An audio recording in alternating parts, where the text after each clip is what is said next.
一个光秃秃的小山头上，孤零零的立着一间茅草屋。茅草屋十分破烂，周围只有随风摇曳的狗尾巴草。苏白躺在草地上，嘴里叼着一根狗尾巴草，百无聊赖地望着天空。苏白是个穿越者，他已经在这个世界等了足足3天。叮！一声清脆的系统提示音响起，他终于等来了他的金手指。卧槽，公子，你终于升级好了！这就是他的系统，史上最强宗门系统。苏白抬目看去，招收1名弟子，还需要来大殿前磕头拜师。苏白看着任务面板，自言自语。苏白一个闪身，镜头跟随他来到一座破破烂烂、仿佛风一吹就要倒的茅草屋前。没错，这就是系统认证的宗门大殿。茅草屋门上挂着一块歪歪扭扭的木牌，上面刻着3个大字：天道宗。就这条件，狗来了都得摇摇头再走吧。为了系统奖励的仙法阁，苏白还是决定下山。苏白整理了一下破旧的衣服，雄赳赳气昂昂地转身下山，去招收他的开山大弟子。苏白的身影很快消失在道路尽头。房间内光线昏暗，气氛压抑。诸葛峰站在桌案前，看着眼前头也不抬的中年男人。王执事面无表情，翻看着卷宗。你的正式弟子考核没有通过，半年之后继续吧，下一个。王执事，凌霄宗的6场测试我全是第一，为什么我会没有通过？甘师兄全部测试都不及格，为什么他可以通过？为什么？你跟他一样有一个筑基长老的爹吗？诸葛峰语塞，但依旧不服。那韩师弟呢？他成绩比我低那么多，为什么也通过了？跟他一样有300两银子吗？他早已倾家荡产，如今身上连1文钱都拿不住。没钱就等半年后的下次考核，要么就滚。可是我的天赋悟性都比别人强，连……呵呵，这个世界最不缺的就是你们这些自以为是的天才。你不干，有的是人干。王执事的话像一把尖刀，刺穿了他最后的幻想。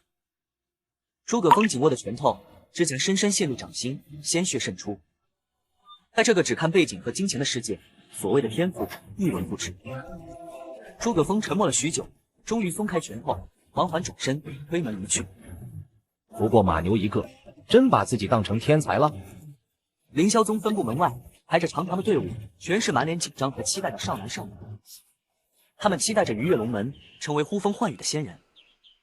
苏白来到此地，看这么多的人群，大家都在激烈的讨论自己是否能被选中，却不知命运的价码早已被暗中标好。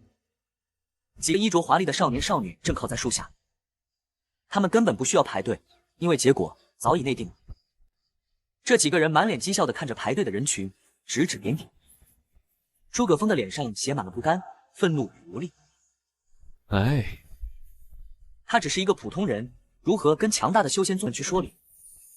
他抬起头，望向人来人往的街道，眼神茫然。他站在布满苔藓的小路上，心中茫然。在这个残酷的世界，他未来的路又在何方？根据系统指引，苏白来到了云水城最热闹的百宗会广场。人声鼎沸的广场，黑压压的人群挤满了每一个角落，上百个宗门的招牌旗帜迎风招展，场面极为壮观。这个世界的人们对修仙的热情简直超乎想象。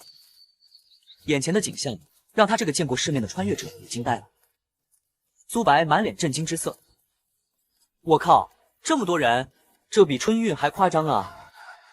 苏白的视线扫过一个个华丽的招牌，最终定格在广场最中央，人群都聚集在广场中央。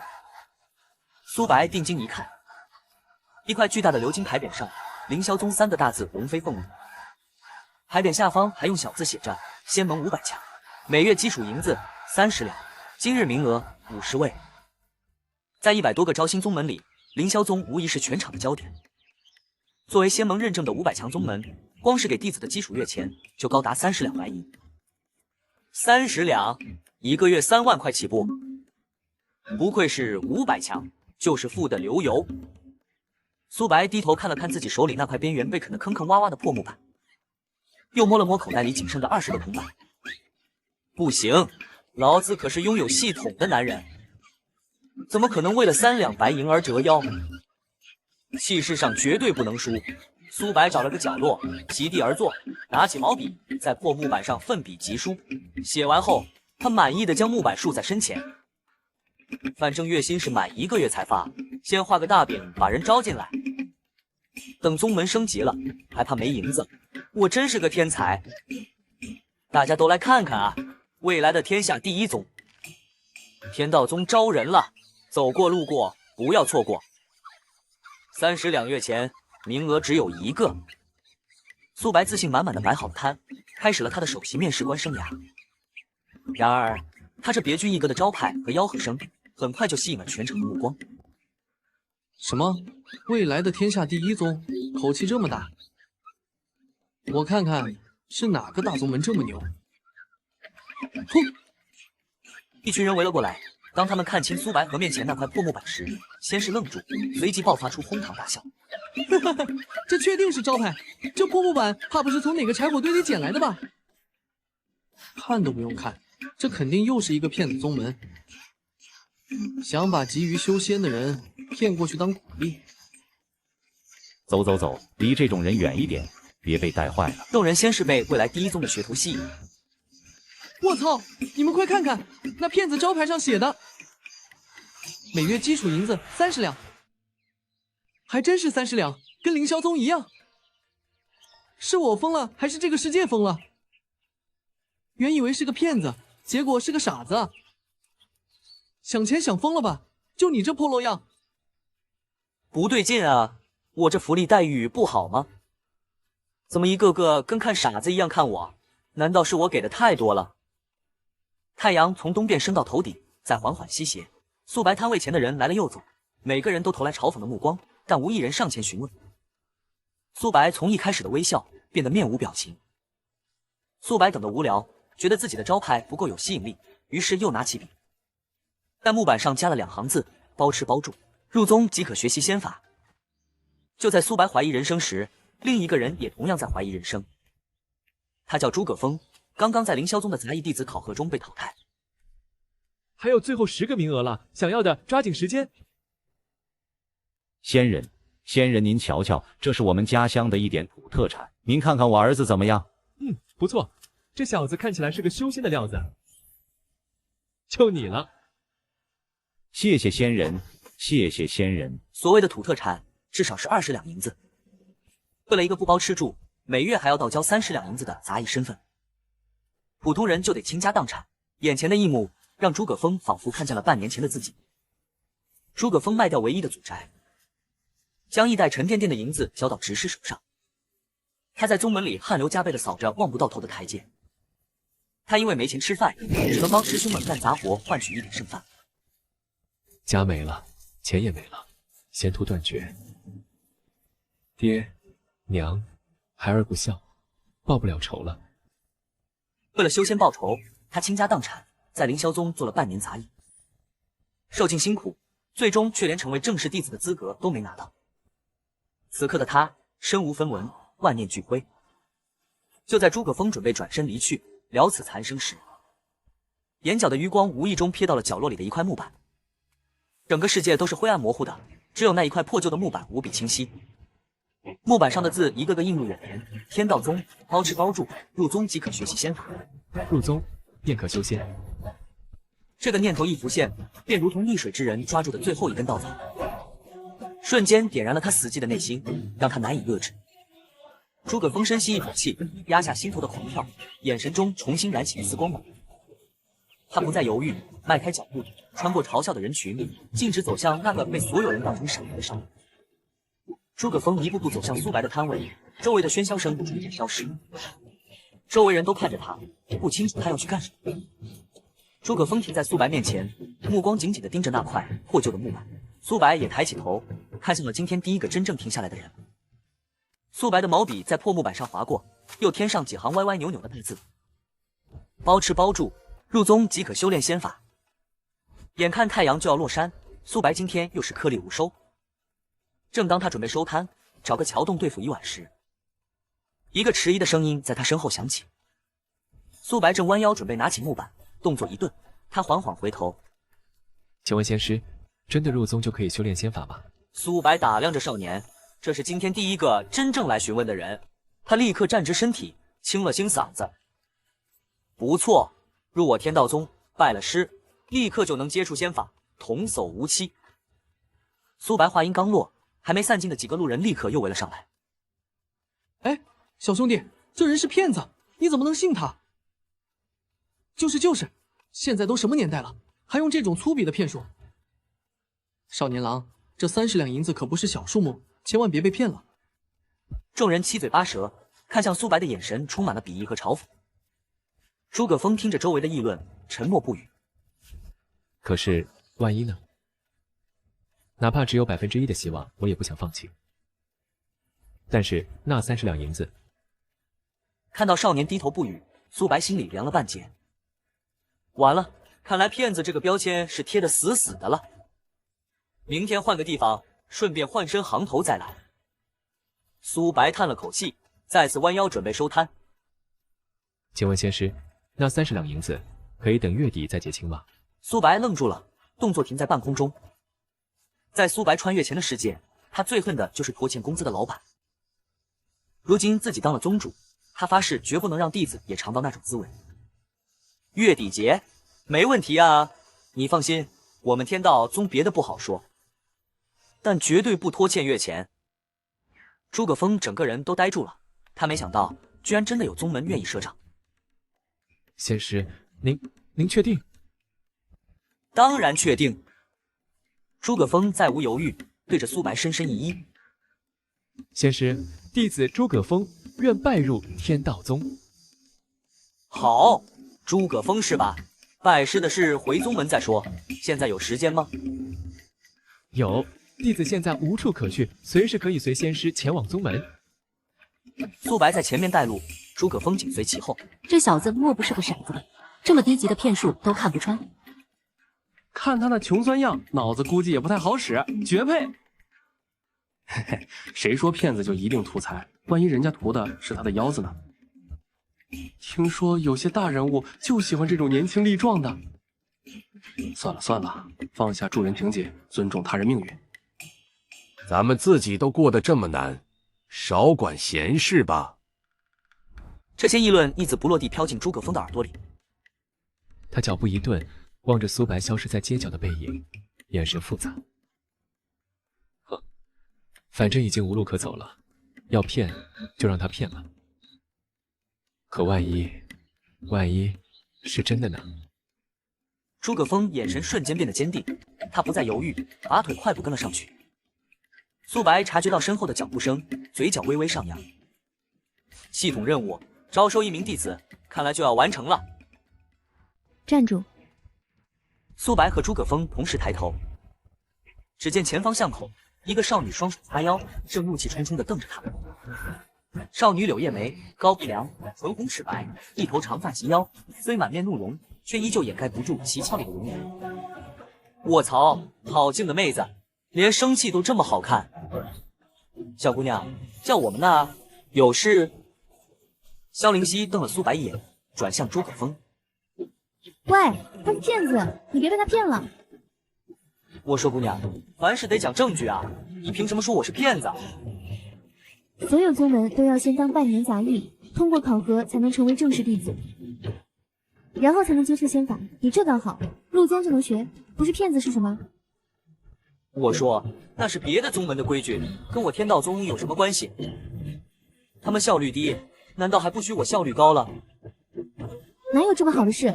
你分明就是骗子！信不信拉倒。苏白转头看向诸葛峰，表情严肃起来。路是你自己选的，你信我就跟我走，不信我现在就可以离开。虽然苏白迫切需要1名弟子来升级系统，但他绝不会强人所难。说完，苏白不再看两人，转身就走。诸葛峰看看苏白决绝的背影，又看看眼前义愤填膺的少女，紧紧咬住了嘴唇。秒后，他像是做出了最终决断。弟子敬仙师。苏白停下脚步，诧异的转过身。这你都信？是，弟子相信仙师。好，那走吧。这种被人无条件信任的感觉，让苏白心里一阵舒爽。但有人爽了，就有人快要气。这世界上怎么会有这种死脑筋的人？明摆着是个骗子，居然还信他。萧灵溪看着从自己身边走过的两人，气得脸都红了，简直不敢相信自己的耳朵。该死的骗子，我今天一定要拆穿你的真面目！说罢，他立刻提步追了上去。不是，姑娘，你怎么又跟来了？你是属狗皮膏药的吗？我要亲眼看着，好拆穿你这个骗子。天都黑了，你一个小丫头骗子不回家，跟着我一个大男人干嘛？这你不用担心，我能保护好自己。夜色下，苏白一脸无语的在前面走着，诸葛峰坚定的跟在后面，而萧灵溪则像个小尾巴，气鼓鼓的追在最后面。三人的身影被月光拉得很长，皎洁的月光下，这怪异的三人组合正坐在寂静的林间。四周越来越荒凉，连个鬼影子都看不到。萧灵溪满脸警惕，这地方越来越不对劲，骗子想干嘛？萧灵溪眼神死死地盯着苏白的背影。走了片刻，前方出现了一座光秃秃的小山头。到了，前面就是天道宗。萧灵溪顺着苏白手指的方向看去，只见小山头上除了一间破破烂烂，仿佛随时都会塌掉的茅草屋，什么都没有。别说仙家气派的建筑了，这荒山顶上连盏灯都没有，怎么看都像个骗子的老巢。还说不是骗子，这鬼地方就是你的宗门。诸葛峰的脸上也闪过一丝动摇，眼前这景象实在很难让人相信这是一个修仙宗门。就在苏白一只脚踏入山脚范围的瞬间，他知道在这片领地里他就是无敌的。苏白的身影突然变得模糊，下一秒整个人瞬间消失在原地。山下的诸葛峰和萧灵溪还没反应过来，苏白已经鬼魅般的出现在了山顶那间茅草屋的门前。诸葛峰和萧灵溪同时瞪大了眼睛，瞳孔因极度的惊讶而剧烈收缩。缩地成寸，是仙法，居然是仙法！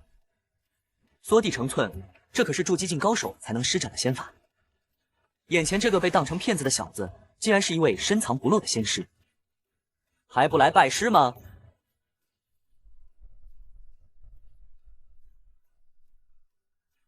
诸葛峰回过神，激动的满脸通红，一路小跑着冲上山。诸葛峰跑到苏白面前，没有丝毫犹豫，扑通一声双膝跪地。弟子诸葛峰拜见师尊。起来吧，你就是我苏白的大弟子，天道宗的大师兄。就在此时，苏白的脑海中响起了系统的提示音：丁，任务已完成，宗门升级为1星，奖励已发放。终于来了，升级！苏白心中默念的瞬间，整座山头开始剧烈的摇晃起来，轰隆隆。原本破旧的茅草屋在金光中分崩离析，一座雄伟庄严的宫殿拔地而起。宫殿正上方的牌匾上，天道宗3个大字龙飞凤舞，熠熠生辉。大殿不远处，另一座刻有仙法阁的辉煌宫殿也随之出现。整个山头扩大了1倍不止，荒凉之气尽散，多了几分仙家灵韵。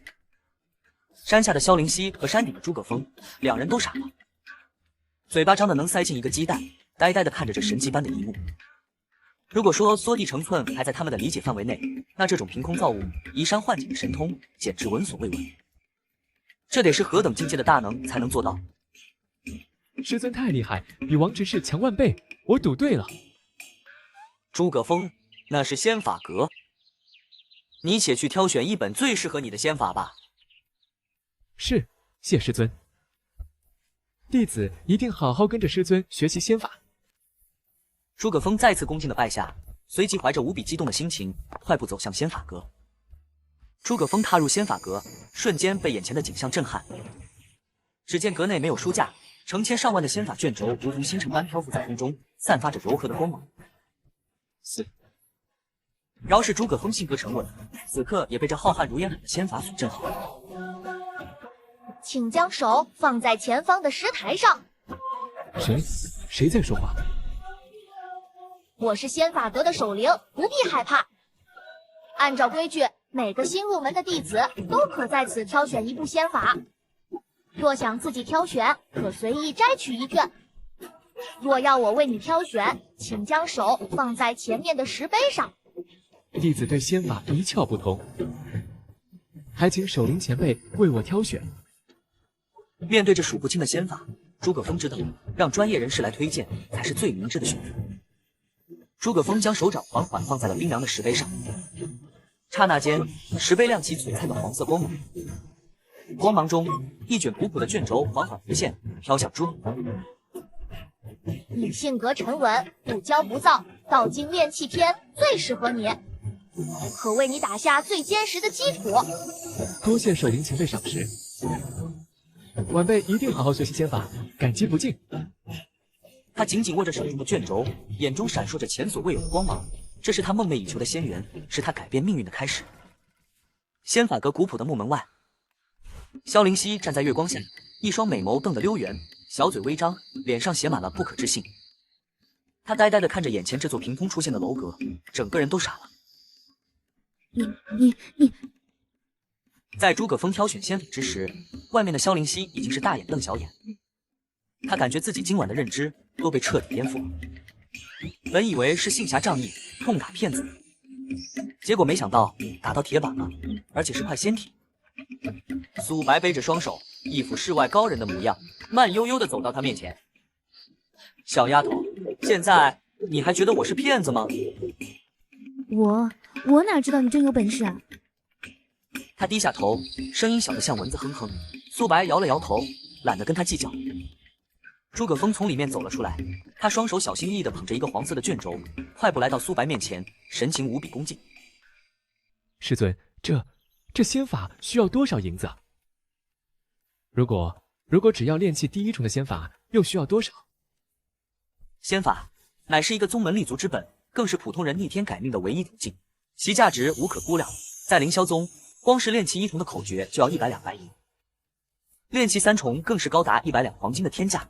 没钱，你修什么仙？萧灵溪也竖起了耳朵，紧张地看了过来。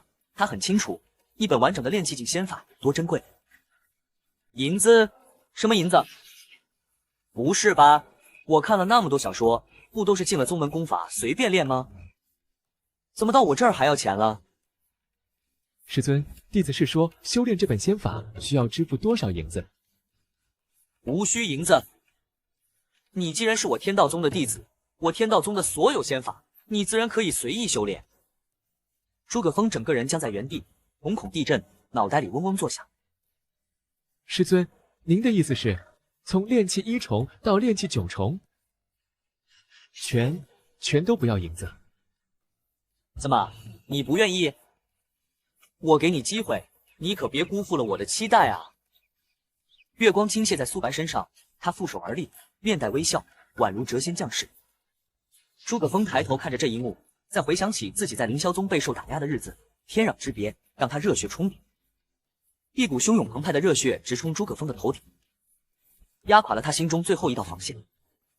扑通一声，诸葛峰双膝跪地，对着苏白重重磕了一个响头。弟子诸葛峰拜谢师尊。一旁的萧灵溪彻底傻眼了，小嘴张成了 O 型，一双水汪汪的美眸里全是错愕和震惊。免费，一整套炼气境的仙法竟然免费送，这怎么可能？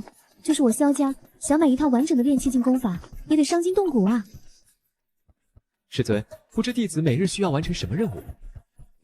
在任何宗门，弟子都必须完成繁重的每日任务，通常要花费6、7个时辰，完不成还有重罚。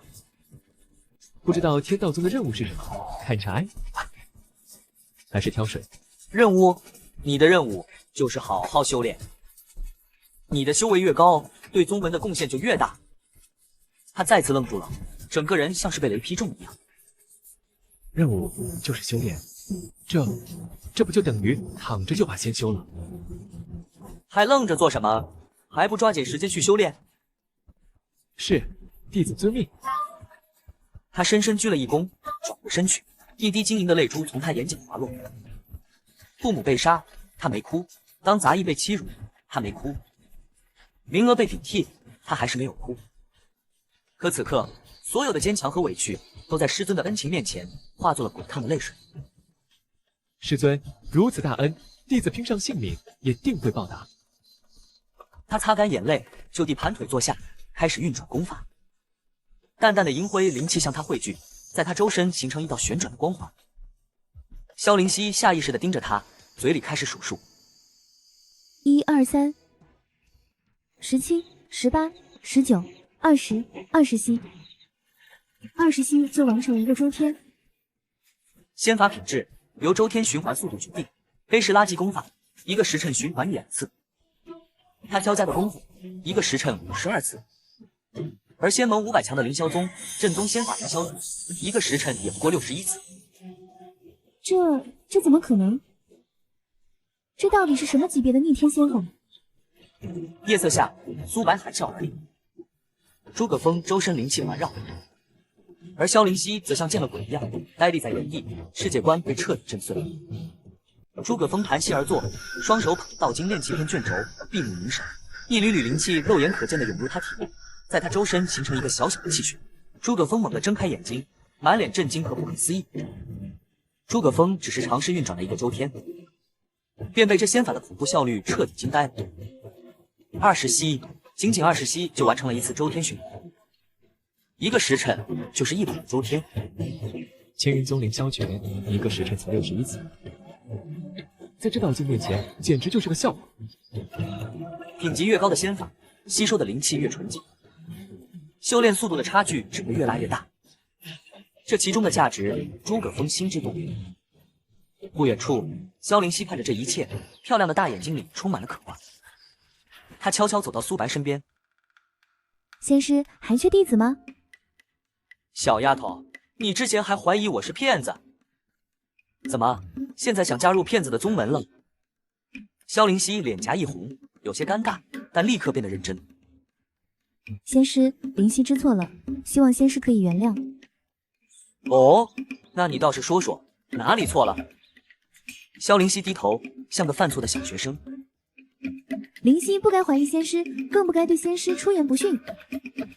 行了行了，这些小事我懒得记在心上，也没必要跟你一个小丫头斗气。谢仙师，仙师真好。他忽闪着大眼睛，凑近一点。那仙师，灵溪是不是可以加入天道宗了？苏白目光从头到脚扫了他一遍，然后摇了摇头，暂时还不行。啊？为什么呀？仙师，灵溪可以帮您洗衣服、端茶倒水，也能给您捶背捏腿，什么都能干。您就收下我呗。不行，你太小了。小？虽然算不上波澜壮阔，但也绝不是一马平川。难道仙师喜欢更大的？哪里小了？一点也不小好吗？一点也不小好吗？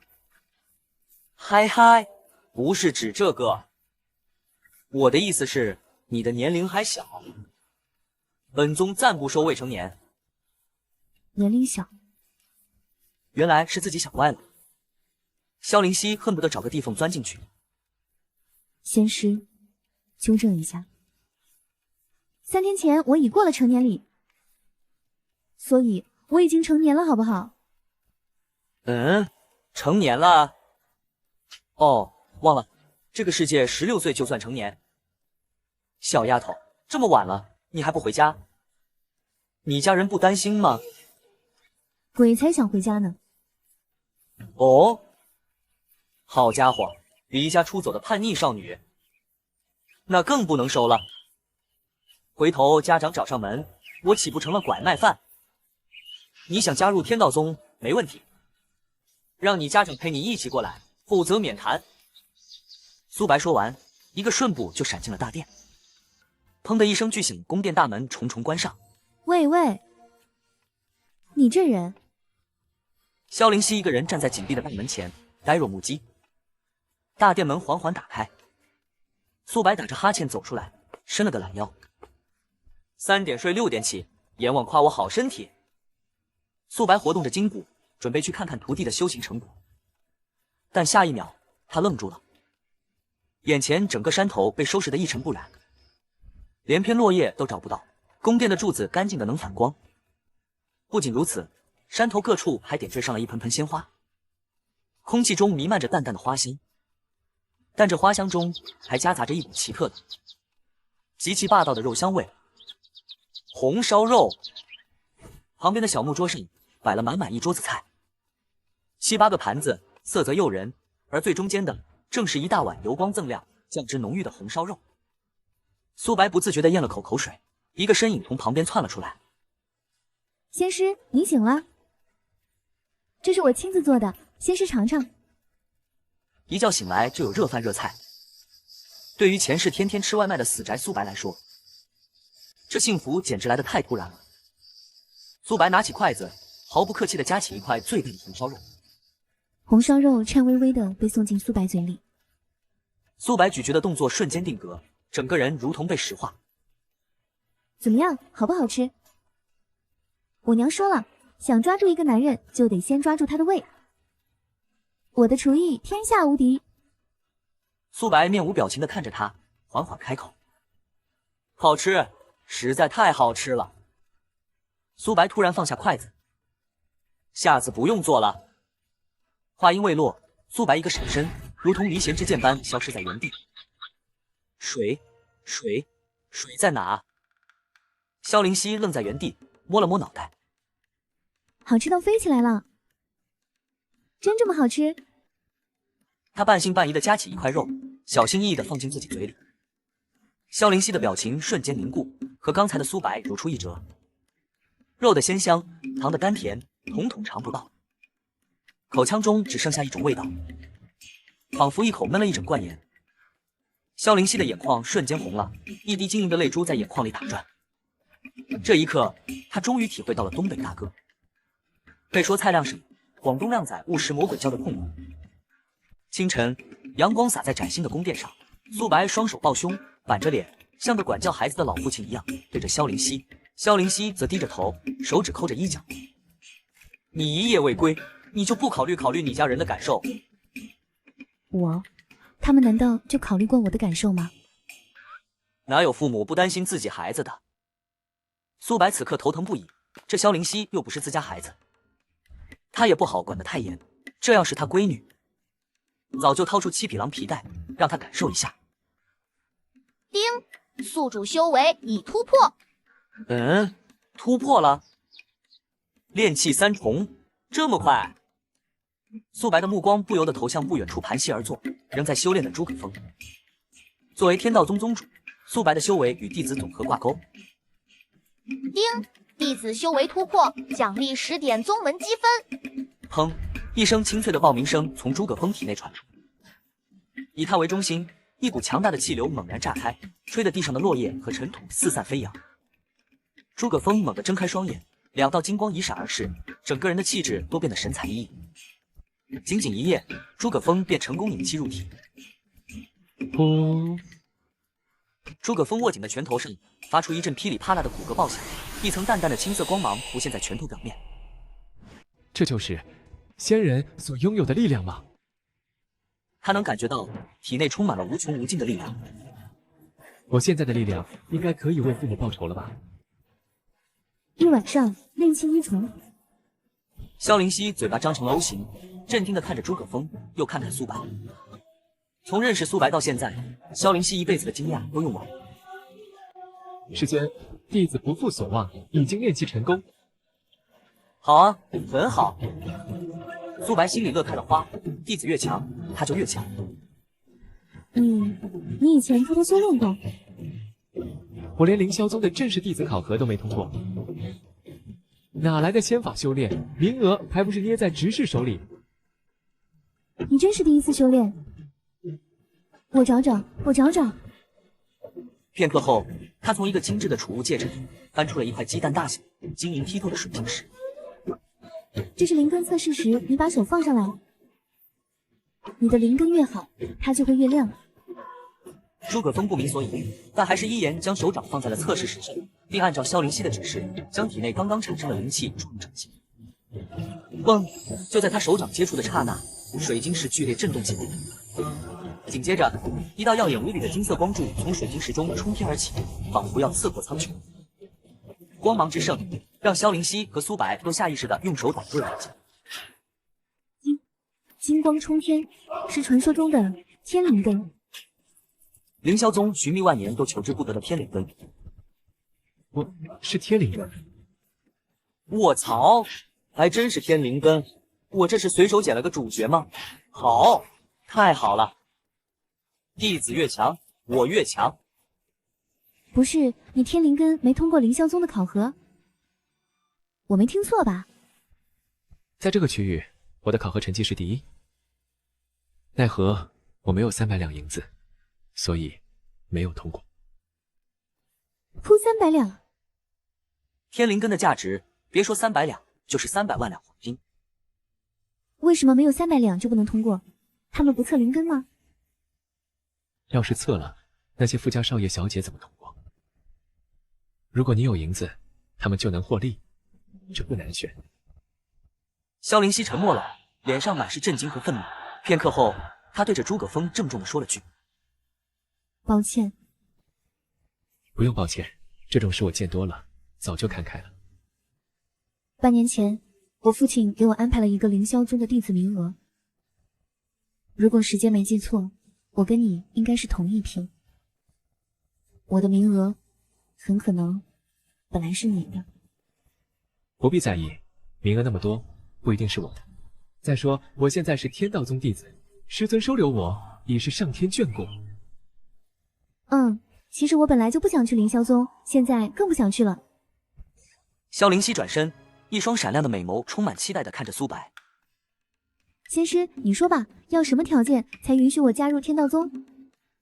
苏白没有立刻回答，而是眼神一凝，将目光投向了山脚下的方向。只见山道上，一行10余人正气势汹汹地飞速朝着山上赶来。他顺着苏白的目光看去，脸色顿时微微一变。那群人速度极快，几个呼吸间便已冲上山顶，出现在众人面前。为首的是一个身穿管家服饰的中年男人。中年男人看到萧灵溪，大喜过望，躬身行礼：“灵溪小姐，可算找到您了。”天道宗仙殿在夜色下仙气缭绕，山脚下，苏白和萧灵溪正站着，似乎在等待诸葛峰。突然，几道身影从林中快速掠出，停在2人面前。为首的是一个身穿凌霄宗服饰的中年男子，神色倨傲。灵溪小姐昨天溜走，可真是让我们好生担心。萧灵溪不屑地瞥了一眼旁边的苏白，奉宝萧少主之令，将小姐安全送到凌霄宗。灵溪小姐，跟我们走吧。这冰冷的语气完全没有任何商量的余地，更像是命令。我不去。灵溪小姐，少主命令如山，若是惹恼了少主，恐怕对萧家不太好。直视嘴角勾起一抹威胁的冷笑。少主乃是天霄真人的关门弟子，天赋非凡，未来前途不可限量。山顶仙法阁门口，诸葛峰刚走出来。赵宝霄，那个仗着师傅名头无恶不作的变态纨绔。这位赵宝霄不仅性格乖张暴力，且极度喜好女色，手段残忍，被他看中的女人没有一个能活着离开。萧灵溪的脸瞬间煞白，血色尽退，身体止不住的颤抖。难道这就是我身为家族之女无法摆脱的命运吗？萧灵溪苦涩一笑，深吸一口气，转身对着苏白深深一拜：“仙师，打扰了，再见。”说完，他挺直了纤细的腰背，迈着沉重的步伐，准备跟执事离开。大人，他们怎么处理？拐跑灵溪小姐，杀了便是。护送萧灵溪多耽误了一天，执事正愁没地方出气，这2个蝼蚁正好撞在了枪口上。你们要做什么？我都跟你们走了，还要杀人？小姐莫急，我得自有分寸。动手吧。执事一声令下，身后4名弟子立刻围了上来，身上泛起灵气波动。这4人都是炼气5、6重的修仙者，对付2个看起来手无缚鸡之力的凡人，绰绰有余。师尊小心。诸葛峰刚刚炼气成功，气息不稳，但眼神却无比坚定，没有丝毫后退。眼看战斗一触即发，一直沉默的苏白终于缓缓抬起来。苏白声音淡漠，却如惊雷炸响，跪下！一股无形的、磅礴如山海的威压瞬间笼罩全场。这是什么力量？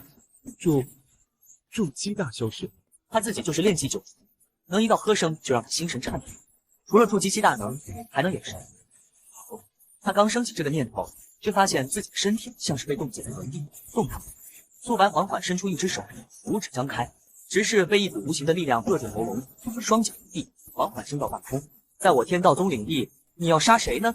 我乃凌霄宗执事，忘了我，否则……苏白隔空一巴掌捅出，执事的嘴角瞬间撕裂，鲜血横流。否则怎么样？否则凌霄宗绝不会放过你。执事话音刚落，一簇金色火焰突兀的从他胸口冒出，啊！熊熊烈焰瞬间吞噬了他，不到1秒，他便化作微灰，消散在夜风中。一个储物袋从空中掉落，苏白手一招，储物袋径直飞入他手中。白银3024两，黄金200两，不错，弟子的工资有着落了。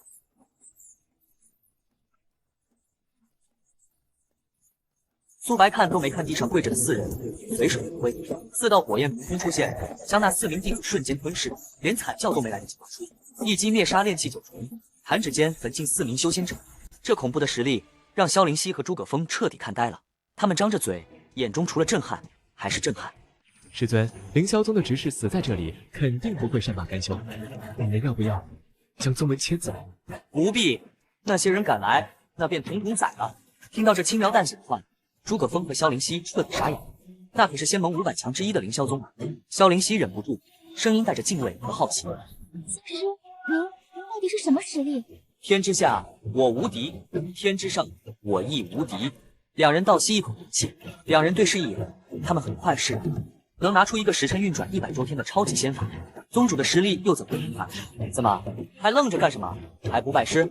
他先是一怔，随即巨大的惊喜涌上心头，脸上绽放出明媚动人的笑容。师尊在上，请受徒儿萧灵溪一拜。恭喜师尊，贺喜师尊！元婴之体，难怪赵宝霄对他势在必得，这可是最顶级的双修体质啊！去吧，到仙法阁挑选一部适合你的仙法，早日练气。是，多谢师尊。萧灵溪怀着无比激动和期待的心情，一蹦一跳地跑向山上那座散发着光辉的仙法阁。苏白看着他的背影，又掂了掂手里的储物袋，露出了一个满意的微笑。萧灵溪怀着激动的心情推开仙法阁的大门，阁内无数散发着微光的卷轴如星辰般漂浮在空中，缓缓流动，形成一片璀璨的卷轴银河。萧灵溪小嘴微张，眼睛瞪得溜圆，整个人都看傻。出身大家族的萧灵溪，见识远比诸葛峰广博。他深知仙法数量正是宗门底蕴的终极体现。凌霄宗仙法不过100本，这里却有上万本，这不是仙法阁，是无价的宝库啊！请将手放在面前的石台上。谁在说话？我是仙法阁的守灵，不必害怕。按照宗门规矩，新弟子都可挑选一部仙法。若要我为你挑选，请将手放在前面的石碑上。守灵，传说中的神器之灵。神器之灵，这在整个修仙大陆都是传说中的存在。拥有器灵的强者，皆是跺脚就能让大陆震3震的顶尖大佬。师尊没有骗我，他或许真的不惧怕凌霄宗。萧灵溪深吸一口气，压下心中的震撼，小心翼翼地走到石台前，将白皙的手掌轻轻放上去。石台光芒大作，嗡嗡作响，一个古朴的卷轴缓缓从光芒中浮现。你性格活跃，心性跳脱，此乃玉女心经炼气篇，可结合你的体质，拥有更强的修炼效果。玉女心经，听名字就是给女孩子练的嘛。诸葛师兄一个大男人，该不会也练的这个吧？守灵前辈，修炼这个可以做到一个时辰100次周天循环吗？很显然，萧灵溪小师妹对100次有着深深执念。没有最强的仙法，只有最合适的仙法。若一味追求最强而不适合，又能走多远？我记下了，谢谢守灵前辈。萧灵溪对着石台恭敬地鞠了一躬，这才满心欢喜地转身离开。萧灵溪像一只快乐的小鸟，蹦蹦跳跳地跑了出来，脸上洋溢着藏不住的喜悦。苏白正负手而立，含笑看着他，怎么样，找到合适的仙法了吗？找到了，师尊，弟子先去修炼了。说完，他迫不及待地对苏白行了个礼，一溜烟跑到旁边的空地，盘膝坐下。这丫头倒是挺急躁的。师尊，师妹已开始修炼，弟子也想抓紧时间，请师尊准许。想修炼就去，宗门没任务，无需事事向我请示。是，师尊。诸葛峰也转身离去，寻了一个角落，迅速进入修炼状态。他看着2位弟子都进入了修炼状态，嘴角露出一抹欣慰的笑容。随即，他的目光变得深邃，调出了只有他能看到的系统面板。一个淡蓝色的虚拟面板浮现在苏白眼前，忠诚度都够了。诸葛峰和萧灵溪都到85了。宗门积分，之前诸葛峰突破奖励了10点，看来只要弟子修为突破就能获取。也就是说，苏白想要升级宗门，当务之急是在招收一名忠诚度达标的弟子，并让弟子们尽快突破。算了，还是等他们修为稳定了再出去招新吧。萧灵溪盘膝而坐，周身灵气涌动，形成肉眼可见的白色气旋。18、19、20。萧灵溪他眉头紧锁，嘴里念念有词。嗡的一声轻响，他体内的灵气刚好完成一个周天循环。他猛地睁开眼，满脸的不可思议。真的一个时辰100周天，灵气精纯，无需2次提纯，这简直是逆天！难怪诸葛师兄能一夜练气。如此逆天的仙法，天道宗竟然不止一本。这一刻，萧灵溪对宗门的认知再次被彻底颠覆。他下意识地转头望向远处，阳光下，苏白背负双手，白衣胜雪，眺望远方云海。金色的光辉勾勒出他挺拔的身影，宛如神明降世。萧灵溪看得有些吃了，心跳漏了一拍，脸颊微微泛红。原来师尊竟是如此伟岸之人，能拜入天道宗，是我三生有幸。房间内一片狼藉，一个面色病态苍白、眼神阴鸷的青年正在暴怒咆哮。他面前几名执事跪在地上，瑟瑟发抖。人呢？我问你们萧灵溪人呢？一群废物，饭桶。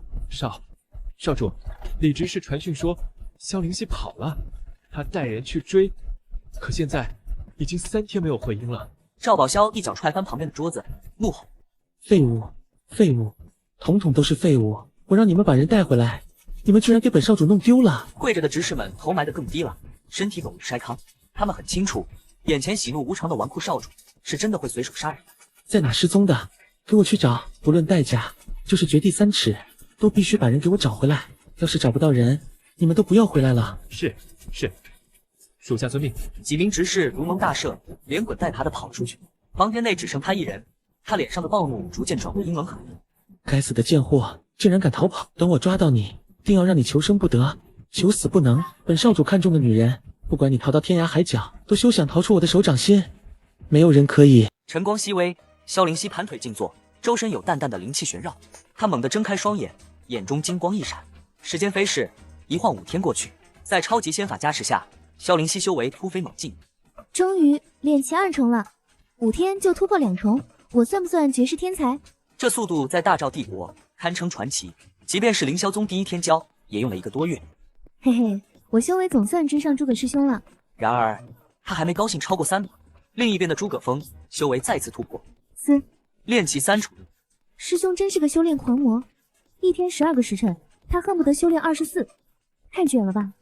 凌霄宗啊，你们放着天灵跟师兄不要，真是久了芝麻丢了西方，你们永远不知道错过了什么天才。苏白正悠闲地躺在宗主宝座上，闭目养神，这就是10倍弟子修为返还的强大功效。萧灵溪和诸葛峰突破后，苏白也升级了。不行，这升级太慢了，弟子太少，得赶紧多招一些。嗨，多招一些弟子才行。宗门积分也来到90点，距离升级一步之遥。弟子每次突破都能增加宗门积分。走，下山去云水坑招人去。师徒3人走在下山的小径上，阳光透过树叶洒下斑驳光影。师尊，我昨天让你买的面纱买回来了吗？当然，为师亲自给你挑的。萧灵溪开心地接过面纱，在脸上比划了一下，满意的点点头，嘴角挂起浅浅的弧度。师妹，你今天怎么想戴面纱了？云水城里到处都是他的眼线，还是小心为妙。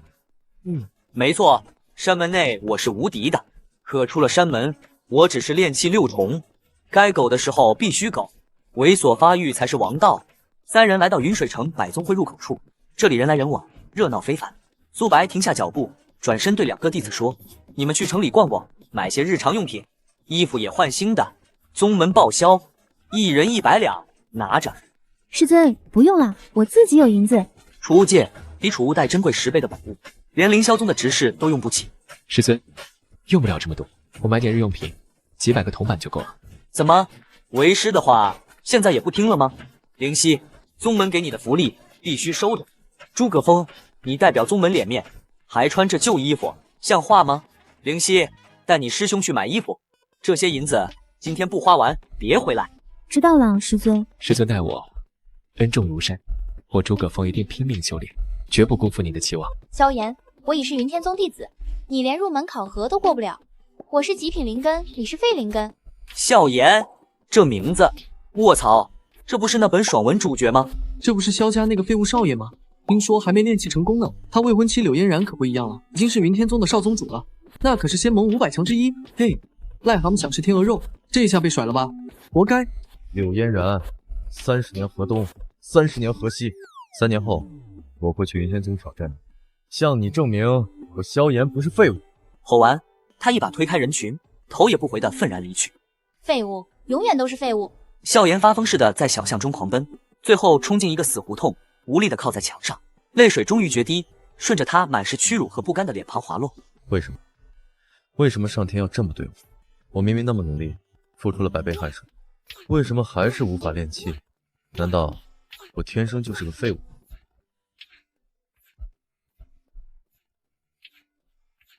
他痛苦地捶打着墙壁，发泄着内心的委屈与悲愤。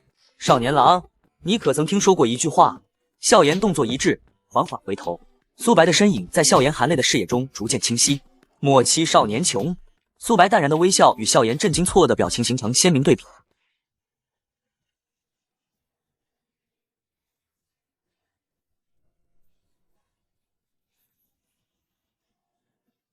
一句莫欺少年穷，像一道惊雷，劈开了笑颜心中所有的绝望与黑暗。你是谁？也是来看我笑话的？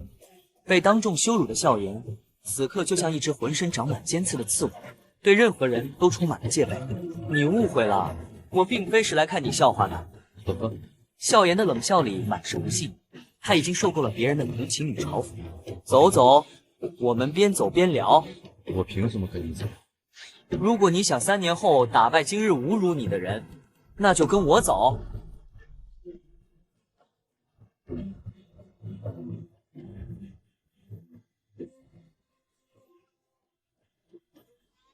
你刚刚的话是什么意思？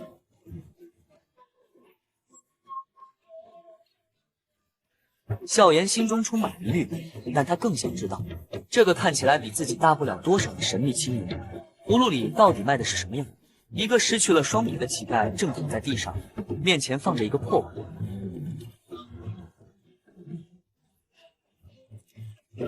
谢谢，谢谢大爷。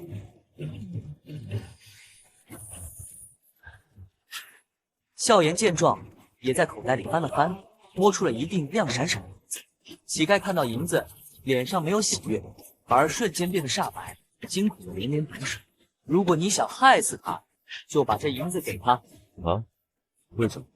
只见不远处几个身强力壮的乞丐，正死死地盯着笑颜手中的银子，眼神充满了贪婪和不善。10文钱可以让他多活3天，100文钱可以让他多躺3天，但你这1两银子，他活不过今晚。看着周围乞丐贪婪的眼神，笑颜瞬间明白了苏白话中的深意。善举有时也会变成杀人的刀。他缓缓收回了银子。乞丐为了活下去而卑微乞讨，贩夫走卒为了养家而起早贪黑，他们都没有放弃，没有觉得自己是废物，每个人都在为自己的生活而努力。你说，你手脚健全，家境殷实，又为什么觉得自己是废物？因为我无法修炼，无法让柳嫣然高看一眼，无法改变现状。我每次修炼，辛辛苦苦练出一点点灵气，又会马上消散。我父亲请了筑基高人看过，说我没有丹田，这辈子都不可能练气成。笑颜的拳头再次攥紧，脸上满是落寞与不甘。既然这样，那你刚刚又为何要说出3年之后挑战的话语？当然是证明给他们看，证明我不是废物。好，你笑什么？你有这个毅力，那就足够了。我保证，3年之后，你就可以证明你并非废柴。你到底是谁？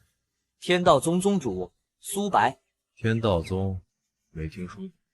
你若想3年之后超过那柳嫣然，就在日落黄昏之时，在这里等我，我带你前往天道宗。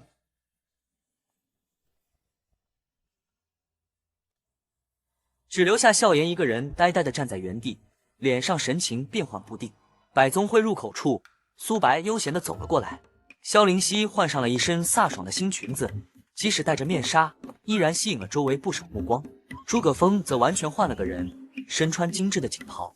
另一边，百宗会门口，苏白的2个徒弟早已等候多时。换上新衣的诸葛峰，虽然外表光鲜，内心却依旧是那个自卑的少年。昂起头，挺起胸，你可是我天道宗的大师兄，难道要人看笑话吗？你看看你师妹，英姿飒爽，哪像你这样畏畏缩缩的？要学会自信，不然未来怎么能成为强者？听闻此言，诸葛峰深吸一口气，立刻抬头挺胸。萧灵溪在一旁抿嘴轻笑，心里甜丝丝的。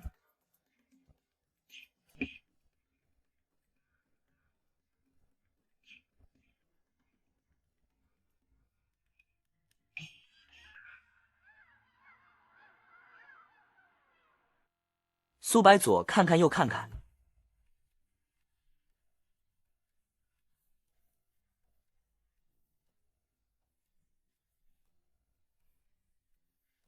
凌霄宗的报复来得比想象中更快，一张通缉令直接将萧灵溪推上了风口浪尖。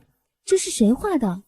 画的这么丑？萧灵溪撸起袖子就要上去撕了那张破画，被苏白一把拉住。另一边，诸葛峰完全没在意悬赏令。哎，这个天道宗看着挺气派啊。是啊，不像昨天那个破木板，跟骗子似的。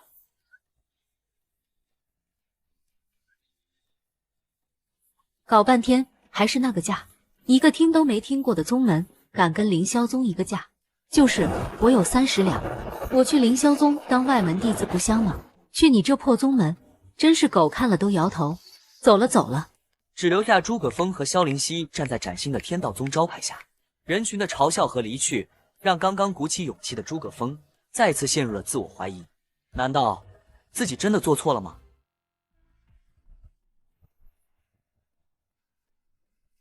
哟，我当是谁呢？这不是考核第1的诸葛师弟吗？没去我们凌霄宗报道，跑这儿来摆摊了。我可是听执事说了，你小子压根看不上我们凌霄宗，还说我们都是一群废物。天道宗，什么破烂玩意儿？放着凌霄宗的正道不走，来这种地方，脑子坏了。诸葛师兄，你这身衣服可真帅呀，得不少钱吧？我可记得你以前连饭都吃不上，该不会是去了那种合欢宗门，给富婆当炉鼎换来的吧？来者不善，善者不来。这几人正是诸葛峰在凌霄宗时的老熟人。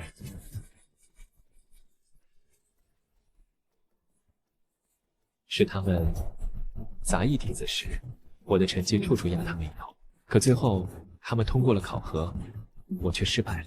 现在是特地来看我笑话的。父母的教诲，过往的欺凌，在诸葛峰脑中交织。他死死攥紧拳头，不断告诫自己必须冷静。怎么不吭声了？诸葛师兄，难道是当炉鼎伤了身子，哑巴了？哈哈，我看都是被我说中了。天道宗，我看就是个修炼合欢法的野鸡宗门。哎，不对不对，林师兄话不能这么说，咱们现在可是凌霄宗的正式弟子了。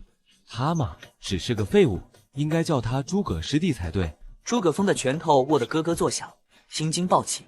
你们可以侮辱我，但不准侮辱我的宗门。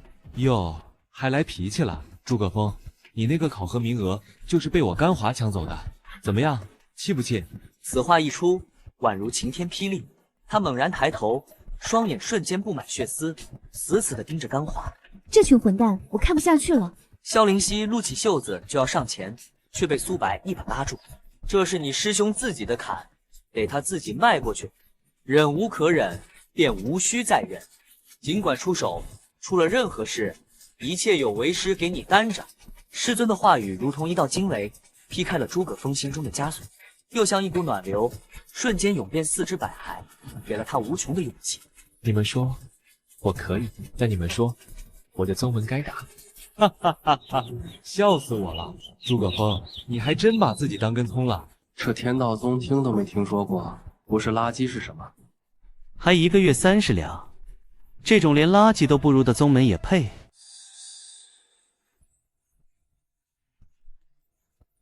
就在几人肆意嘲笑的瞬间，诸葛峰动了。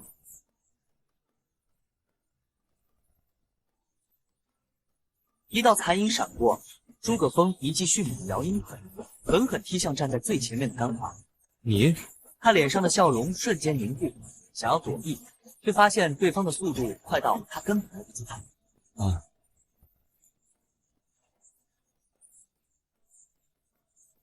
这是他第一次真正意义上的出手伤人，过往的隐忍彻底爆发。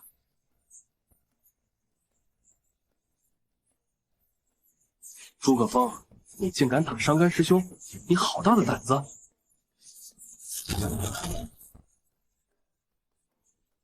一声清脆响亮的耳光，林师兄话音未落，整个人便被一巴掌扇飞出去，脸颊瞬间红肿，几颗牙齿混着血水飞出。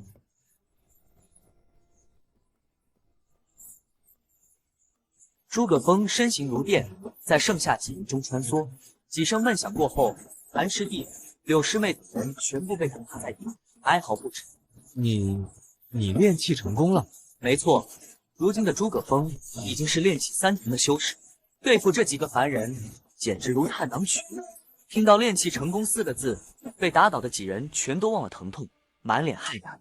他们看不起肆意欺辱的废物，既然比他们这些正式弟子先一步踏入了仙途，这才几天功夫，你是妖怪？这种巨大的落差感，让他们感到了发自内心的恐惧和窒息。走，快走，去告诉执事，告诉长老。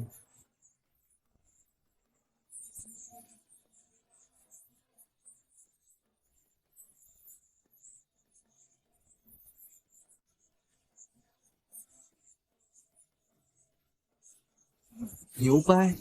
我眼花了吗？凌霄宗的弟子都敢打，这哪来？你猜他要等多长？这不就是凌霄宗报的面了？不过3天，如果不是你忍住了是有事，现在就来吧。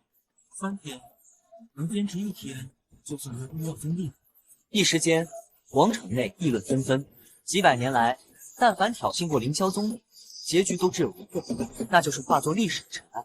在众人眼中，天道宗是个死宗。师尊，抱歉，我这么一闹，更无人敢加入宗门。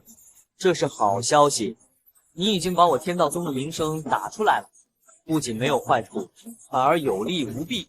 等凌霄宗奈何不了我天道宗的时候，所有人的目光都会看向我们，到时候自然有人排着队想进来。诸葛峰闻言一愣，抬头看向苏白，不过你刚刚做的还不够好。师尊，我都已经把他们打成那样了，还不够好。对于这种人，你就应该往死里打，拳头硬才是道理。你越是懦弱，别人才越会欺压你；你越是强硬，别人只会敬畏你。苏白的话语冰冷而现实，每一个字都像重锤一样敲在诸葛峰的心上。你若是表现的懦弱胆怯，别人反而会骑在你脖子上拉屎撒尿，不将你当人看。记住，这世界就是这样，永远都是强者为王。我弟子懂了，不用管对方是谁，只要不是你的错，一切有为师在。师尊的承诺让诸葛峰心中激动不已，他握紧了拳头，对力量的渴望前所未有的强烈。帅！萧灵溪想起了之前苏白出手斩杀凌霄宗执事的样子，果断、迅速，丝毫不含糊，简直帅爆了。一个奇怪的少女蹒跚着走了进来，她约莫14岁，穿着乞丐般的破旧衣衫，身材纤细瘦削，皮肤苍白，走路一瘸一拐，气色极为虚弱。少女的眉宇间却充斥着一股不服输的倔强。她走到入口处，扑通一声跪在地上，从怀里拿出一块破木头，求可以修炼的仙法，愿为奴为婢。她一跪下，周围的人群便自动分开，有的嫌弃的走开，有的面露同情，但更多的是懵。唉，可怜的孩子，已经连续5天跪在这里了，再这样下去，腿都要废了。这些宗门都是吃人吐骨头的地方，没钱怎么可能进得去？这孩子我之前见过，但好像还有个主人，怎么现在就他一个人？3天前有一些人跟他打的，想收他为食，结果发现没有灵根，根本没有吃进的素质，可惜。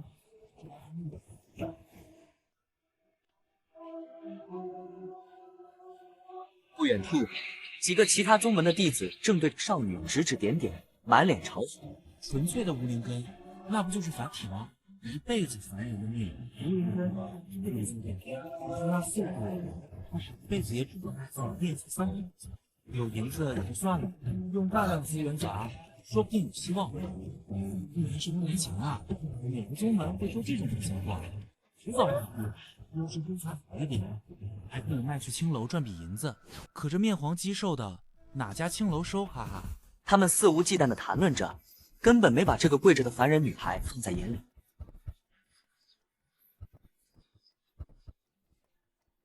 这小姑娘真是可怜，师尊，我们将她收入宗门吧，由我来照顾她，可以吗？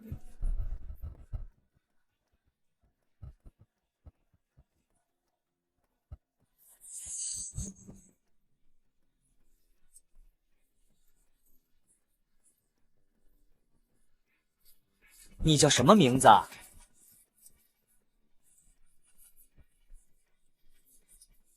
叶清瑶。叶清瑶，挺不错的名字。你愿意加入我的宗门吗？我产生幻听了吗？可仙人说我没有灵根，只是凡体不配加入仙门。上一次也有仙人可怜他，可最后却断言他此生无缘仙路。如果真的无缘仙路，自己又该去何处寻找失散的姐姐？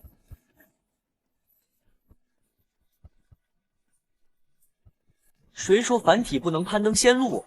没有灵根又如何？凡体又怎样？只要有一颗向仙的心，他日仙路之上，必然会留下你最璀璨的身影。所以，你愿意加入我的宗门吗？素白的话语如同一道惊雷，又像一束温暖的光，瞬间刺破了少女心中厚重的阴霾。这个人为什么会给我一种难以言喻的安全感？我真的可以修行吗？曾有一人与你一样，也是凡体，并无修炼天资。他后来怎么样了？他有一颗求仙之心，虽是凡体，却依然凭借着绝世才情与执着，以凡体之身位居仙道之巅。凡体成仙，吹牛也不带这样的吧？呵呵，他口中的仙道之巅，该不会就是炼气1、2重吧？哈哈哈哈！凡体这辈子要是可以踏入炼气3重，我他妈倒立吃2桶稀。众人的嘲笑声不绝于耳，在他们看来，苏白完全是在胡编乱造，故弄玄虚。毕竟这片大陆万年来，可从未听说过有凡体修炼到筑基的。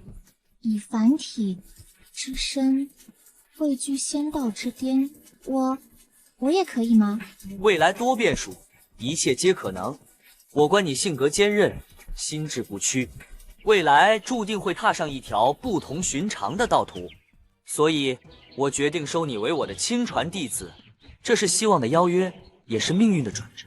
苏白伸出手，手掌摊开，在叶清瑶的面前。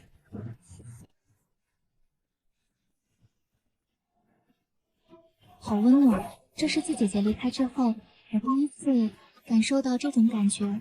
他想按照礼数跪拜，却发现双腿早已不听使唤，全凭一股意志支撑到现在。宗师，谢谢你。话音刚落，叶清瑶再也支持不住，眼前一黑，整个人直挺挺地向前栽倒下去。苏白眼疾手快，一步上前将她扶住，让她倒在自己温暖的怀抱里。他转身将叶清瑶带到了萧灵溪和诸葛峰面前。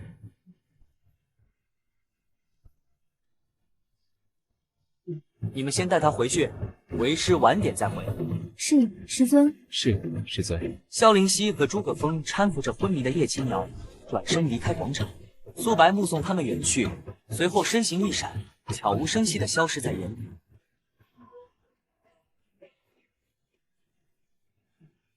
萧灵溪和诸葛峰搀扶着叶清瑶走在回宗门的路上，4道鬼鬼祟祟的身影悄悄跟在他们身后。躲在树后，目光贪婪地盯着萧灵溪和诸葛峰。确定了吗？那个女的是不是凌霄宗要找的萧家2小姐？不敢100%确定，但也大差不差了。管她是不是，你看那储物界，云水城有几个人用得起？就连凌霄宗的执事都没有，单单这个储物界就够本了。要是抓住了，那可是黄金100两啊！嘿嘿，100两黄金又可以多买1、2重仙法了。这2人修为不高。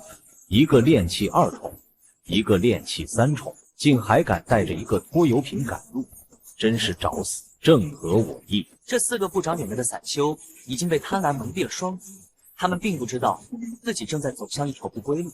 诸位，请留步。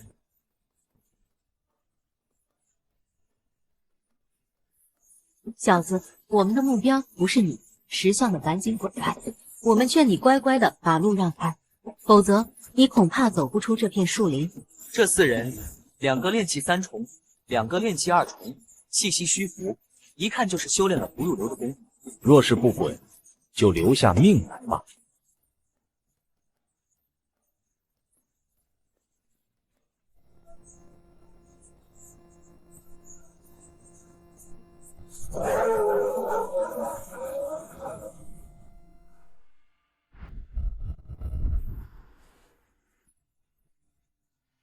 一起出手，火球术，寒冰剑诀、八道掌。虽然这些战技攻击性不强，但观赏性着实不错。看来宗门要早点升级了，战技阁里应该会有些强大的战技，可以增加弟子们的实力。弟子的实力越强，我的实力也就越强。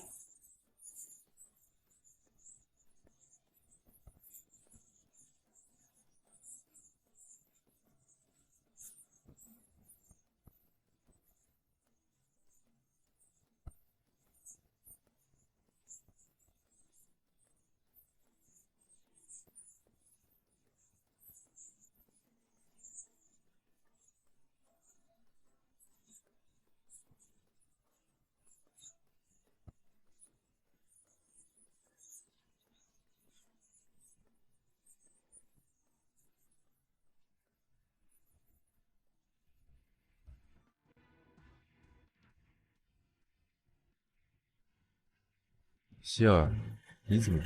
萧炎哥哥，那个天道宗是什么宗门？你了解吗？你就要加入？我不知道，但哪怕只有一点点希望，我也不想放弃。我要变强，我要亲手打败那个人类。退婚之辱，如同烙印，深深地刻在了这个少年的心里。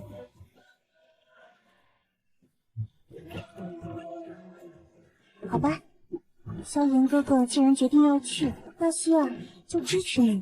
不过，为了防止萧炎哥哥遇到危险，希儿也要跟你一起去。希儿，放心吧，萧炎哥哥，希儿不容许任何坏人伤害你。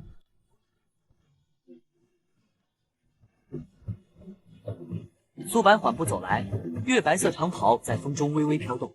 当苏白看到萧炎身边还有一个清秀的少女时，脚步微微一顿，越来越有意思了。萧炎看到苏白，脸上瞬间绽放出惊喜的笑容，小跑着迎了上去。仙师，您来了。一个俊朗非凡的白袍少年负手而立，他身躯挺拔，衣袂飘摇，嘴角挂着一丝若有若无的笑意，双眸清亮，宛如夜空中的星辰。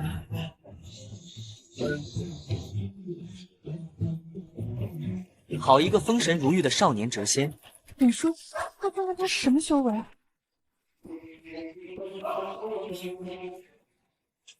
小姐，老夫看不透他的修为。什么啊？本叔您都看不透？笑希儿瞪圆了眼睛，尹叔的实力在大赵帝国绝对是巅峰般的存在，连他都看不透，这个天道宗的宗主到底是什么来头？本叔，天道宗的信息查到了吗？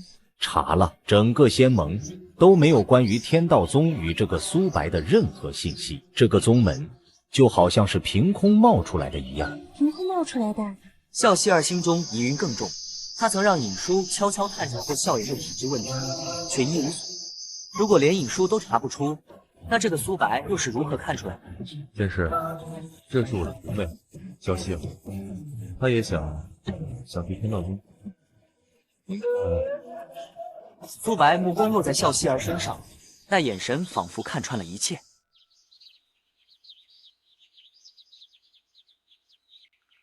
既然想去，那便一起吧。多谢仙师，多谢仙师。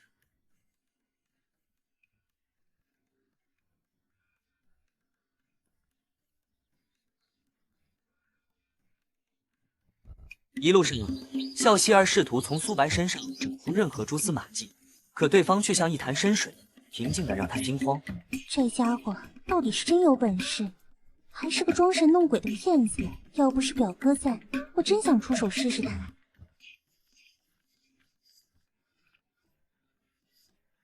这就是天道宗。看着这普普通通的规模，笑希儿的神色愈发怀疑，这哪里像什么大宗门，分明就是个不入流的杂牌宗门。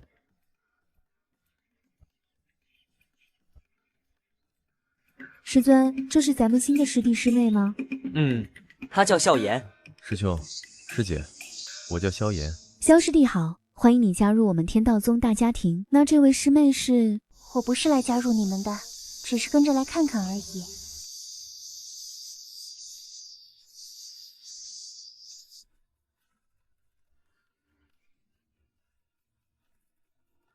就这点修为，也好意思开宗立派？骗子，绝对是骗子！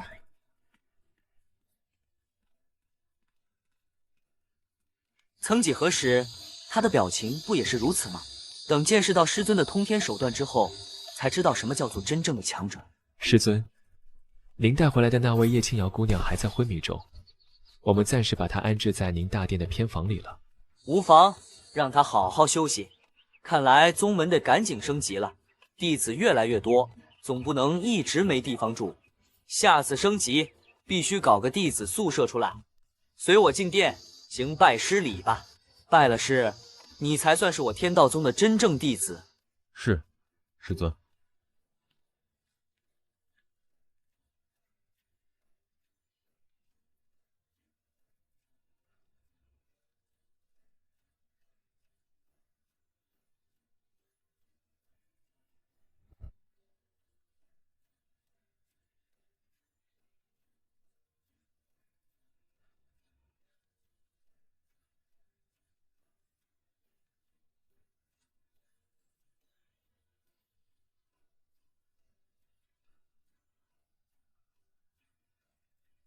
弟子萧炎拜见师尊。起来吧。从今日起，你便是我苏白的第3位亲传弟子，天道宗的3弟子。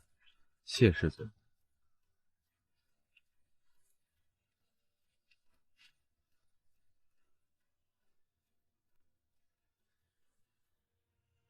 师尊，我看到宗门招牌上写着每月30两银子，这里是180两，是弟子半年的入门费用，请师尊收下。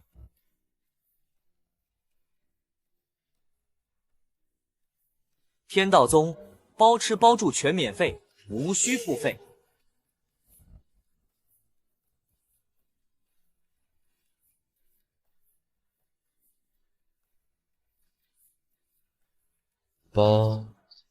包吃包住全免费，不骗钱，那他图什么？那师尊，弟子不能修炼的问题。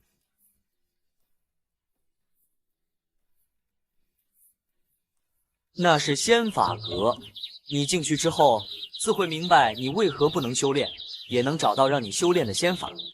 多谢师尊指点，弟子明白了。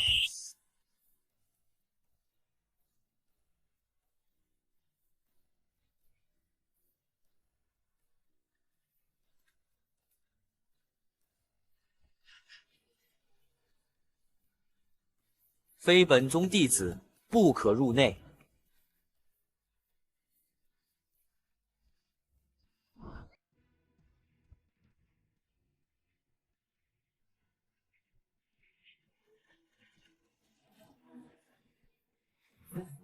如果我萧炎哥哥有半点闪失，一定会难以释动。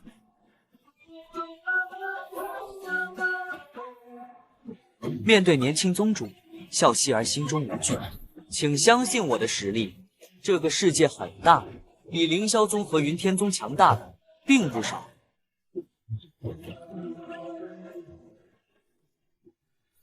这句话让出身不凡的笑希儿难得的表示赞美。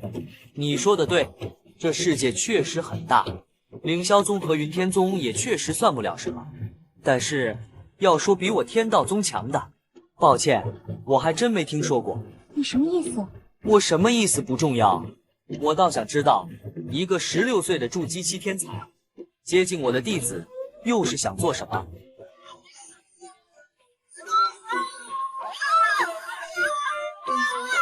你突破了我的修为？这怎么可能？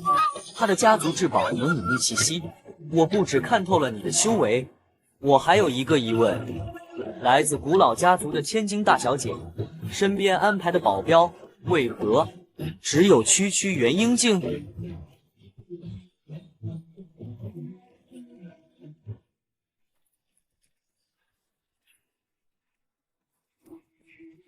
云层之上的尹叔当场浑身一僵。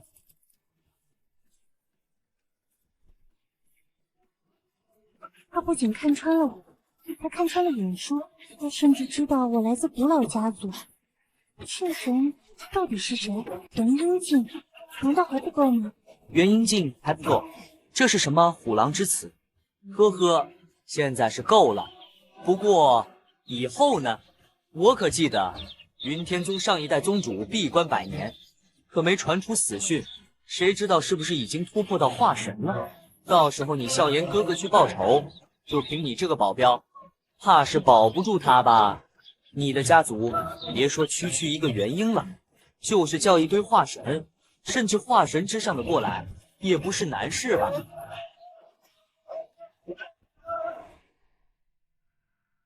他发现这个男人说的好像有几分道理。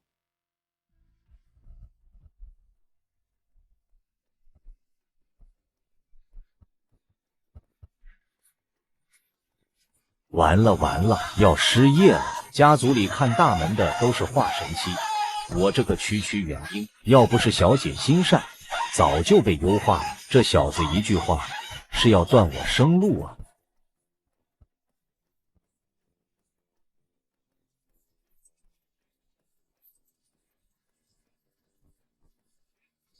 这么多仙法，那应该有能让我修炼的仙法。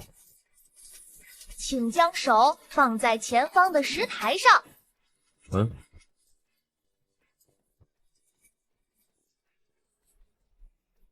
我是仙法阁的守灵，每个新弟子都可挑选一部仙法，你可以自己选，也可让我为你挑选。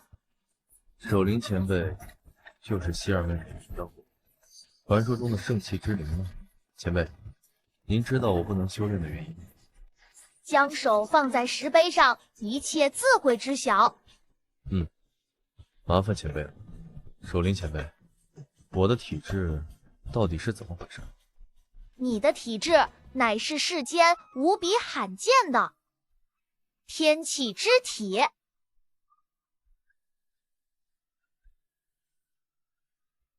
天气之体，天气之体，连上天都抛弃的体质。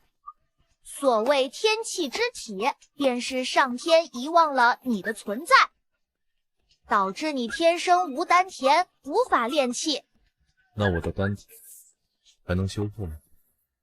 除非有九转金丹让你重活一世，重铸肉身，或是一位正道者为你逆天改命，重塑丹田。不过即使如此，你的修炼速度也会比常人慢上1000倍万倍。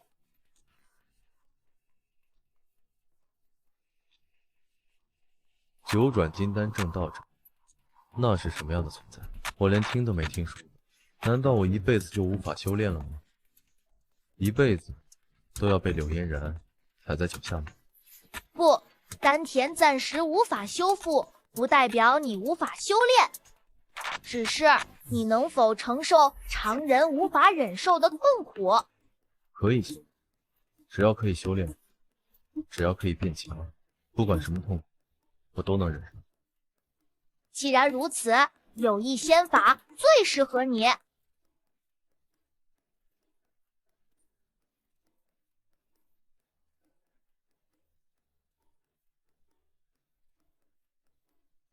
这是什么仙法？此乃炼体之法，鸿蒙炼体绝肉身篇。鸿蒙炼体，你因无丹田，无法炼气，却是世间最佳炼体体质。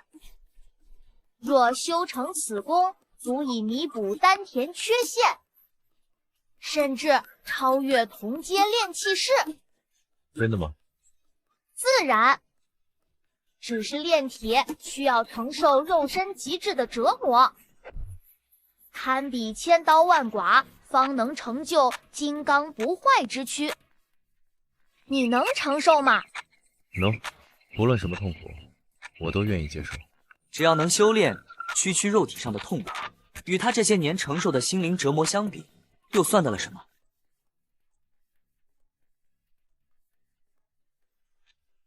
谢谢守灵前辈。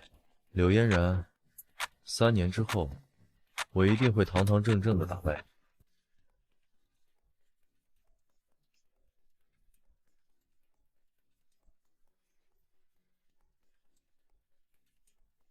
你。你到底是谁？此刻，笑希尔终于收起了所有的轻视与傲慢。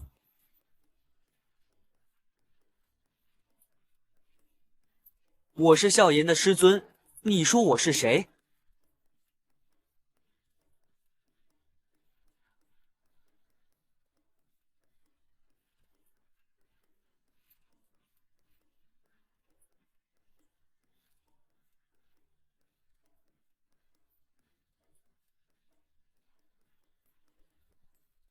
师尊，师尊，弟子已经找到了师傅我自己的仙法。仙法阁中发生的一切，苏白早已了然于心。甚好。怎么可能？萧炎哥哥居然找到了修炼之法。师尊，不知修炼这部仙法需要多少年资？弟子什么都愿意付出。笑颜已做好倾家荡产的准备，每个加入宗门的弟子都可以免费选择一部仙法，自然无需银子。免费？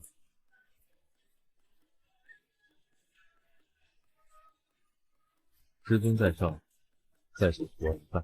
好了，去吧，争取早日达到肉身境。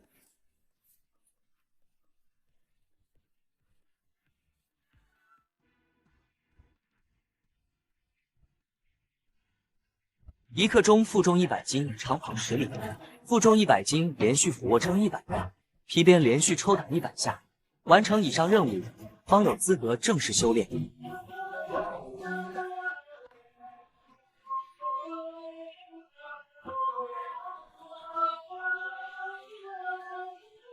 萧炎哥哥，要不别练了吧？这会死人的。笑颜从小到大哪里受过这种苦？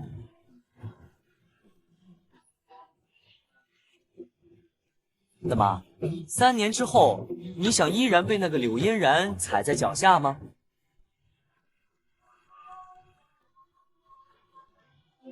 我要变强，我要赢柳嫣然，我要证明我萧炎不会比任何人差。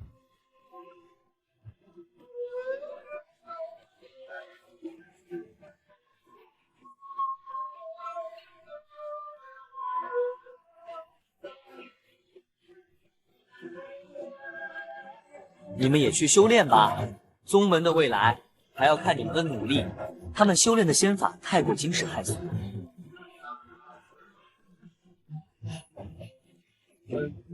无妨，我天道宗的仙法光明正大，无需避讳谁。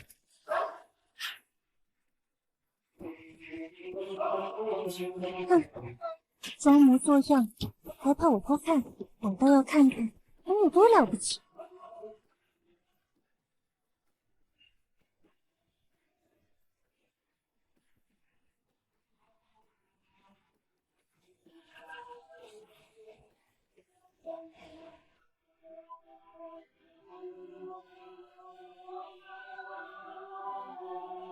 只数到3，他的神色就彻底变了。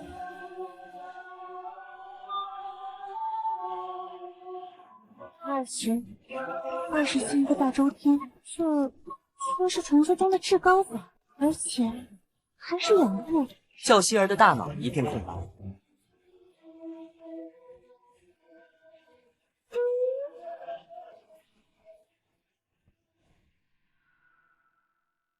那个，请问我可以加入天道宗吗？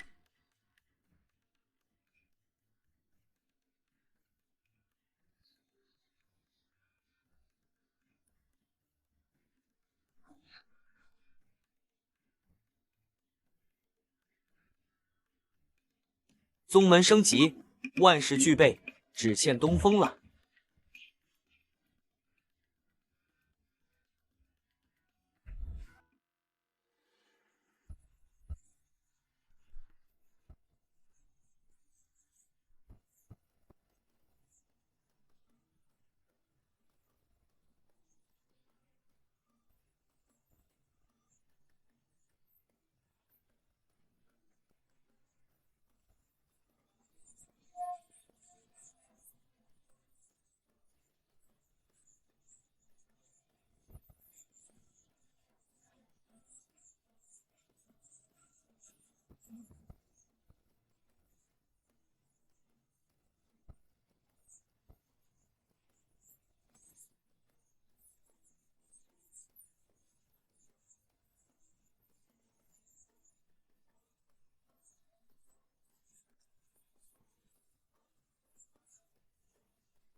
诸葛师兄不努力，我还行。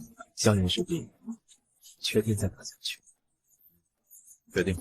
第二天一早，苏白就被这自虐式的修炼声吵醒，想赢柳嫣然的执念，也让他陷入疯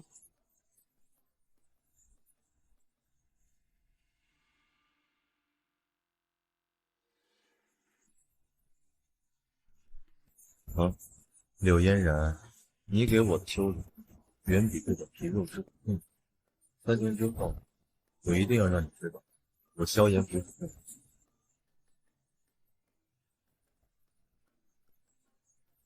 弟子们如此勤奋，宗门何愁不兴旺？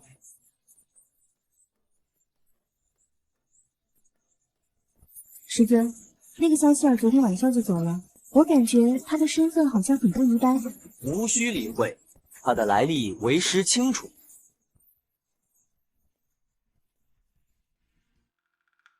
师尊，叶青瑶师妹醒了。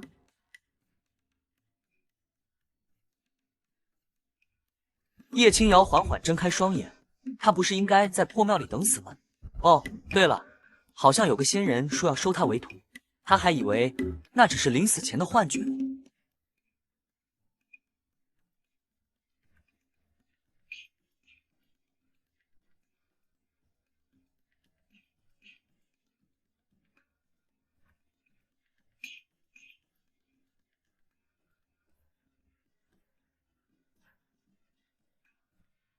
我拜见仙人。身体好些了没？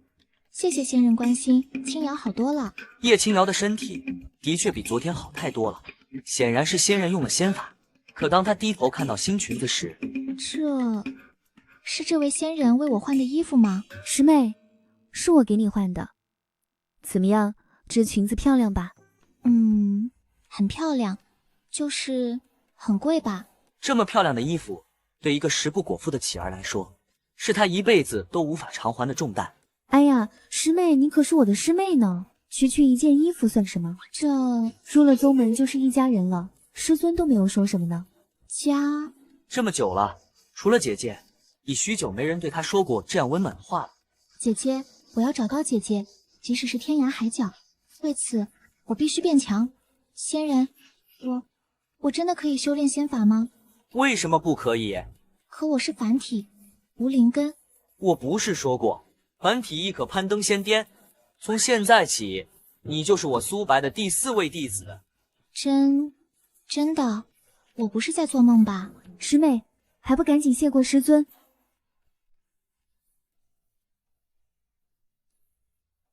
弟子叶青瑶拜见师尊。这一刻，他终于有了家，有了一个愿意接纳他这个凡体的师尊。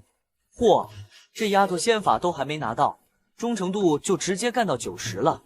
灵犀，带她去仙法阁，挑选一部适合的仙法。是，师尊。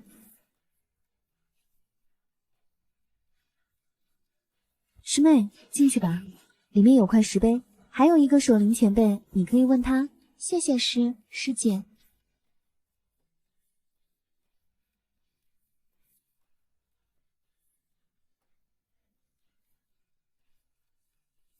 请将手放在前方的石碑上。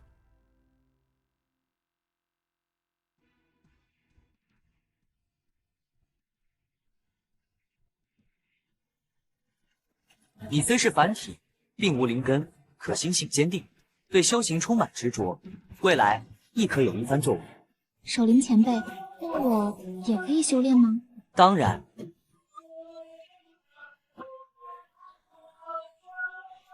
他可以修炼了。这是凡人修仙诀炼气篇，大道有灵，希望你不忘初衷，努力向上。多谢守灵前辈。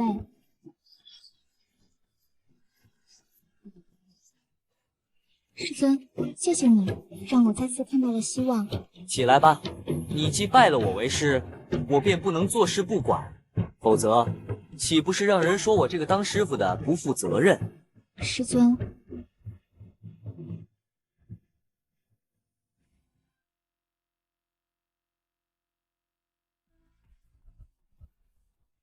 为首的是一个长发老者，他身后一面琳琅宗大旗迎风招展，这声势浩大的场面吸引了山下云水城所有人的目光。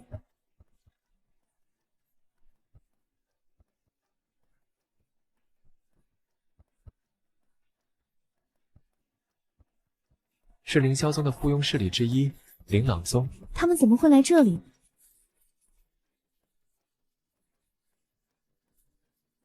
这琳琅宗很厉害吗？非常厉害。凌霄宗收了几个附庸宗门，琳琅宗就是最强的一个。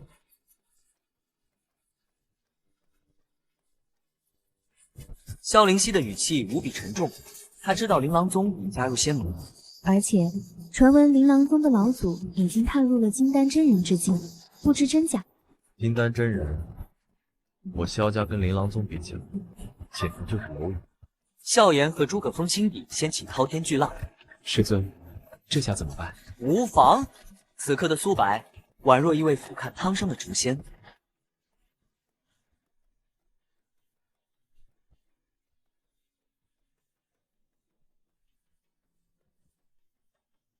灵溪小姐，我等找你，可是找得好苦啊！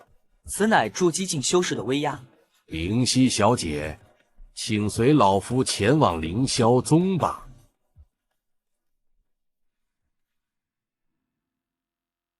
若是不去呢？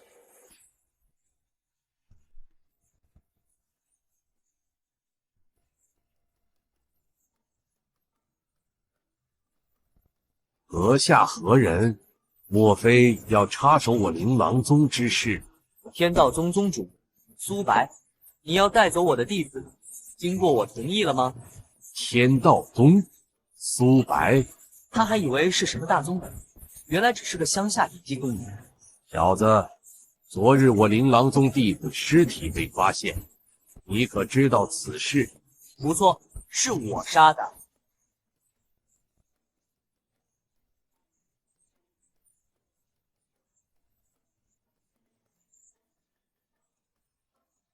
好胆，敢杀我琳琅宗的人，难道不怕我雷霆怒火吗？哈哈哈哈！区区琳琅宗算什么东西？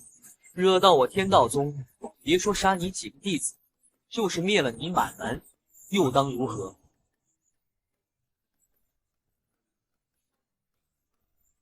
我没听错吧？他要灭了琳琅宗、天道宗。我想起来了，就是昨天打了凌霄宗脸的那个杂牌宗门，牛，太牛了！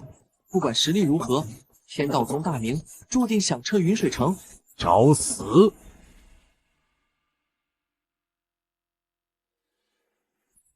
众弟子，释放你们的气息，向世人宣告：我琳琅宗不可辱。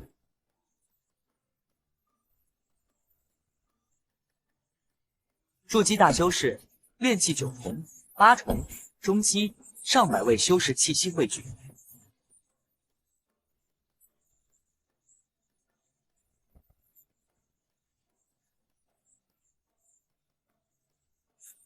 出手，夷平天道宗，除了萧灵溪，所有人杀无赦。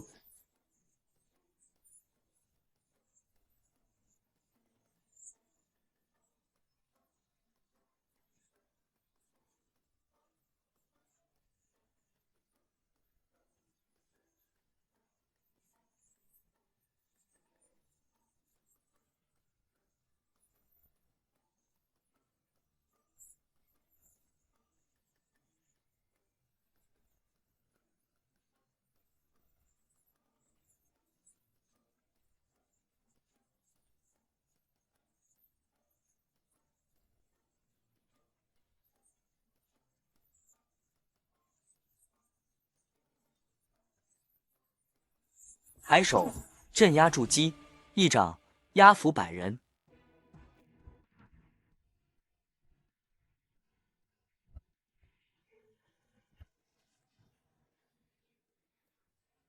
天道宗宗主的实力深不可测。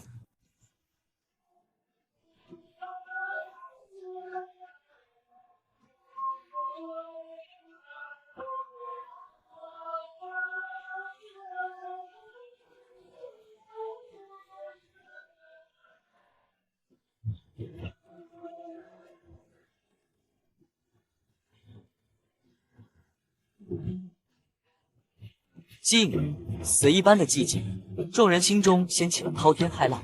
谁能想到，琳琅宗筑基长老竟被天道宗宗主抬手间就镇压了？师尊好帅，他所做的一切都是为了我。师尊也太强大了吧！我的选择是正确的，柳嫣然，3年后你说定了。师尊，要是我也有师尊这样的实力，是不是就可以去寻找姐姐了？这一刻，4位弟子心中各有感触，但无一例外都被苏白的强力深深震撼。他们对天道宗的归属感前所未有的强烈。你究竟是谁？天道宗宗主苏白，需要我再说第3遍吗？金丹真人。金丹真人这4个字仿佛一道金刃，不仅劈中了老者，也瞬间引爆了围观人群。卧槽，金丹真人，我没听错吧？天哪，天道宗竟有金丹真人坐镇，这下牛逼大发了！疼，不是做梦。今天之后，天道宗大名注定要响彻整个云水城。小子，就算你是金丹真人，你也不能杀老夫。我琳琅宗同样有金丹老祖，而且我琳琅宗背后还有凌霄宗做靠山，仙盟500强的凌霄宗，你惹不起。没错，快放了我们长老，否则你会死得很惨。我师尊可是筑基后期大修士，我们背后是凌霄宗，你若是识趣，赶紧放开我们，再把萧灵溪交出来，否则凌霄宗绝不会饶恕你们。呵呵，凌霄宗，我杀了你们又如何？琳琅宗奈我何？凌霄宗又能奈我何？你，苏白的话犹如九幽寒风，让所有叫嚣的声音戛然而止。他决定用一场杀戮为天道宗立位于天下。既然你们找死，那就怨不得我了。从此以后，犯我天道宗者，无论是谁，杀无赦。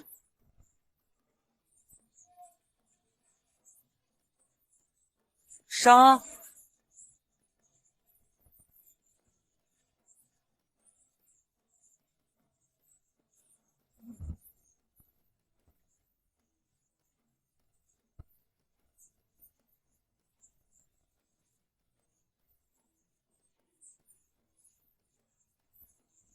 火化是苏白不想让敌人的鲜血玷污了自家宗门，因为他们不配。这场战斗结束得如此之快，气势汹汹的百人队伍顷刻间灰飞烟灭，全都杀了，一个不留。风雨欲来了，他杀了琳琅宗这么多人，还当众打脸凌霄宗，这2大仙门肯定会报警。不知道这天道宗能不能扛住接下来2大势力的疯狂报复啊！难！苏白可不管别人考虑什么，只见他手一挥，上百个储物袋与一枚储物剑便如同倦鸟归林般齐刷刷飞入手中。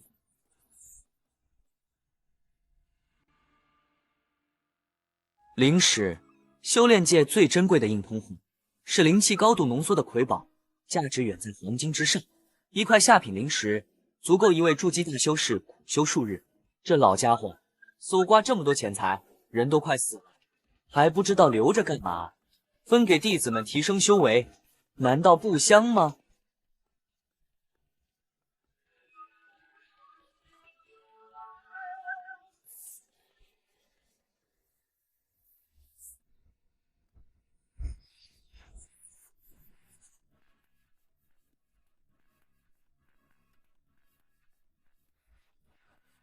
拿着，一人10块，都别愣着了。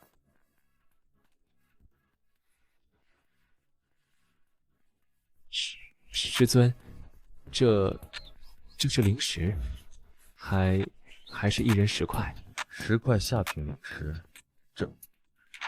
这比我整个家族1年的收入都多。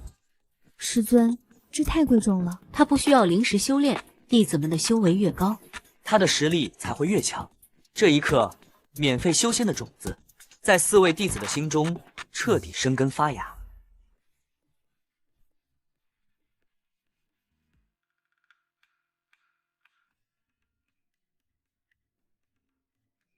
师尊，这太贵重了。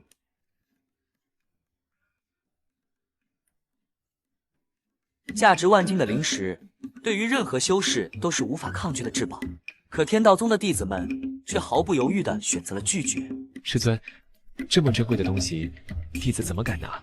这可比我一辈子见过的钱都多。是啊，师尊，我们不能要，这太贵重，我们承受不起。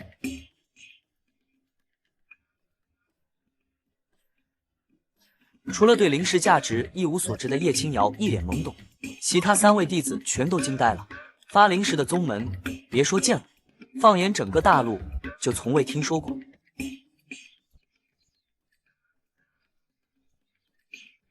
你们知道天道宗如今最缺的是什么吗？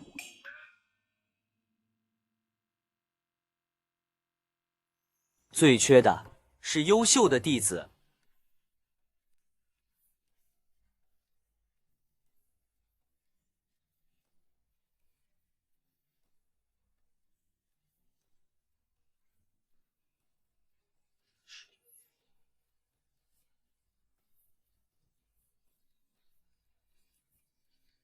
当你们有一天可以独自闯荡世界，打响天道宗名气时，才是我天道宗辉煌耀眼之刻。这个世界，敌人不会与你们讲道理、讲道义，唯有拳头才是真理。苏白的话语掷地有声，一字一句如同重锤，狠狠敲在4位弟子的心上。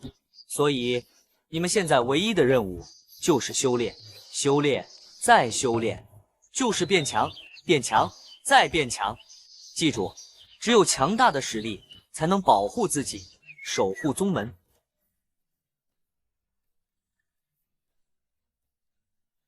没错，只有实力。对诸葛峰来说，他需要实力为父母报仇；对萧灵溪来说，他需要实力摆脱家族与赵宝霄的控制；对萧炎来说，他需要实力打败柳嫣然，证明自己不是废物；而对叶青瑶来说，他需要实力去寻找失散的姐姐。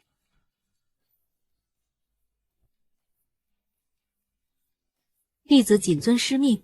就在这一瞬间，4位弟子的宗门忠诚度全部飙升到了95，距离满值100仅一步之遥。快去修炼吧，更多的敌人就在眼前了。弟子告退。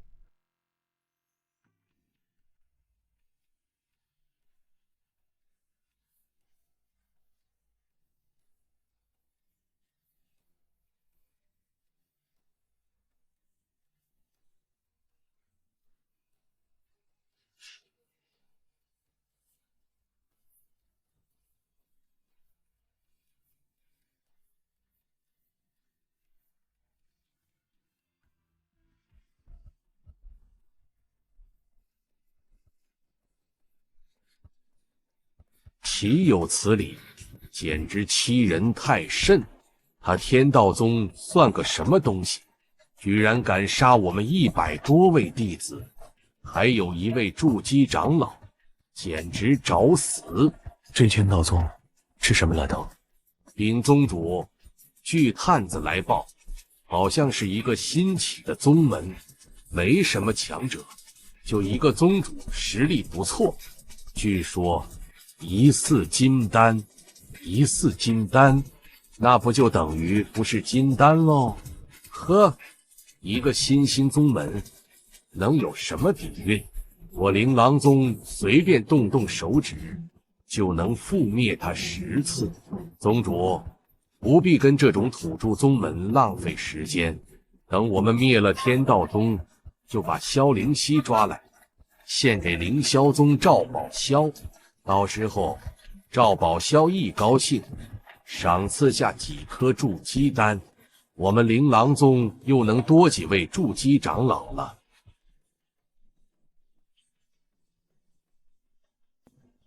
这件事不能拖，既然对方已经宣战，那我们就要迎战，通知所有外出地的长老，马上回归宗门，明日一早全宗出击。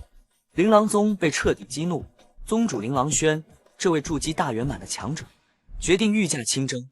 还有，把我们琳琅宗即将出征的消息散播出去，我要让周围几座城的人都好好看看，招惹我琳琅宗的下场有多么凄惨。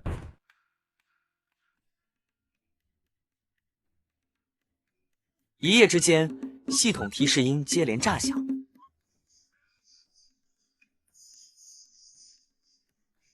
素白知道，他的宗门即将迎来一次翻天覆地的变化。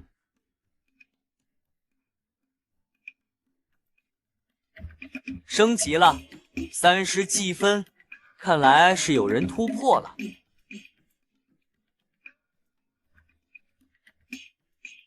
炼气2重弟子只有萧灵溪一人，此刻的他精气神都截然不同，灵石消耗速度比普通修士快10倍，而换来的是数倍的修炼速度。师尊，这仙法太强大了，吸收的都是纯净灵气，不用提纯，只要灵气够，突破简直跟喝水一样。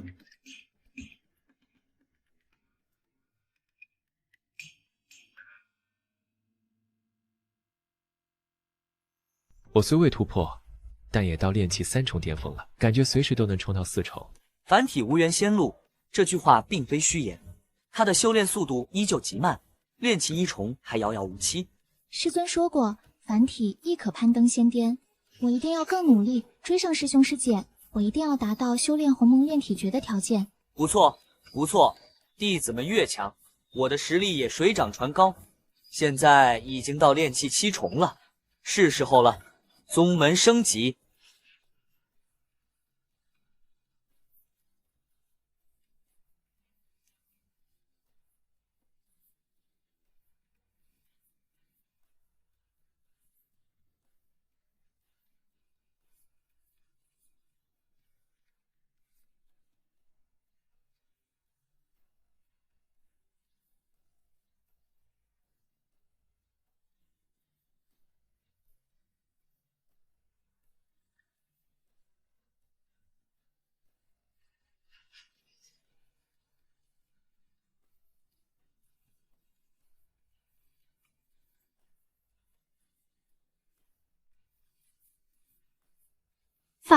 发生了什么？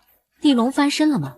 这灵气浓度至少增强了10倍，地下绝对出现灵脉了。看那山头变大了好几倍，还凭空多出了那么多宫殿。我明白了，天道宗宗主早发现这有灵脉了。灵脉啊，那可是灵脉。我听说琳琅宗都没有资格占据灵脉呢，天道宗这是要一飞冲天了。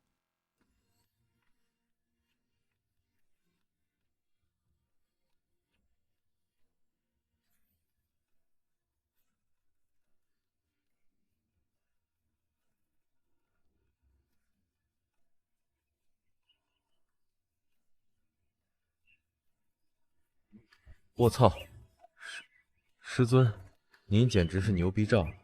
这一刻，笑颜感觉身后不再是一个人，而是一座横推万古的雄伟靠山。云天宗，柳嫣然，3年之后，我会让你们知道，谁是天才，谁才是真正的废物。等等，宗门山头扩大了，现在绕山脚跑一圈，好像超过10里了，20圈。岂不是200里？积分和任务系统开启了，我先看看。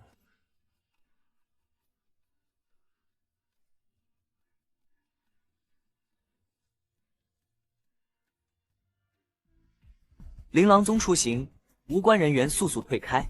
今日便是天道宗覆灭之时。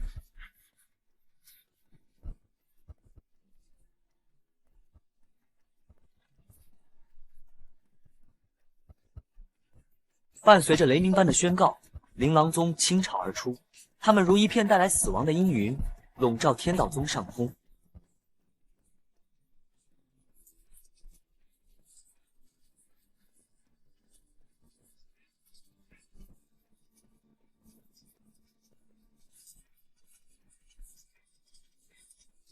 天哪，天怎么黑了？这是要打雷劈人吗？那个旗帜上的图案是琳琅宗的人。我的天，看啊，他们脚下什么都没有，是凌空飞行，那些全都是筑基期的大修士。完了，10几倍筑基大能，琳琅宗这是把老底都搬出来了吧？天道宗这下彻底完了。这就是天道宗，好浓郁的灵气。琳琅轩瞬间察觉到此地非凡，这灵气浓郁程度比他们宗门还要强数倍。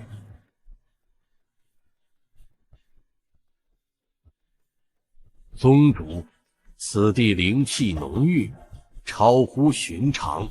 齐地下，恐怕有灵脉滋养啊。灵脉，那可是支撑大型宗门的无上至宝。天助我也，天助我也啊！若是能博得此地灵脉，我突破金丹真人之境，指日可待。到那时，就算是皇宫贵胄，也要尊称我一声之人。一条无主的灵脉，足以让所有势力陷入疯狂。这条灵脉必须属于我灵王宗。天道宗宗主，给我滚出来！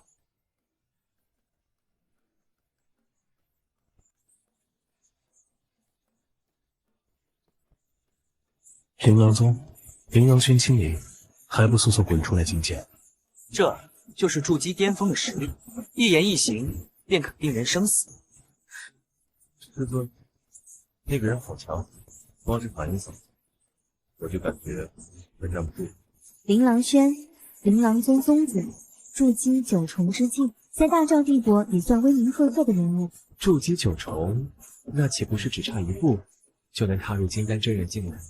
呵呵，看起来只是一步之遥，可这一步犹如天堑鸿沟，想要渡过天劫，千难万险，他还没那个资格。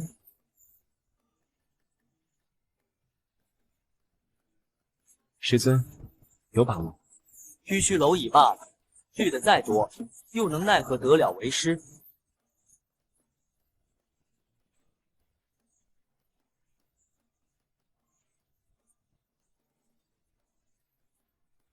你就是天道宗的宗主苏白，凌空虚踏，果然是筑基修士，倒有几分实力。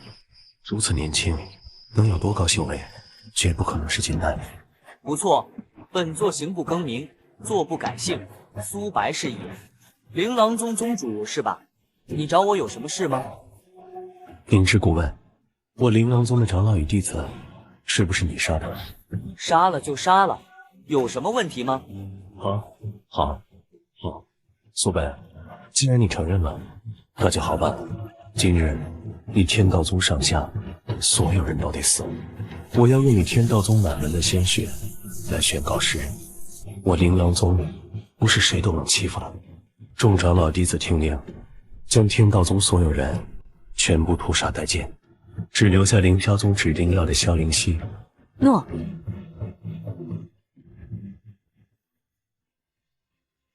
一场屠杀即将开始。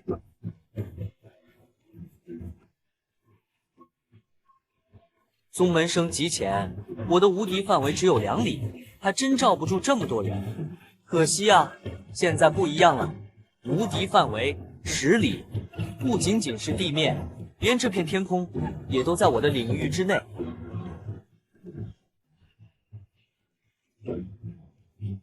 我曾说过，犯我天道宗者，杀无赦。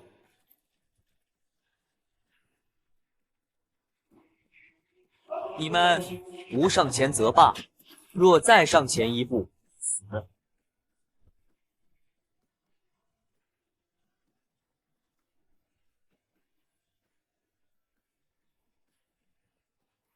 这小子说什么？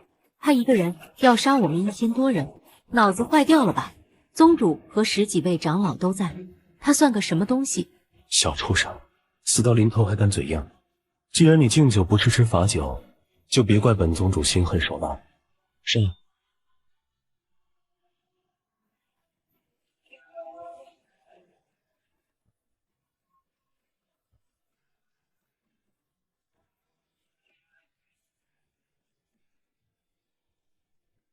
唉，1个月30两银子，拼什么命呢？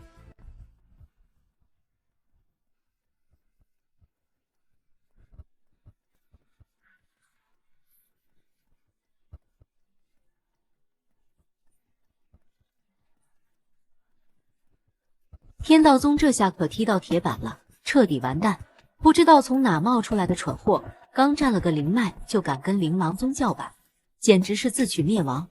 这回啊，天道宗恐怕连个渣都剩不下了。哎，就是可惜了那条刚出现的灵脉啊！这要是被琳琅宗占了，咱们可就半点机会都没有了。在众人看来，这场战斗毫无悬念。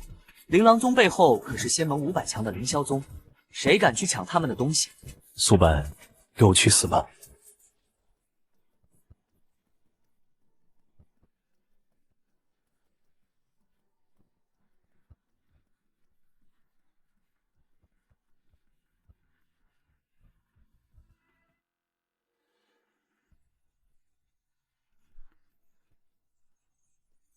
这一剑快如闪电，声势骇人，但在苏白眼中却仿佛慢动作。这小子疯了吗？面对这么凶悍的攻击，他竟然一动不动，难道是下神？嘿嘿，我看八成是被宗主这一剑的威势给吓破胆了。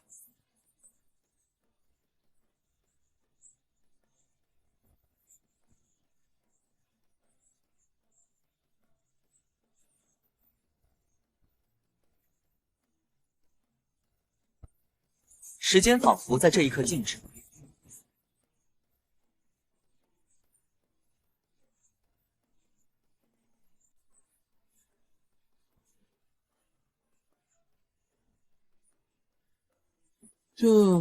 这是什么指法？一指就崩断了宗主的佩剑？开玩笑的吧？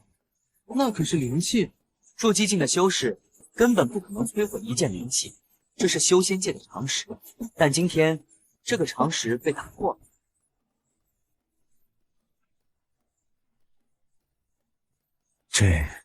这怎么可能？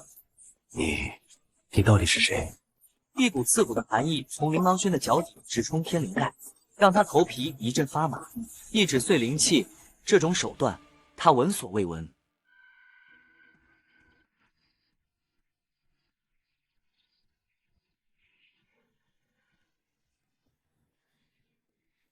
诸位远道而来，想必有些劳累。天道宗没什么好招待的，就请大家看一场烟花，放松一下吧。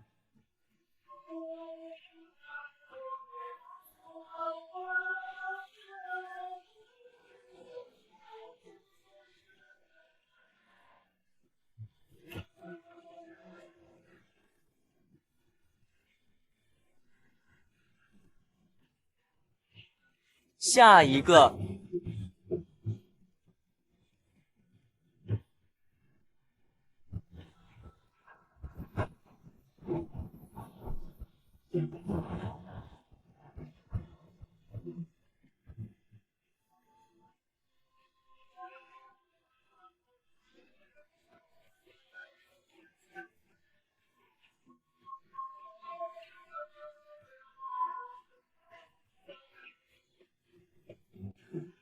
这已经不是战斗，而是一场单方面的屠杀，一场以生命为代价的诡异而绚烂的烟火盛宴。屹立300年的琳琅宗完了。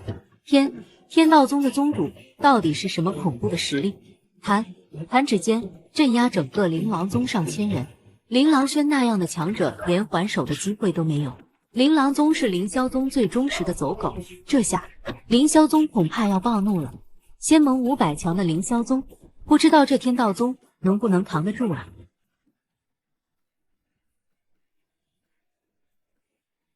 师兄，简直帅爆了！什么时候我能有师宗，就可以真正掌控自己的命运。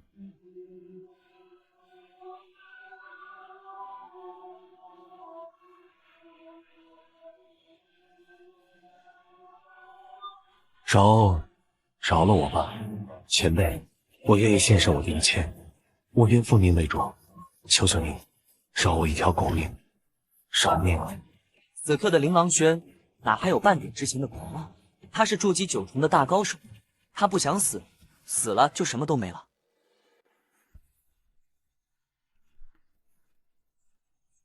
早知如此，何必当初？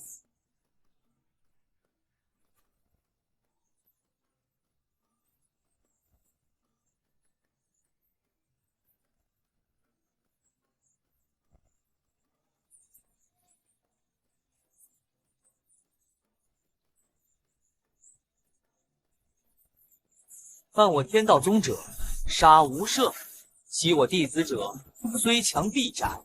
若有人再敢来犯，琳琅宗便是尔等的下场。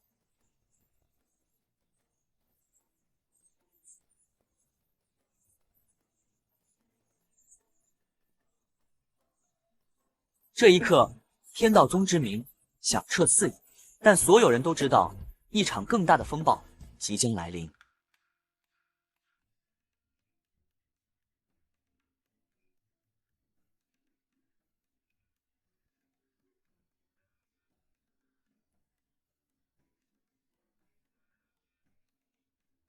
苏白以雷霆手段覆灭琳琅宗，这一幕被无数强者和百姓看在眼里，崇拜与敬畏正转化为天道宗的声望。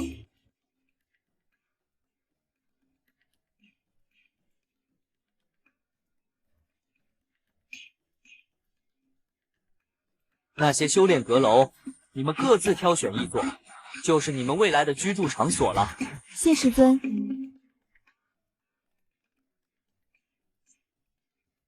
太好啦，终于有地方住了。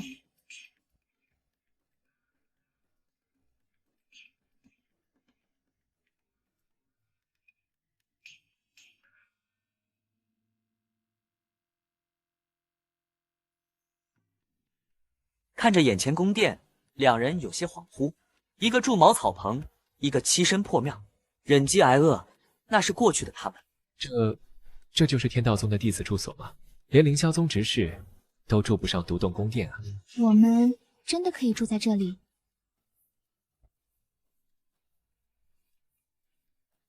师尊，这住1个月需要多少银子？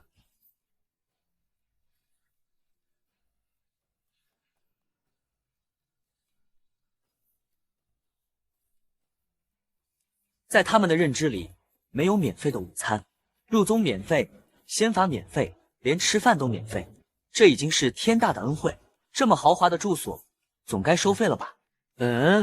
都说了，我们宗门包吃包住，住所自然也是免费的。免费？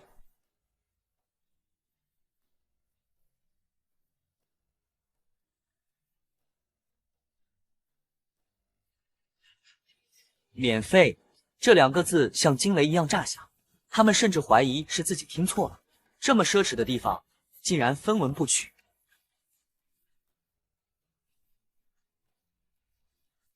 师尊，入宗免费，仙法免费，吃住也免费。前2天还给我们银子买新衣服。师尊，您的银子还够用吗？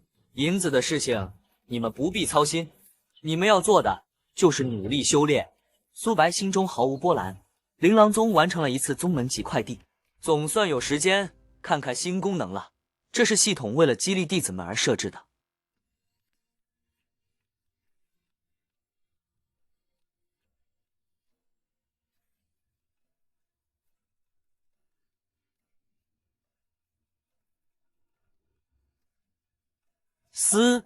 苏白被这价格吓到了，太便宜了，外界炼气丹上百两，这里只要1积分，更别提那有价无市的筑基丹了。弟子商城都这么逆天了，那我的呢？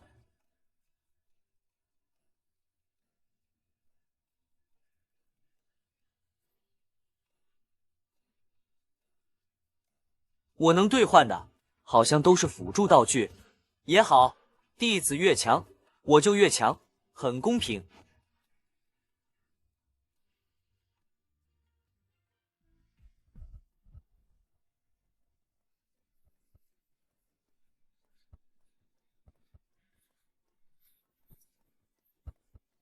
谁？是谁？是谁毁了我琳琅宗？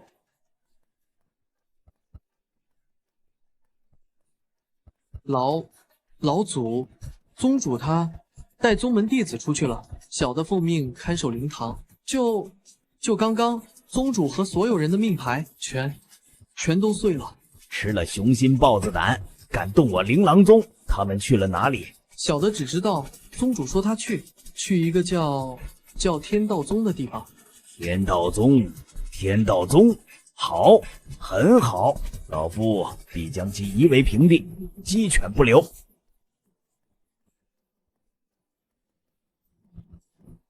所有人都死了，还留你这个废物！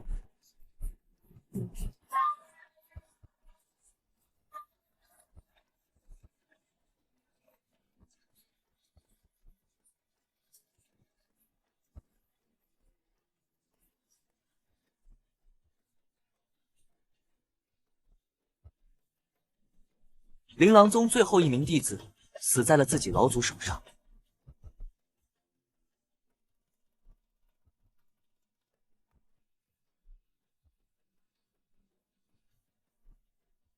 天道宗，等着承受我琳琅宗的怒火吧！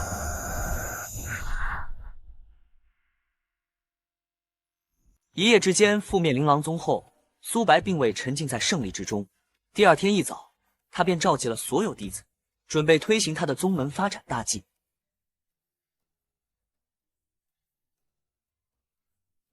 这块是宗门任务面板，这些任务你们都可以接取，完成能赚取积分，用以兑换修炼丹药与战技。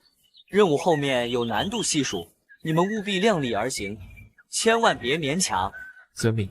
谨记师尊教诲。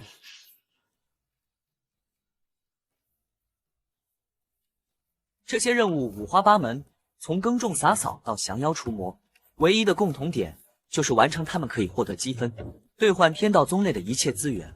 种植灵草，这个我熟啊。我之前在凌霄宗当杂役的时候，种灵草可是拿过第一的。这个任务虽然需要3个月才能结果，但是难度不高，我们可以每人先接10次。那太好了，到时候就全靠大师兄指点。啊哈，好说好说，等3个月后，咱们每人就都有100积分入账了。多谢大师兄。谢谢大师兄。嘿嘿，将宗门装饰一番，根据完成度结算积分，这个交给我吧。灵犀师姐的眼光一直很好，宗门肯定会变得漂漂亮亮的。那是自然。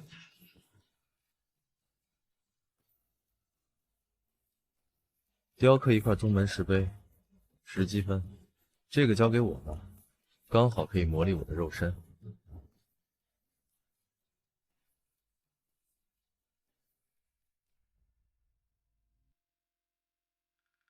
萧灵溪心思细腻，他立刻意识到，对于还是凡人之躯的叶青瑶来说，大部分任务都太过艰难。青瑶师妹，我们俩组队接这个清扫宗门的任务吧。任务简单，积分我们55分，怎么样？师姐，我怕拖累你。傻瓜，想什么呢？天道宗就是我们的家，你是我师妹，那就是我妹妹呀。家，妹妹。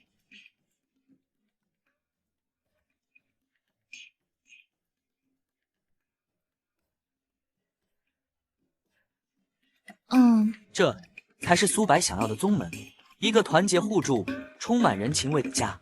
宗门内部走上正轨，接下来便是扩张。苏白深知，仅凭4个弟子，天道宗还远远不够，他要亲自出马，招揽人才。天道宗招收弟子，先到先得，名额有限。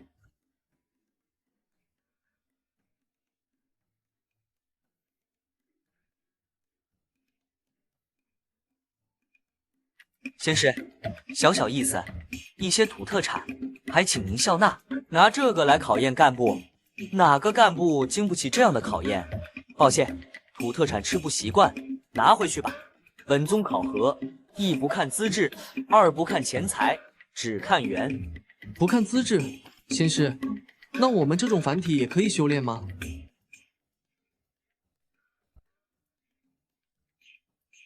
入我天道宗，即使是凡体，亦可有一番大作为。将天才培养成强者，不过是锦上添花；将凡人塑造成高人，才是真正的逆天改命。这便是天道宗的宗旨，也是苏白收下叶青瑶的原因。仙师，既然如此，晚辈愿意加入天道宗。我也愿意。仙师，选我。排队，一个一个来。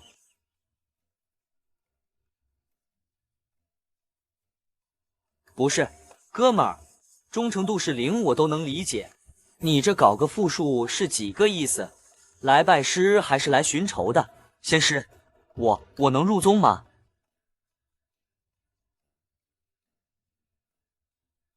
好家伙，我说怎么是复数？原来是商业间谍啊！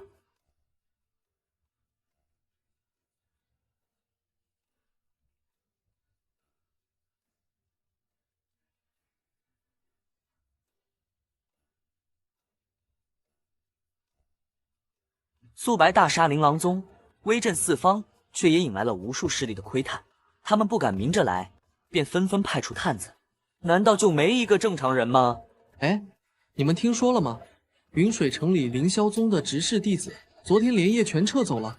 那肯定啊，天道宗把琳琅宗给一锅端了。琳琅宗可是凌霄宗养的狗啊，这主人能不发飙？我看凌霄宗这是要有大动作了。那岂不是说凌霄宗的强者马上就要来报复天道宗了？我本来还想来试试的，可一想到要跟仙盟500强的宗门作对，我这腿肚子就发软啊！可不是嘛，上一个招惹凌霄宗的宗门，听说全宗上下8000多口，连山门口路过的狗都被剁了。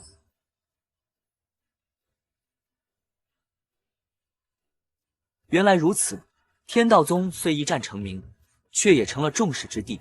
在凌霄宗这座大山没有搬开之前，恐惧会挡住所有真正想要拜师的人。看来灭一个琳琅宗还远远不够。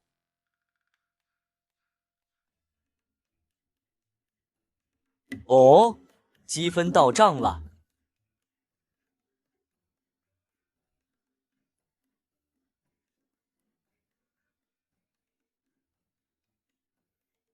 3天时间，宗门已焕然一新。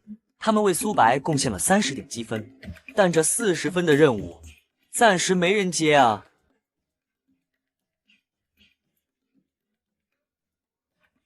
那就只有一个可能了，有弟子突破到炼气4重了。炼气3重的弟子只有诸葛峰与萧灵溪，而萧灵溪才突破不久。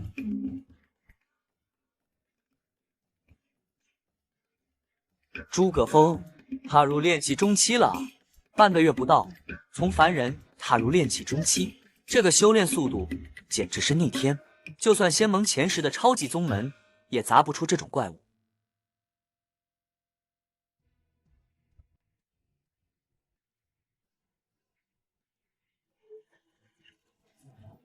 师尊，我已经可以复制100级，在1刻钟之内跑完10里。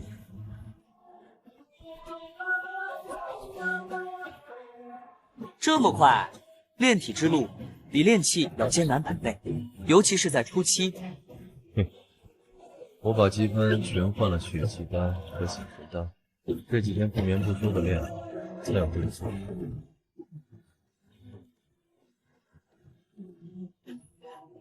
1、2、3。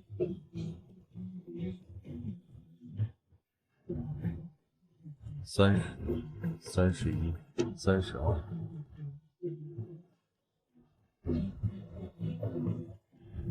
68、69。你这样高负荷训练，肉身会崩溃的。肉身打磨最忌讳急于求成，对身体损伤极大，可能留下道伤。师傅放心，我的身体我修，还能坚持。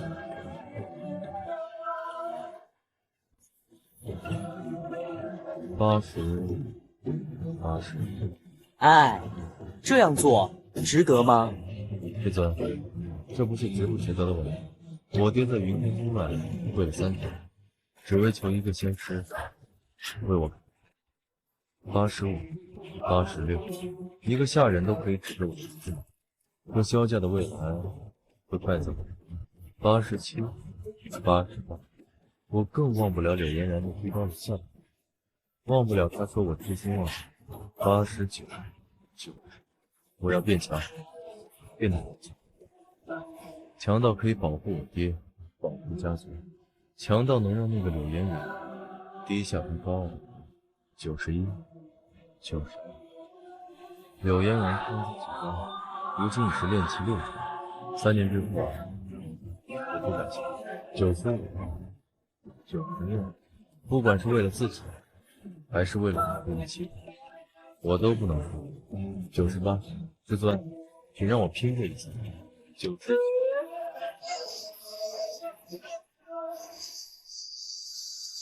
师尊，我们也想拼一次。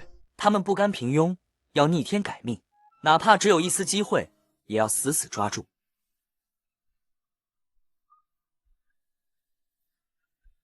说得好，没有人可以决定你们的未来，未来的路要由你们自己说了才算。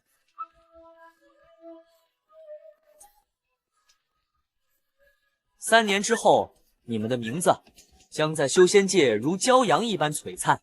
师尊，你真的相信我可以成？会的，因为你们都还年轻。100。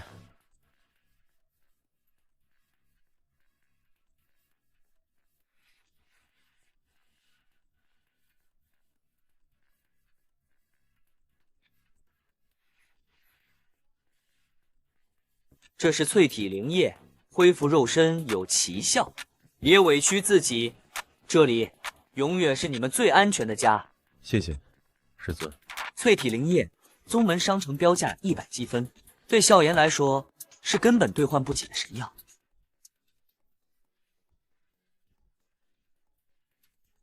这100积分，到时候记得还啊！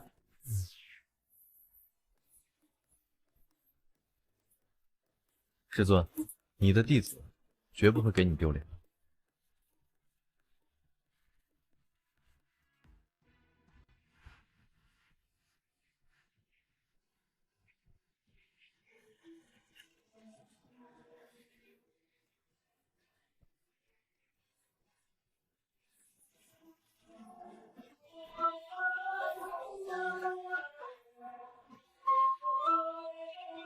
又3天之后，萧炎的炼体终于突破，成功踏入了肉身境界。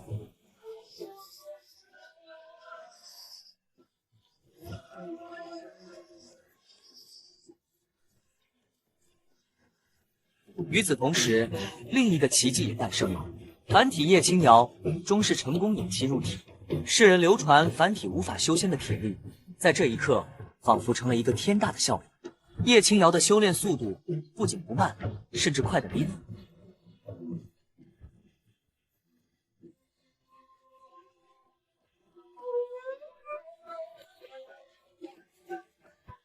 你们确定要组队接取这第1个任务吗？炼器5重级的任务，对新手弟子来说，无异于一步登天。师尊，我已到炼器4重巅后，又兑换了棍物，有信心挑战炼器5重。天灵根的天赋让诸葛峰拥有引超同阶的实力，越阶挑战对他来说并非不可。师尊，我也快到炼器中期了，正想找人练练手呢，说不定打一架就突破了。而且我新换的剑法还没见过血呢。师尊，这帮土匪经常骚扰我们萧家的车队，杀人灭口，无恶不作，我早就想到这次。师尊，您就放心吧，我肯定会保护好青瑶师妹的安全的。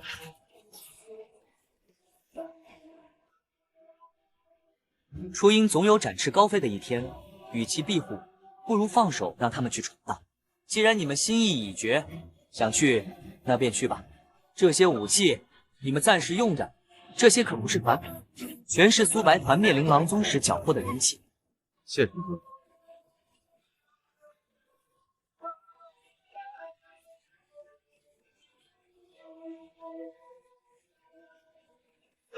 诸葛峰昔日在杂役房时常挑水，对棍棒最为熟悉。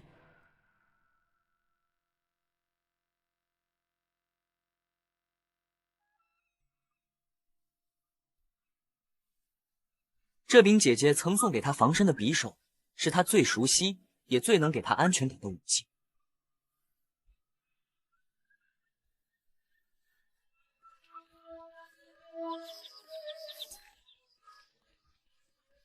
师尊，这些天我天天负重训练，现在一脱下来，浑身都是劲。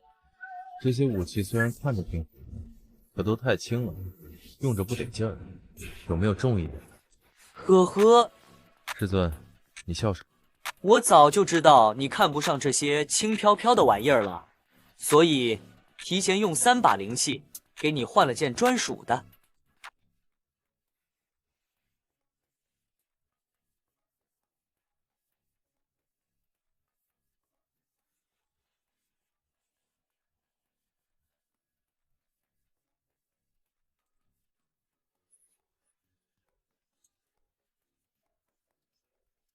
哇塞！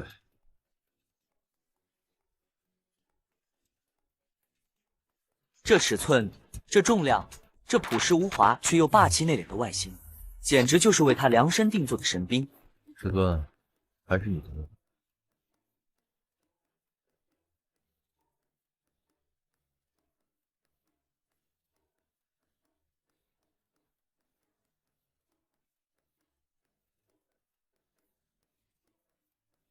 哈哈，爽，太爽了！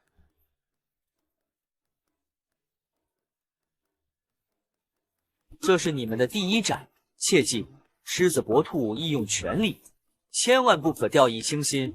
谨遵师尊教诲。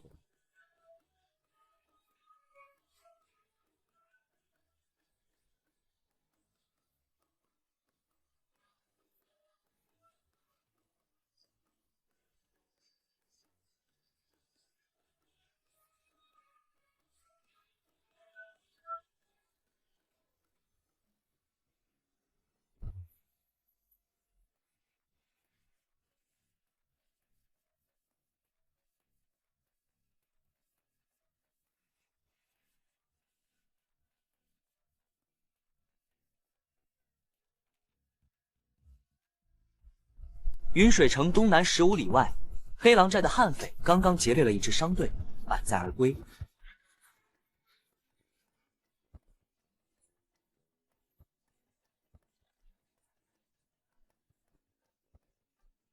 大哥，这次咱们可又发了笔横财啊，运气真不赖，碰上了肥羊商队，嘿嘿嘿。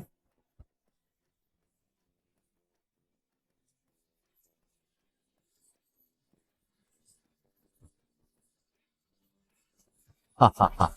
这次不仅有钱，还有货色。那可不，一路杀鸡宰羊，周围村里的漂亮娘们儿都玩遍了。听说云水城里的女人，那才叫一个水多。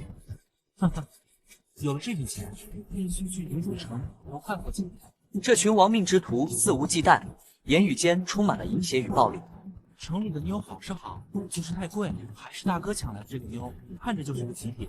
是啊，你看那小脸蛋，那皮肤白的跟绸缎似的，觉得八成是你大户人家小姐。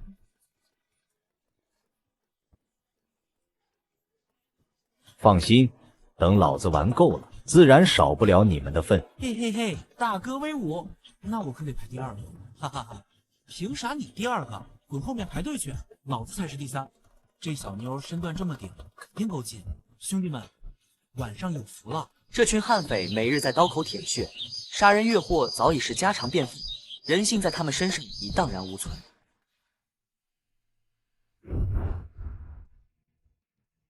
快到寨子了，都给老子快点！驾！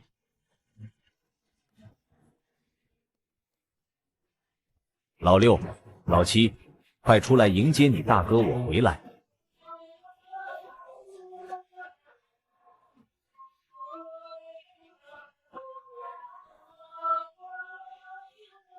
不对劲，这里太安静了，一股不祥的预感涌上络腮胡大汉的心头。不好，快退！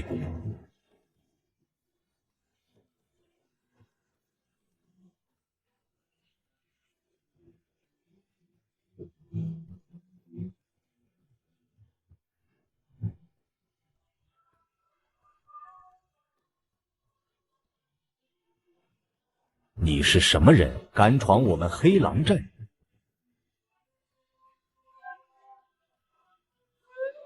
天道宗萧炎，没错，来者正是炼体成功、脱胎换骨的萧炎。萧炎，云水城萧家那个有名的废物萧炎。还以为是你的高手，闹了半天是个废物。萧炎，你个小废物，胆子真不小！今天你插翅也难飞。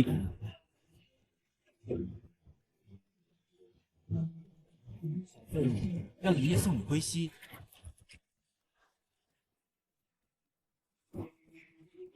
废物之名，我忍了。今日用你们的死来想。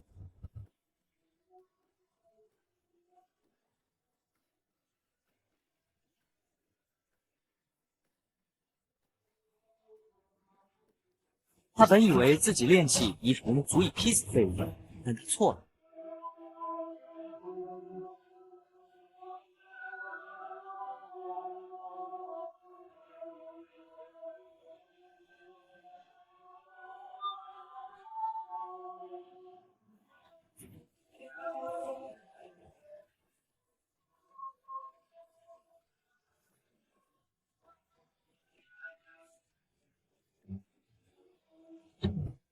说他不能修炼啊，这使你练气子，这他妈是废物！这小子有古怪，一起上，给老子剁了他！是啊，大哥，交给我，我要把它撕成碎片。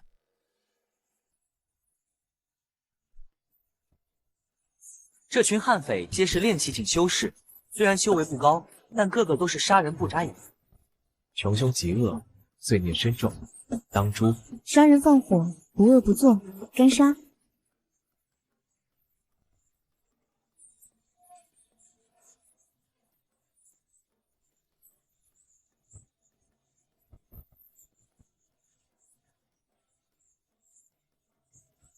打狗棒法，追风剑。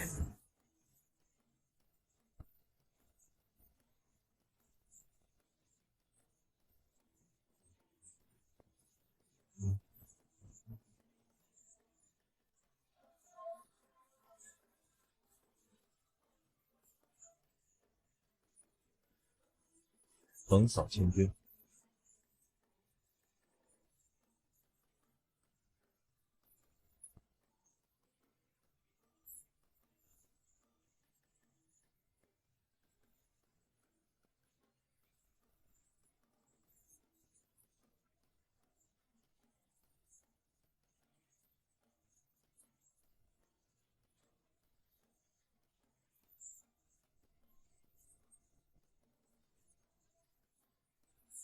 短短几个呼吸，除了炼气五重的匪首，10几位悍匪已悉数殒命。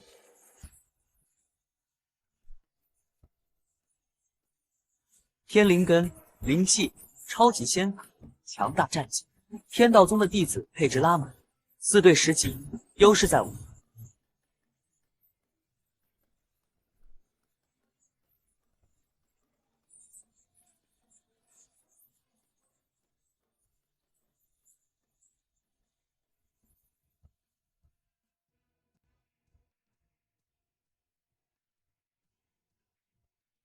面对这4个小鬼，他第一次感觉到了恐惧。老二、老三、老四都死了，你们究竟是什么人？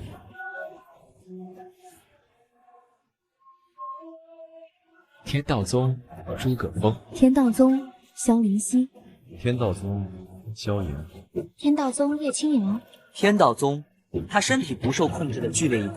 天道宗，你们为什么要下此毒手？你们抢劫商会，屠戮无辜村民，桩桩件件，人神共愤。我天道宗行事便是要替天行道，铲除你们这种人渣恶霸。正义，呵呵，少他妈跟老子装蒜！你们这些所谓的仙门还少吗？我黑狼寨能在这儿立足这么多年，匪首有恃无恐，他还有最后的等待。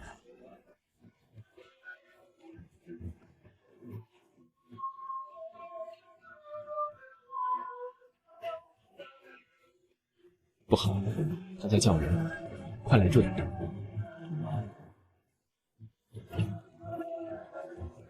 谁敢再靠近一步？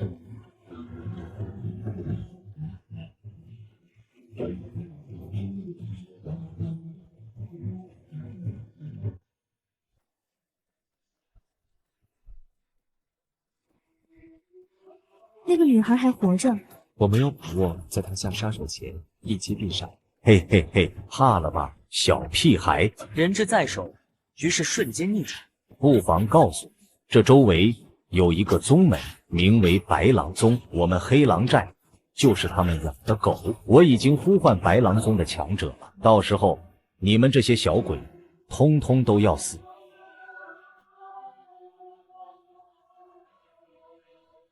玉器飞行，至少炼气后期。白狼宗宗主乃炼气巅峰者，硬拼的他不是对手。哼，这白狼宗竟然还保护着黑狼寨，看来也是一路混色。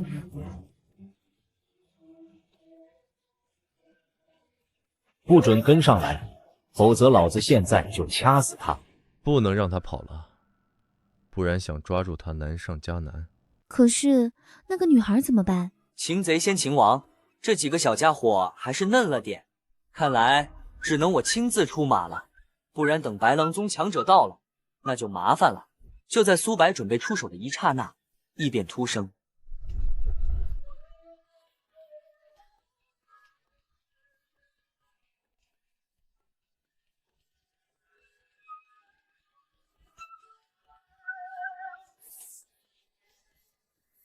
啊，我的手，我的手！接触到魔焰的双手，仿佛被无数刀刃切割。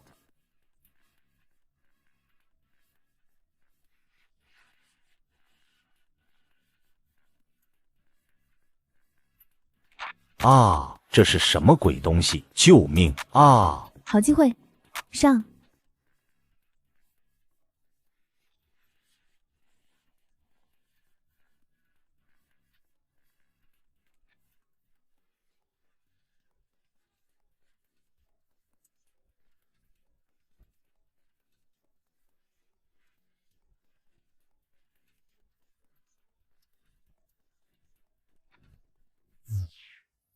炼气五重的匪首，瞬间秒杀。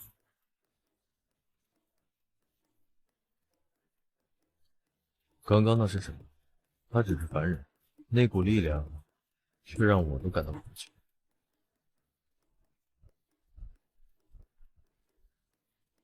不管那么多了，白狼宗的人马上就到，先带他回宗门，带师尊探查。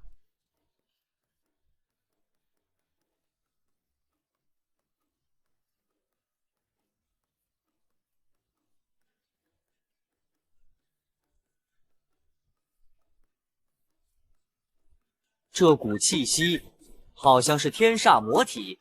呵呵，有意思。看来我天道宗又捡到宝了。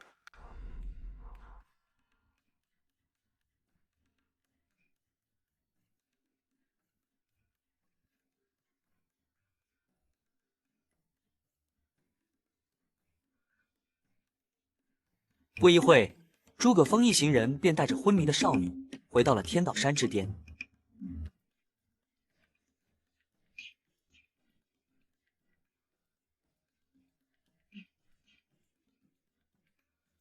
师尊，弟子几人不负所望，已将黑狼寨匪徒全部剿灭，未曾逃脱一人。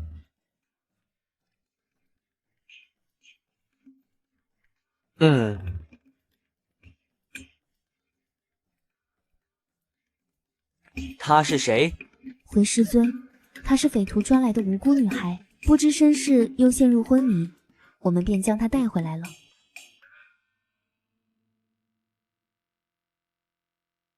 此次一战，你们自己觉得如何？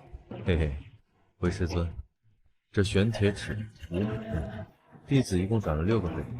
回师尊，弟子一行人先是悄然潜入，歼灭了留守匪徒，然后布下埋伏，待他们大部队归来，萧炎师弟封住退路，我与灵犀、青瑶师妹趁机而上，将他们一网打尽。只是什么？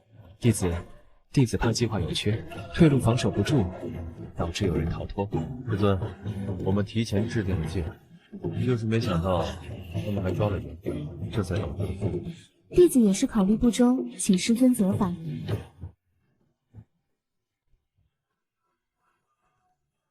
战场局势瞬息万变，从来没有完美的计划，也不可能将所有结果都考虑在内。这看的便是你们临场反应的能力。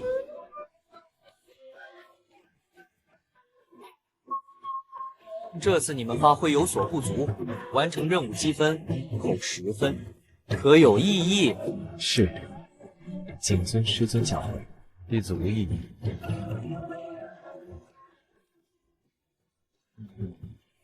但这是你们第一次行动，能够圆满完成，可喜可贺，奖励你们10分。啊，那岂不是减去了10分，又加上了？奖罚分明，恩威并施，这便是苏白的御下之道，让弟子们心服口服。作为天道宗弟子，有功必赏，有罪必罚。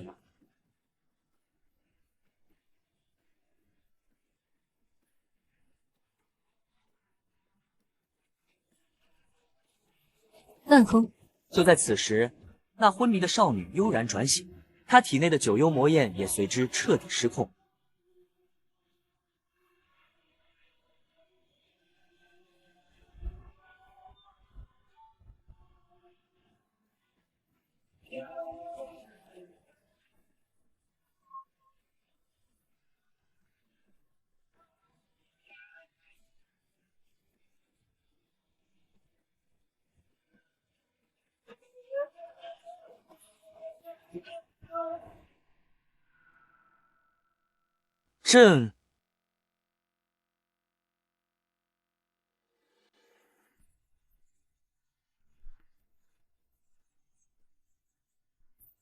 这魔焰虽强，但在苏白面前却如萤火皓月，弹指间便被轻松镇压。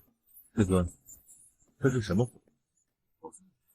之前那炼气五重的匪首，就是被这火焰烧死，不然我们的任务极可能会失败。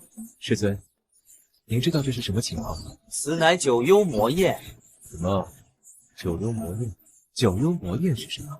太初之火，天地间最顶级的火焰，每一种都拥有焚天逐海的威力。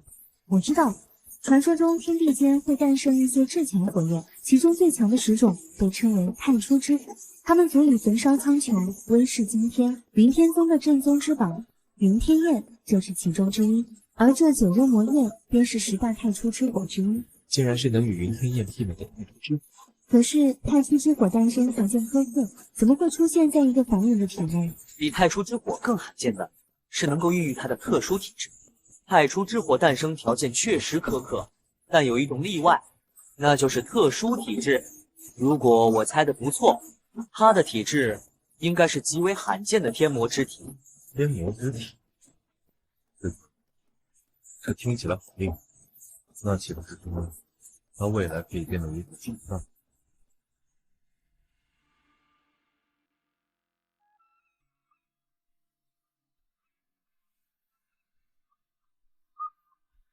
不要过来！不要过来！如果一位强者拥有天魔之体，那无疑是强上加强。可如果只是一个弱女子，这天魔之体反而是害了她。然而，这逆天的体质对一个凡人少女而言，并非恩赐，而是一道催命的符咒。等她18岁时，九幽魔焰便会彻底成熟，破体而出，而她的生命也就此到了尽头。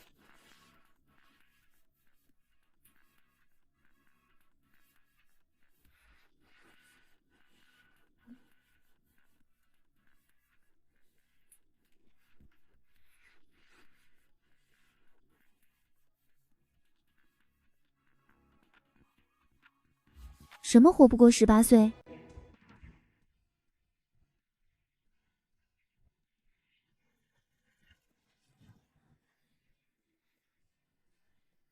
师尊，您实力通天，是不是有办法救他？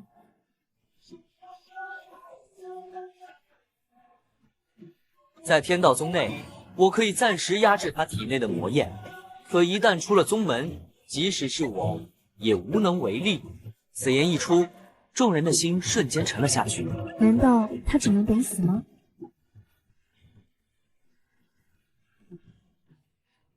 也不尽然。如果他能在18岁之前筑基，构筑天魔道台，便可彻底压制魔焰，度过此劫。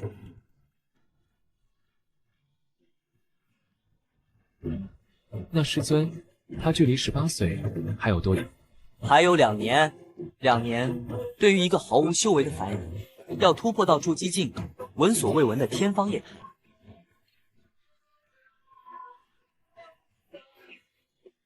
师尊让他拜入我们天道宗，修行仙法有没有可能在2年内筑基？对啊，我修行不到1月就快炼气5重了，2年筑基并非没有希望。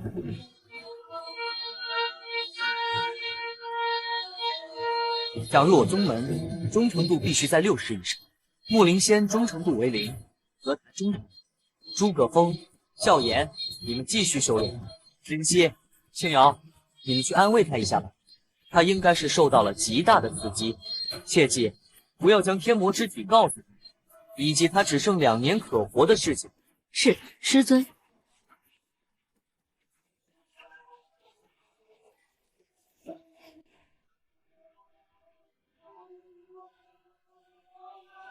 你们是谁？你别紧张，我们没有恶意，这里已经安全了，那些坏人都被赶跑了。片刻之后，木灵仙情绪总算稳定了下来，但他依旧谨记心扉，不愿与人过多接触。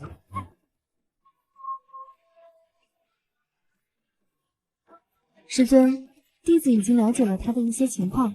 说，他名为木灵仙，是几百里外千余城的人，这次是跟着一个商队来云水城购买药物，没想到路上遭袭击，整个商队全军覆没。因他体内魔焰无法控制，时常无意识爆发，所以他才不敢接触任何人，怕伤害到别人。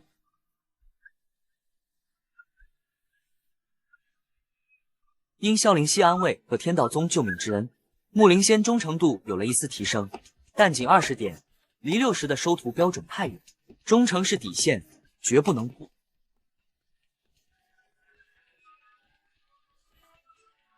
咦，怎么回事？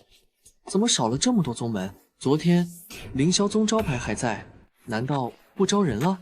兄弟，你还不知道，云水城天道宗灭了琳琅宗，还得罪了凌霄宗，人家凌霄宗放话了，不招云水城弟子。啊，还有这事？可也不至于少一半吧？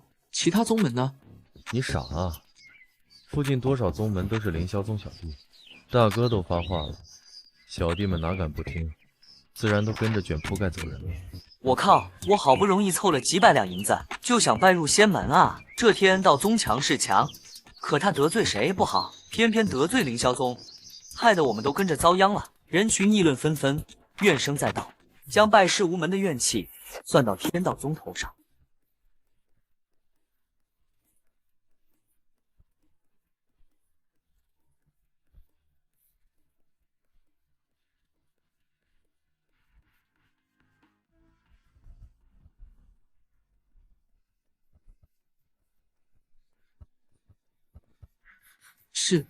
是凌霄宗的人。我的天啊！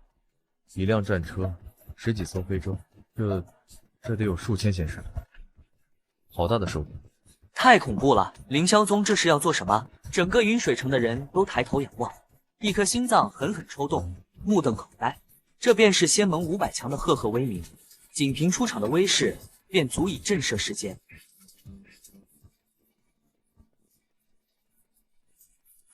起！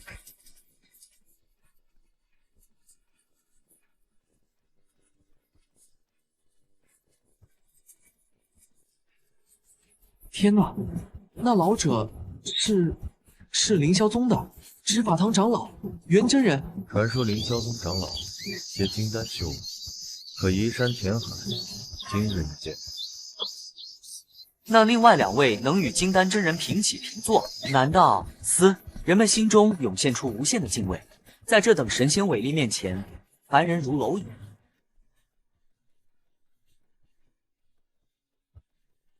本真人奉宗主之令，前来剿灭天道宗，犯我凌霄宗者，鸡犬不留。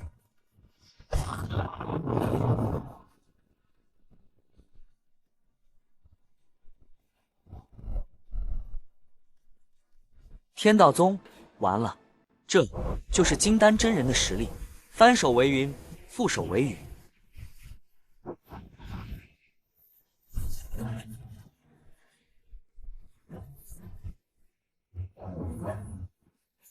如此巨大的威势，足以将毫无防备的云水城瞬间夷为平地，百万生灵化作乌有。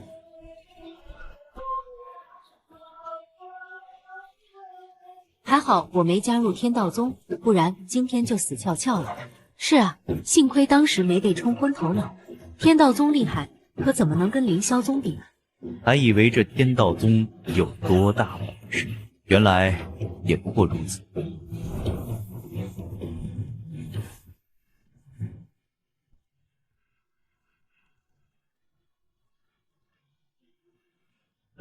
给本真人镇。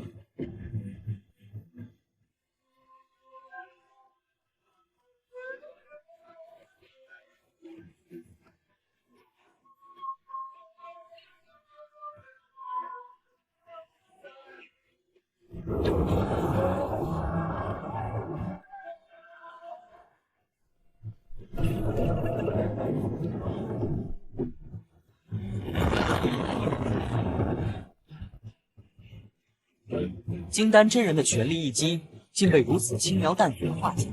这天道宗再一次颠覆了所有人的认知。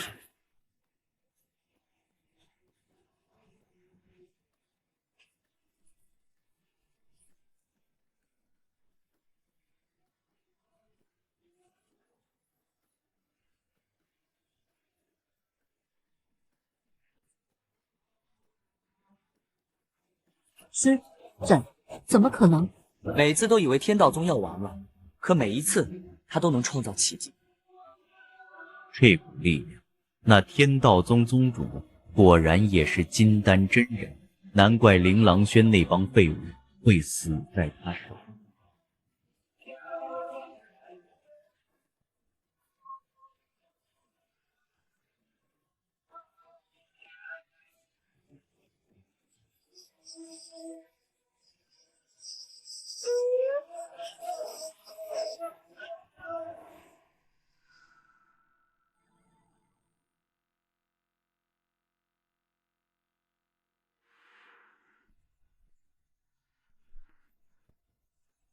凌霄宗的，呵呵，天道宗宗主苏白，你终于舍得出来。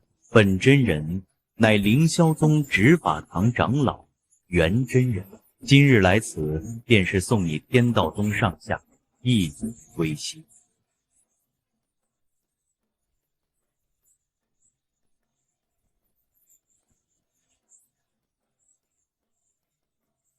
苏白，你杀我弟子，灭我宗门1000余人。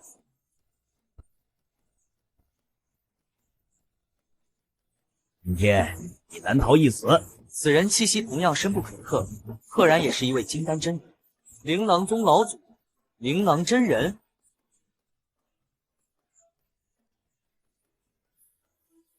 不错，正是老祖我。今日我必取你狗命。还有我。凌霄宗客卿长老柳鹤，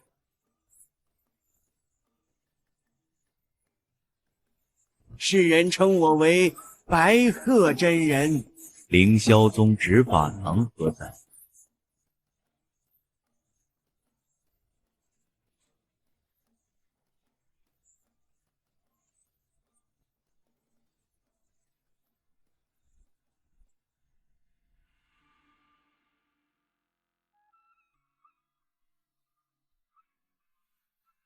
？3大金丹真人，超百位筑基大修士，数千名炼气后期的精锐弟子，凌霄宗执法堂倾巢而出，这等阵阵，足以踏平帝国任何一个二流宗门。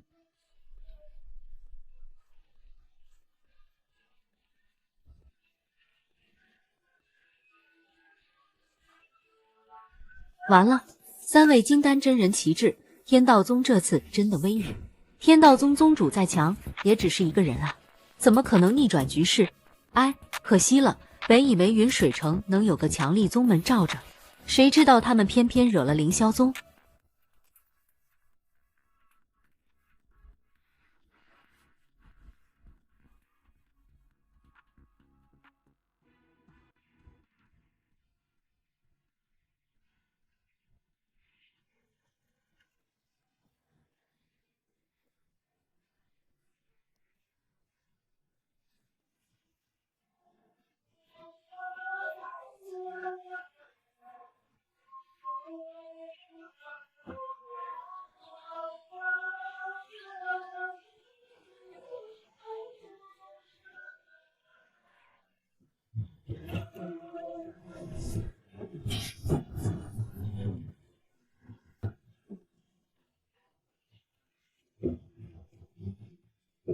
一指碎山，这看似轻描淡写的一下，却在凌霄宗众人心中掀起了滔天巨浪。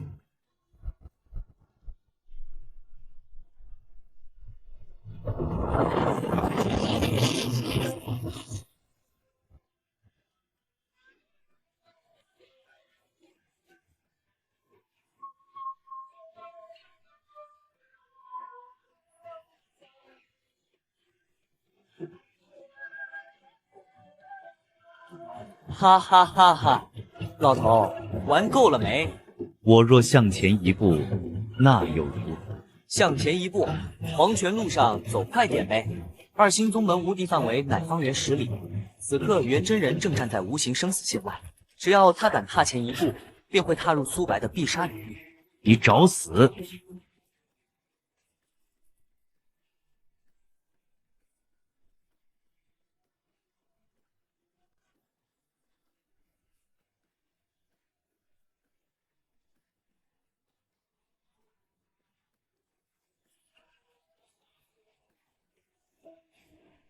小畜生，纳命了！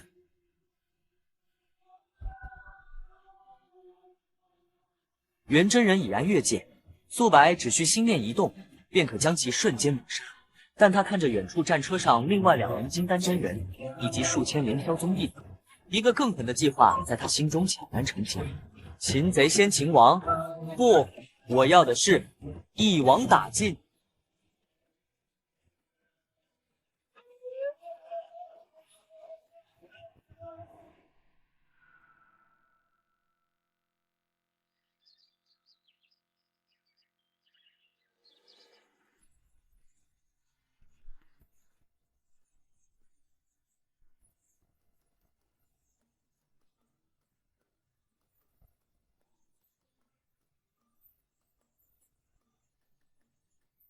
不错，金丹中期的老头还是有点实力的。哼，老夫乃金丹中期，岂是你所能抗？刚刚不过试探，小鬼在接我。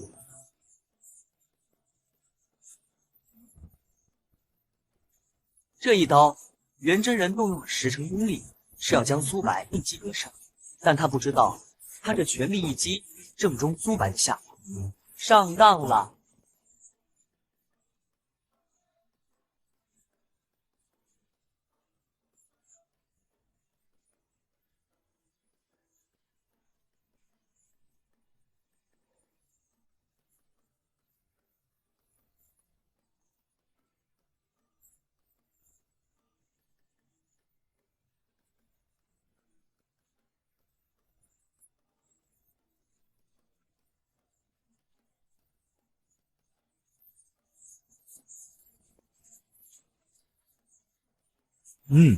这乌龟壳还挺硬的。2位道友，请助我破阵。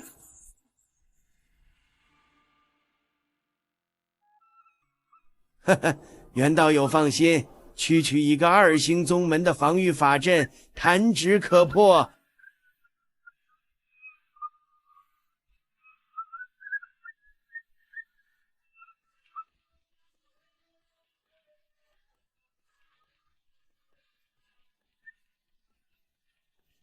3大金丹真人联手一击，威力何其恐怖！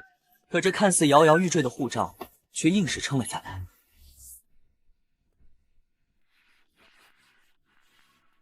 输出就差一点了，执法堂弟子何在？弟子在。一起上，助本长老破阵，全歼天道宗。遵命。师尊，这么多人，我们怎么办啊？师尊，阵法要破了。您实力强，快杀出去吧，别管我们。师尊，快走。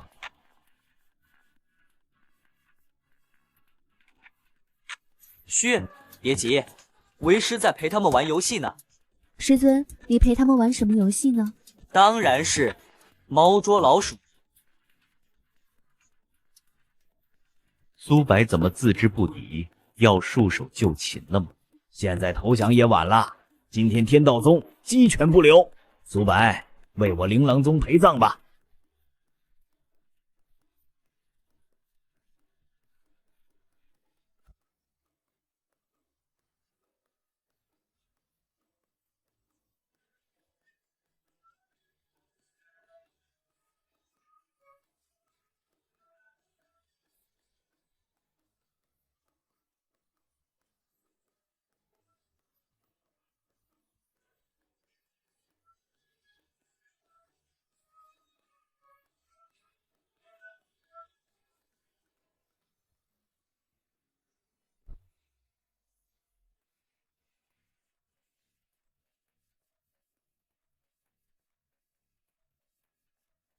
看到山门口石碑上的字了吗？犯我天道宗者，杀无赦。我给了你们机会，可惜你们偏要寻死。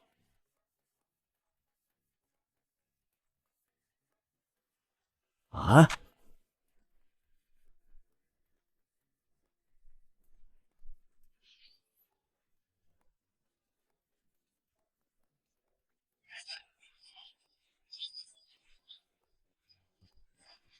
此刻，琳琅真人才意识到，他究竟招惹了一个多么恐怖的存在。仅仅一个响指，便能将金丹境的他彻底禁。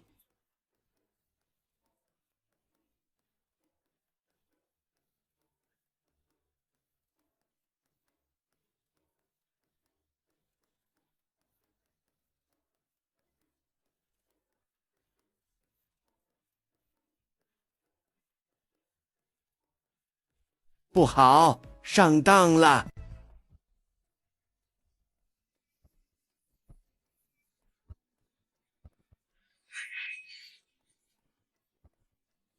元婴，你是元婴？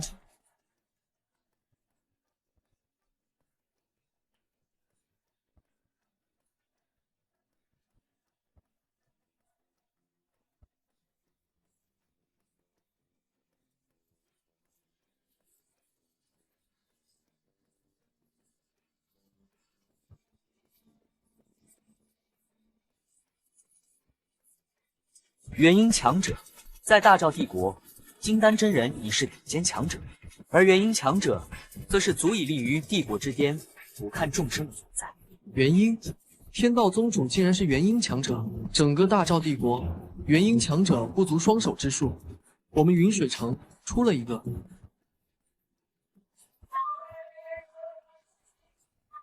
我刚才居然想对抗一个元婴强者，我真是太愚蠢了。金丹与元婴虽一境之差，却有天壤之别。这一刻，琳琅真人悔恨交加，只觉自己愚蠢到了极点。饶命啊，前辈饶命！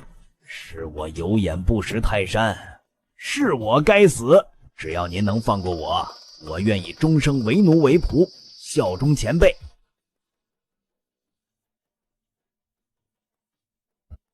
呵呵，我对背信弃义之辈没兴趣。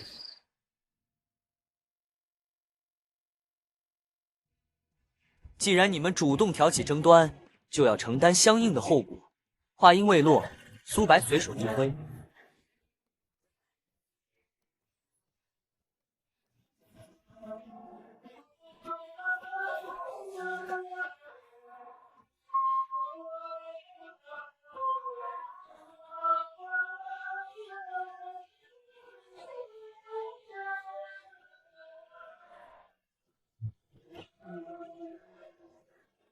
跑，快跑，分头跑！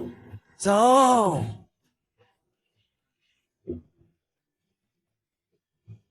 但在元婴强者面前，逃跑只是一种奢望。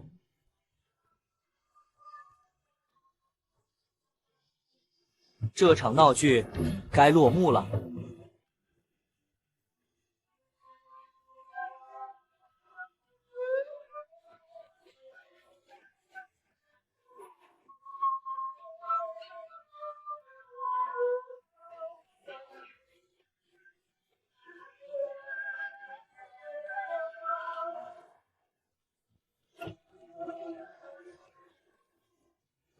这一次的光影景象比上次更加绚丽，也比上次更加震撼。此战过后，天道宗将彻底奠定其霸的地位。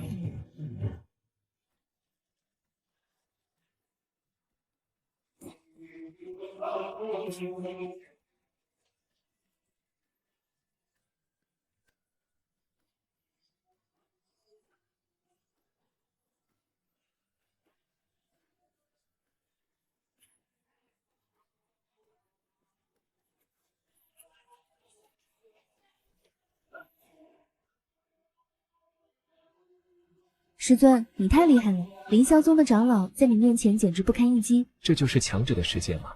弹指一挥间，可平定一切纷争。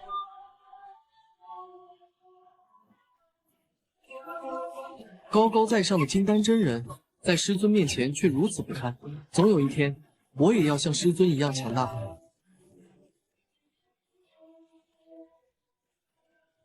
也许他真的可以帮我找到解决自身困境的办法。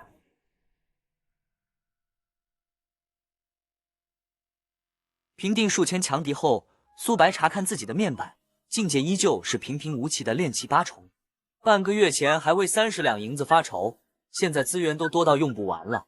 凌霄宗的弟子家底果然丰厚，比琳琅宗强多了。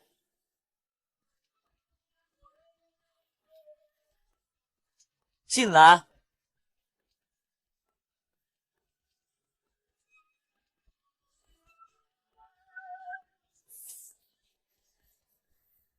师尊，山门外已经聚满了人，黑压压的一片，都哭着喊着要加入咱们天道宗，人数太多，快把山路都堵死了。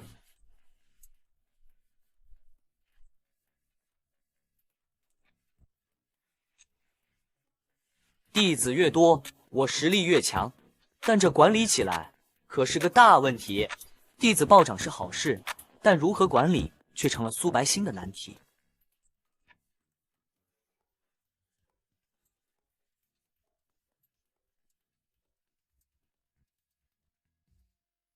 弹指间覆灭了凌霄宗数千人后，苏白带着弟子们返回了大殿。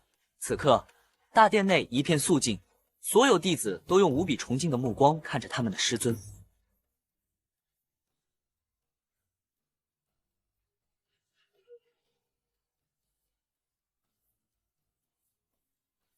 今日起，我天道宗广开山门，招收弟子。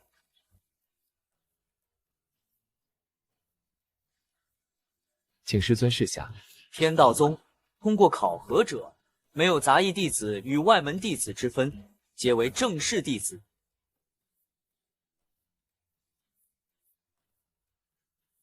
其中，正式弟子分为1至5代，当然，不管是1代弟子还是5代弟子，入宗皆可以前往仙法阁免费换取一种仙法，享受一样的待遇。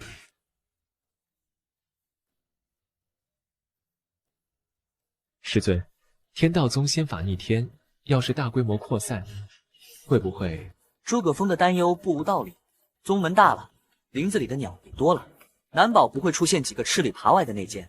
我已在仙法阁外立一道牌匾，仙法只能自己修炼，严禁传播。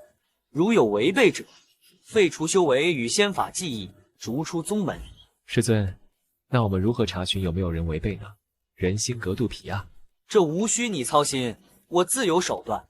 苏白心中了然，系统安排的守灵可不仅仅是推荐仙法那么简单，他真正的杀手锏是能实时监测仙法是否外传。一旦发现，无论你身在何方，仙法技艺便会顷刻间被抹除。想钻系统的漏洞，门都没有。为师精力有限，到时候宗门会出新的任务，教导新弟子修炼可以赚取积分，你们皆可以接取。是。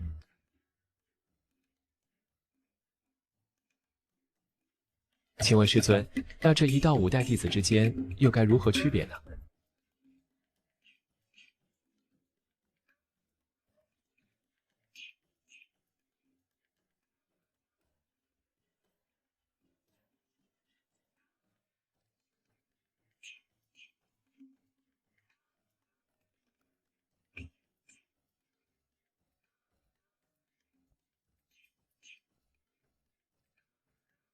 这是登天梯，入宗考核便是攀登登天梯，只要越过这登天梯的60层台阶，皆可入我宗门为5代弟子；越过70层台阶为4代弟子；越过80层台阶为3代弟子；越过90层台阶为2代弟子；登顶者为1代弟子。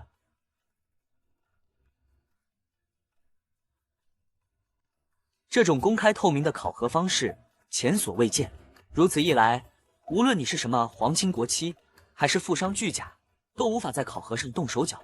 这比其他任何宗门都要公平公正。敢问师尊，这登天梯考核的是灵根还是天赋？都不是。我天道宗允许任何人、任何生灵参加考核，无富贵卑贱之差，无年龄性别之分。也许你天资盖世，天骄无双，但或许你连1层都无法踏足；也许你资质低下，家境贫寒，但或许可以登顶天梯。我天道宗的弟子，天资不在高，有诚心，则可入宗门。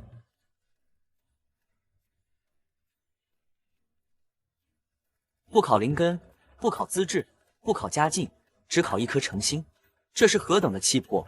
如此一来，天下间多少被埋没的寒门子弟将看到修仙的希望。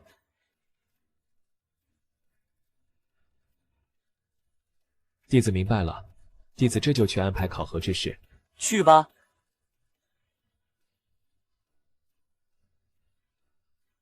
苏白心中清楚，这登天梯对应的正是系统中的宗门忠诚度，60层便是60点忠诚度，刚好达到入门标准。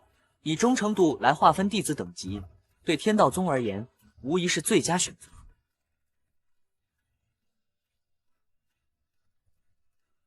忠诚度过了90，提升就变难了。看来他们离一代弟子还有一步之遥。不知道忠诚度达到100，系统又会奖励什么好东西？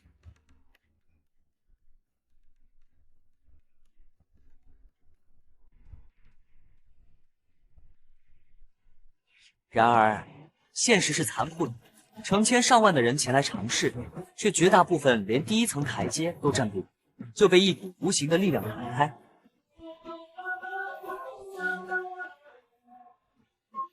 靠，搞什么鬼？劳资可是上品灵根，什么宗门进不去？这什么破梯子，一层都上不去。什么狗屁天道宗，老子就算饿死外面，也绝不加入你这破宗门。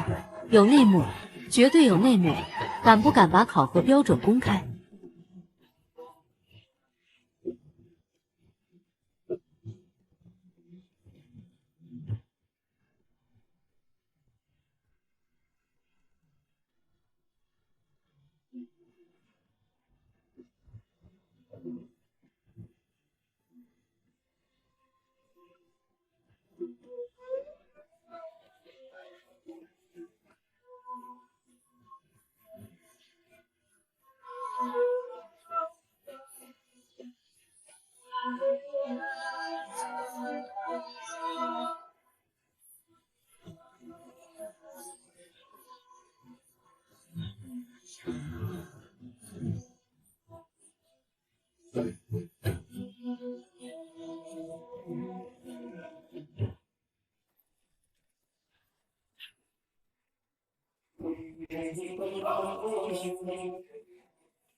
是他，他不是昔日百宗会上那个跪了5天5夜，被仙师断言此生无缘仙路的无灵根少女。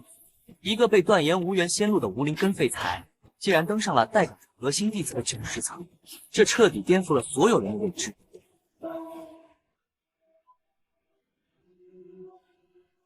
师尊说过，登天梯考核只看诚心，只要心诚，哪怕跟我一样没有灵根，一样可以通过考核。你们问问自己的内心，你们来此是否真心诚意？他的话如同一记重锤，敲在众人心头。原先嘈杂的场面瞬间安静下来。什么狗屁心肠，装什么装？劳资上品灵根，就是去以前的凌霄宗都轻轻松松，你们天道宗不要，劳资还不稀罕呢？你们这些没有灵根的废物，就算走了狗屎运进了天道宗，又能怎么样？废物到哪都是废物。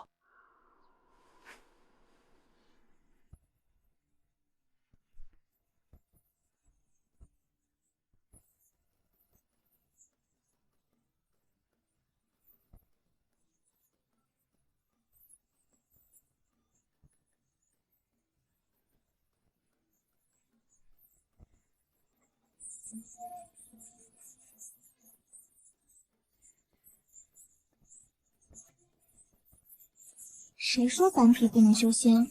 天道宗山门前，人山人海，喧闹声几乎要掀翻山头。无数人正费力地攀爬着登天梯，更多的人是在下方议论纷纷，焦急。面对众人的质疑，叶青苗想起了10几天前苏白对他说过的话：谁说凡体不可修仙？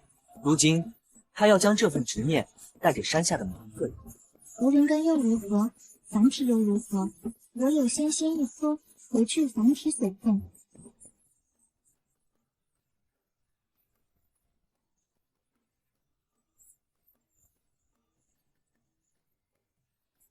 小小的火球树，此刻却像一颗炸雷，在人群中轰然一火球树，他练气成功了？怎么可能？我记得清清楚楚，他被仙师判定为无灵根的凡体。满打满算，他加入天道宗还不到半个月吧？就算是极品灵根，也不可能这么快啊！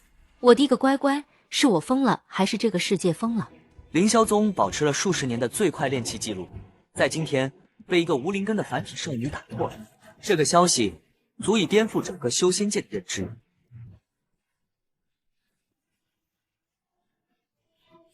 这不科学，肯定是假的！你用了什么障眼法？敢不敢与我一战？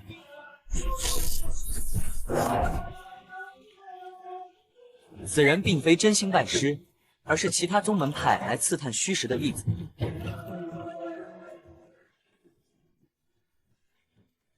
这区区练气20年，也配挑战我师姐？让本少爷来陪你玩玩吧。你是何人？天道宗萧炎。萧炎没听说过，哪里来的阿猫阿狗，也敢与我一战？在这位天才眼中，大赵帝国有名有姓的天才他都认识。既然没听过萧炎，那必定是个不值一提的货色。萧炎，那不是萧家那个大名鼎鼎的废物三少爷吗？他不是不能修炼吗？什么时候也进了天道宗？上次柳家退婚我还在场呢，到现在撑死也就10来天功夫吧。哈哈哈哈！原来又是一个废物，我明白了，这天道宗原来是个废物收容所啊！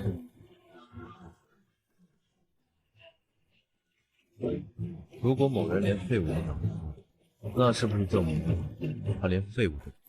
找死！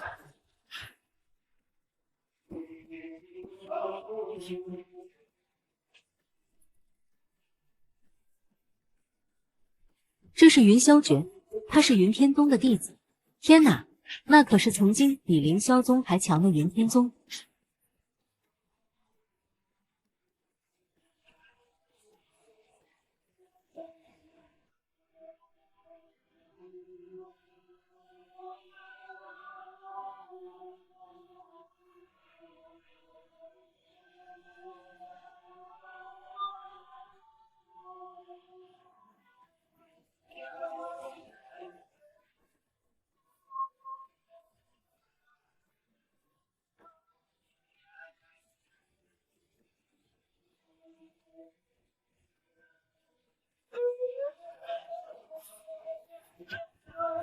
嗨嗨，这是什么力量？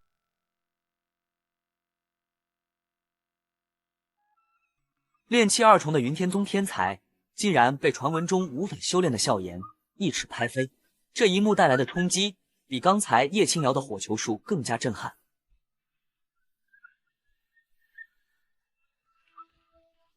连废物都打不过，现在告诉我，你是不是连废物都不如？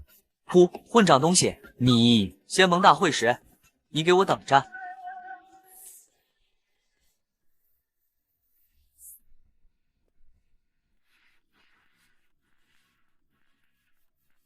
一个无法修炼的废物，一个没有灵根的凡体，在加入天道宗不到半个月的时间里，双双逆天改命，这给了天下所有天赋平庸的普通人一个看得见摸得着的希望。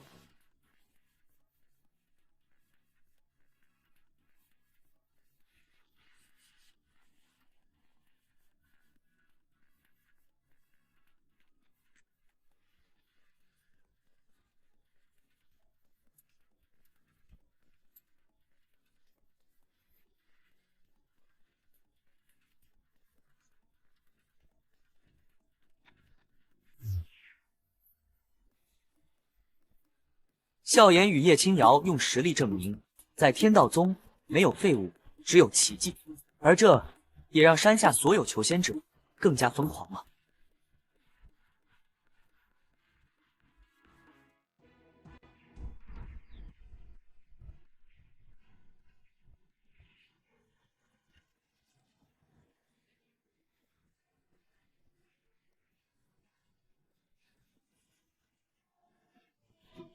叶青瑶用事实证明，心诚则灵。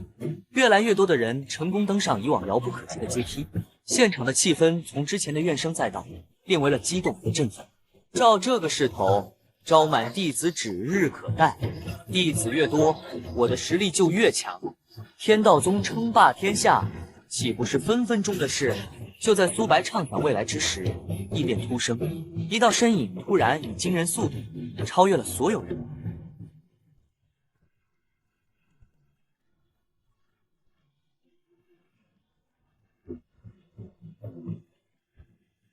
快看，那个人是谁呀？怎么这么快？我的妈呀，已经40层了，他还在往上。这要是能上60层，可就是元婴级大宗弟子，以后走到哪儿都横着走了。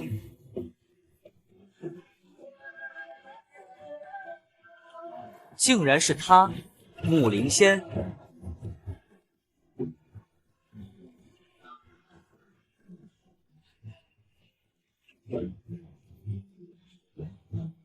仿佛用尽了全身力气，41层、42层、43层，所有人都被这道孱弱却坚韧的身影所吸引，他们能看出这个少女已是强弩之末，身体摇摇欲坠。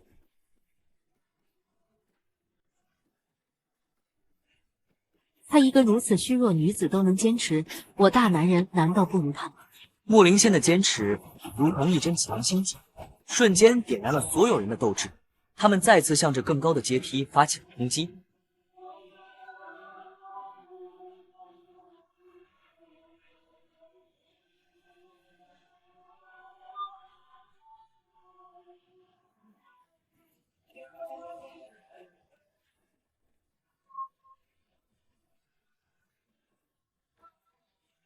就差一步了，快上了！他怎么停下了？难道不想进天道宗了？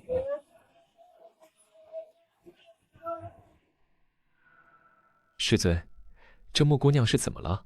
是啊，为什么不迈出最后一步？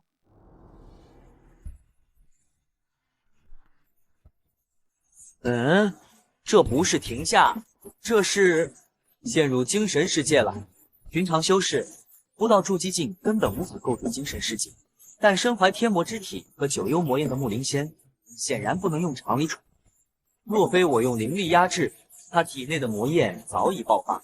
他在自己的精神世界里到底看见了什么？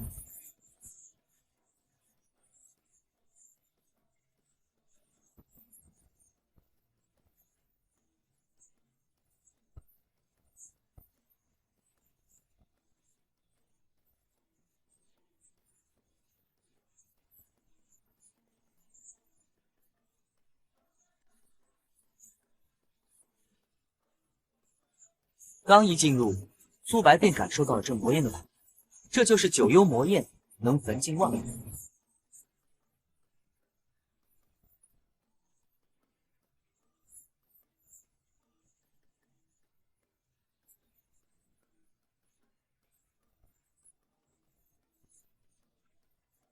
你没事吧？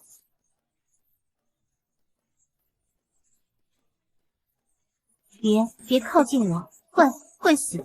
放心，这火焰伤不到我的。不行的，你快走啊！他已经亲眼目睹养父母被这火焰吞噬，他不想再害死任何一个靠近他的人。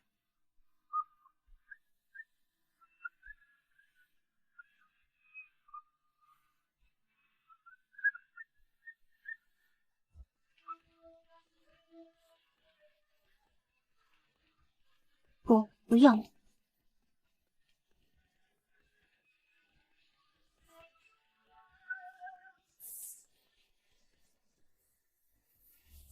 你看，我说了，这些魔焰伤不到我，别怕。你……穆灵仙彻底愣住了，他的魔焰霸道无比，沾之即燃，不分镜目标绝不熄灭。可眼前这个人竟然真的没事。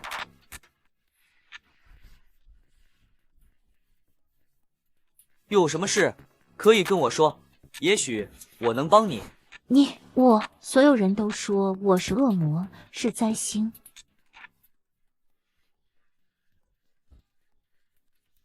收养我的父母都是被我烧死的。我醒来的时候，整个家都没了。我也想死，我不想再害人了。可刀一碰到我的皮肤就化掉了。我想自杀都做不到，我好绝望，我真的好绝望。为什么我身上会有这种东西？这是何等的悲哀！眼睁睁看着至亲死在自己的力量下，却连结束自己生命都做不到，只能日复一日的活在痛苦与自责之中。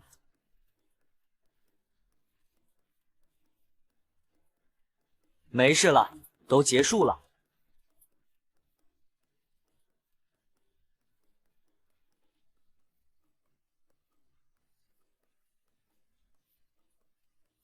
他不仅不怕我的火焰，还能收走我的火焰。你想自由掌控你体内的火焰，让它不再伤害任何人吗？真的吗？我真的能够做到吗？相信自己，你能做到。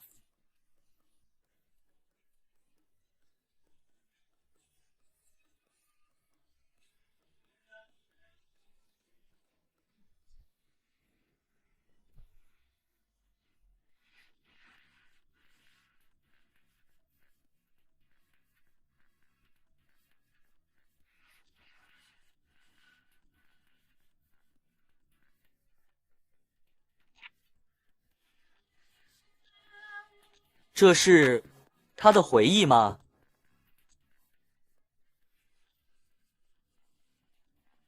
他知道要解开他的心结，必须先了解他全部的过去。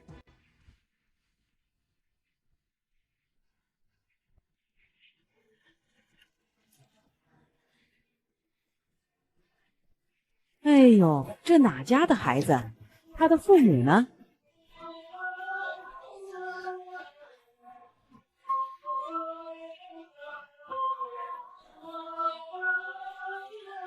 身体好烫。这是发高烧了，再这么烧下去，这孩子活不长久。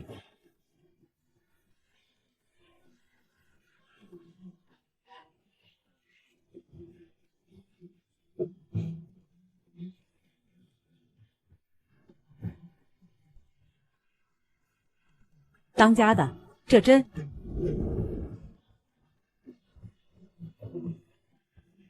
那不是寻常高烧，而是源自他血脉深处连钢铁都能融化的恐怖。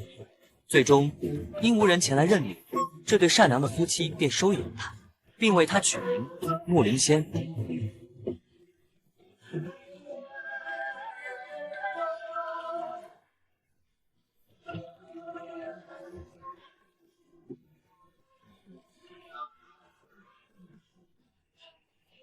他的养父是城里有名的医师，免费为穷人看病，名望极高。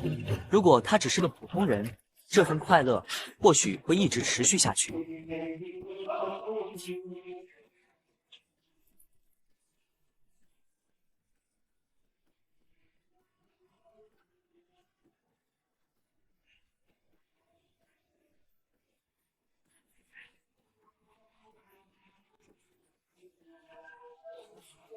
当他的养父养母提着水桶惊慌失措地冲出来时，整棵参天古树已经在几息之间化作一具焦黑的骨架。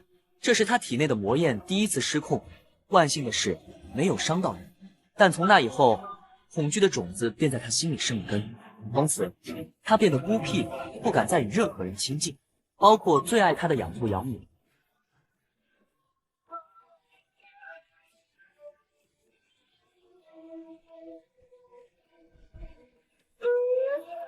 你是妖怪，你这样会害死大家的，滚出去！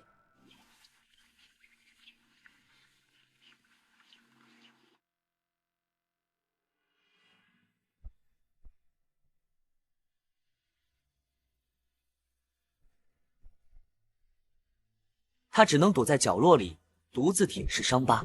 他是灾星，是恶魔，只配在暗无天日的角落里苟延残喘。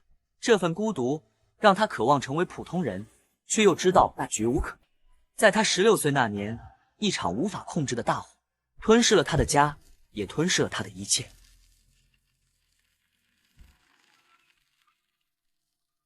不，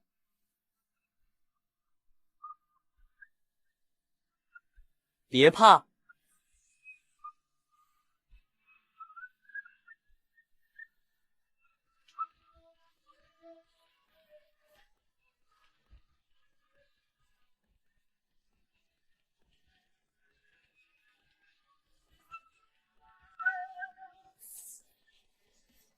你的过去我已了解，入我天道宗，我教你如何掌控那种火焰，让其再也不会伤人，甚至化为你的助力。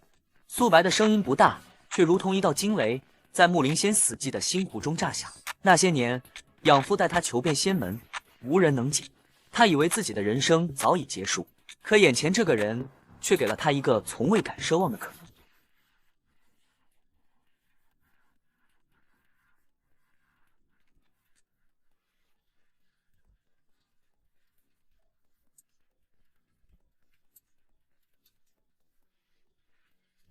爹爹，听娘亲说学医可以救很多人，是吗？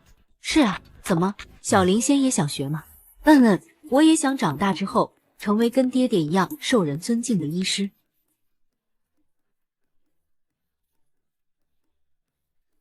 娘亲，他们都说我是灾星，我真的是灾星吗？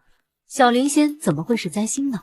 别听他们胡说，小灵仙是最乖的小孩，不哭了好不好？80层。他对天道宗的忠诚度竟瞬间来到了一个匪夷所思的高度。但这似乎还不是他的极限。仙师，传说中强大的仙人可以生死人，肉白骨，是真的吗？不错，当实力达到一个境界之后，只有你想象不到的，没有做不到的。真的可以复活死去之人吗？若成仙，或有逆转生死之法，到那时，时空也无法阻止你。爹爹，娘亲，小灵仙一定会将你们复活的。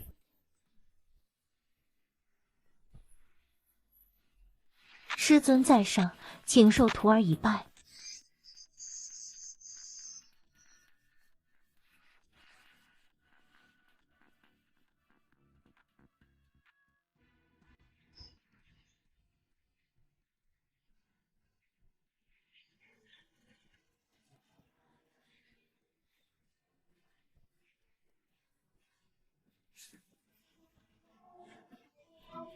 在窥见了木灵仙那段不为人知的悲惨过往后，苏白用他强大的力量与温柔，彻底敲开了他冰封的内心。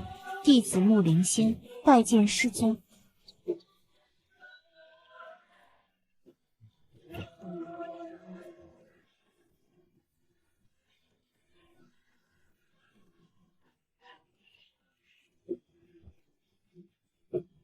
天道宗第5位弟子顺利收下，但对于木灵仙而言，81层并非他的终点。师傅，我想试试90层的天梯。你确定？确定。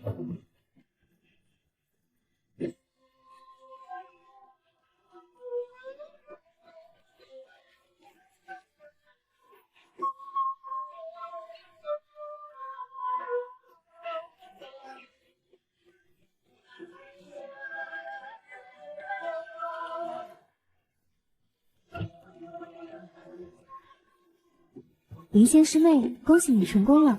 欢迎加入我们。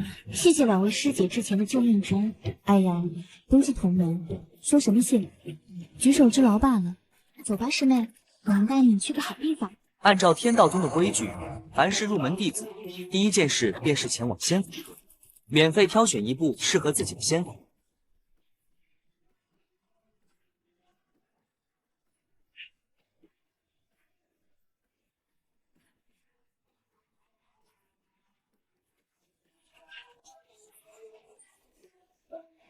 木灵仙的成功仿佛一针强心剂，让所有还在挣扎的修士都燃起了新的斗志，攀登得更加用力了。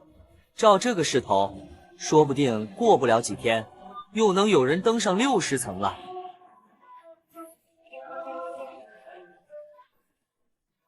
灵仙师妹，这就是仙法阁。我跟你说过，进去有什么不懂的，直接问守灵就行。守灵前辈没有实体，只闻其声不见其人，你可别被吓到了。多谢灵犀师姐，青瑶师姐提醒，那我就先进去了。去吧，我们在门外等你出来。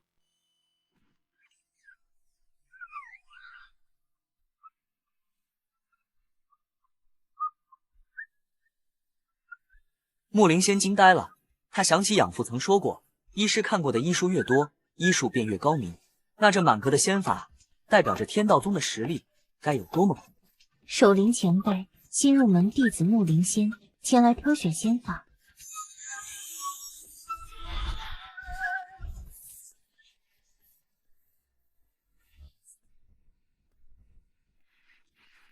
你拥有天魔之体，体内孕育九幽魔焰，此乃天魔变炼气篇，可助你掌控魔焰，化为己用。敢问守灵前辈，修炼此法可成仙否？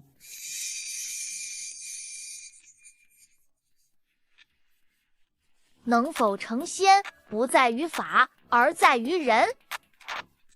法再强，人不行，筑基都难。法虽弱，人若坚，未必不可成仙。所谓成仙，当求本心不变，方能得大逍遥。多谢守灵前辈教诲，晚辈明白了。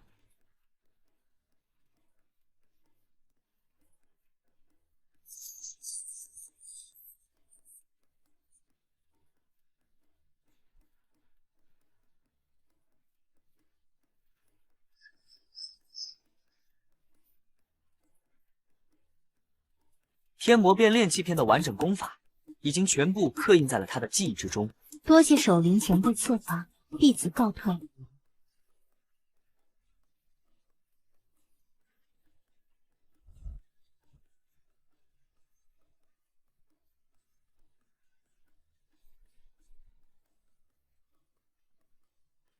一天过去，除了木灵仙，最高者也只止步于50层，遗憾离场。但这并未打击到众人的信心，反而激起了更强的好胜心。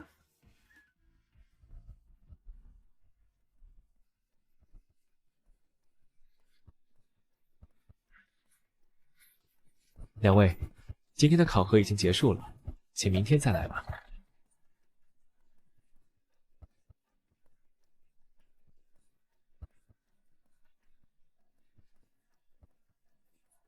诸葛峰心中一凛，只一眼，他便看出这两人绝非凡俗，气度不凡，必有大来头。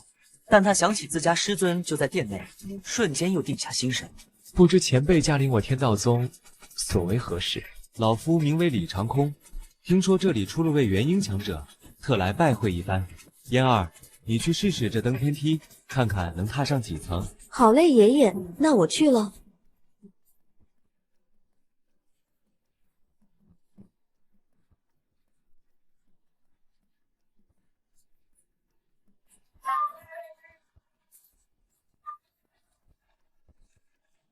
我已经来了，你先下去吧。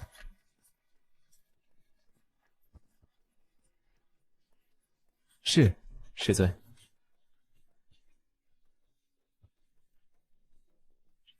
你就是苏白，呵呵，后生可畏啊！不错，你是何人？老夫李长空，这个名字你或许没听过，但老夫的另一个身份，你肯定听过仙盟元老。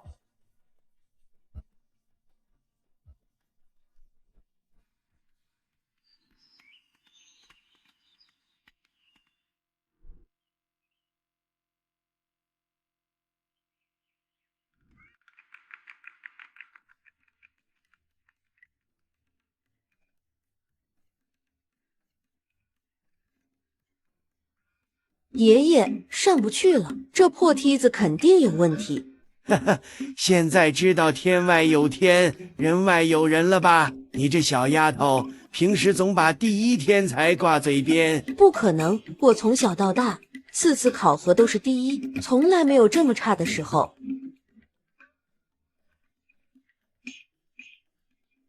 那个，你这天道宗的入宗考核考的到底是什么呀？接连不断的胜利让少女心高气傲，如今在这里的惨败，让她第一次对自己的天赋产生了怀疑。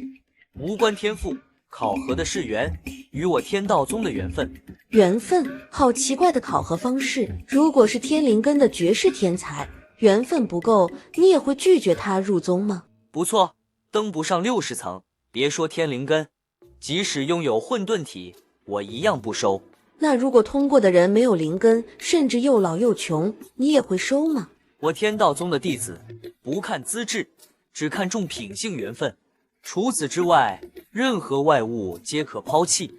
哪怕你没有灵根，只要有缘，为人正直，我天道宗依旧欢迎。好一个不看资质！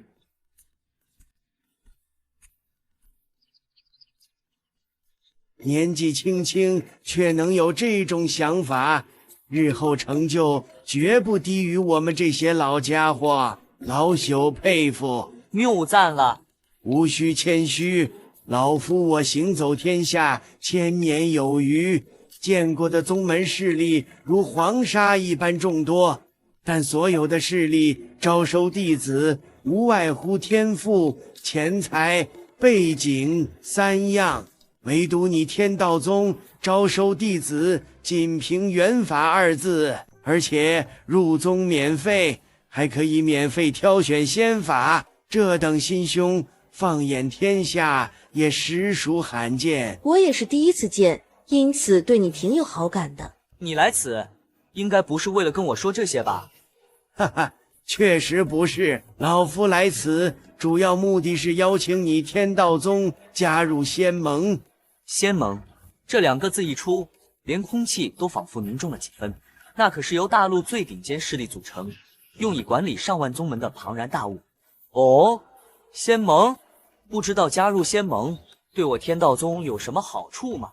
大陆上凡是元婴级势力，放眼天下，几乎没有不入仙盟者。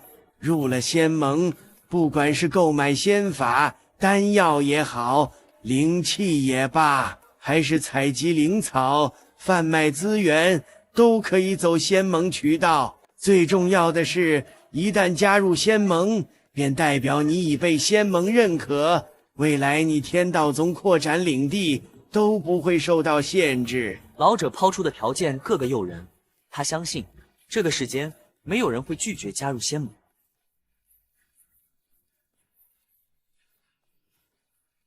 既然加入仙盟有这么多好处，那我想知道，加入仙盟的宗门就不需要付出些什么吗？自然是需要付出代价的，按照宗门评级而来，每年需要支付一定灵石与资源。比如金丹级势力，每年需要支付年总收入的50%。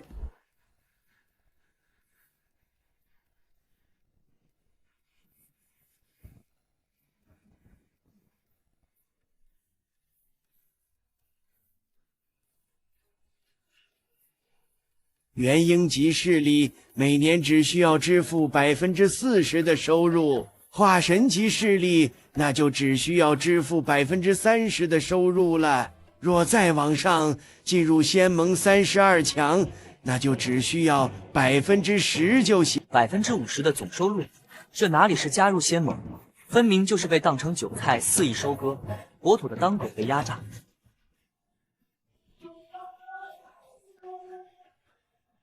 你别看每年需要支付这么多资源，可好处也是不少。比如你有什么敌人，可以出钱邀更强的宗门为你出手；比如你可以让宗门天资极高的弟子去更好的宗门潜修。总而言之，只要加入了仙盟，在修真界就算是安身立命了。这些钱财买的不是位置，而是保命符。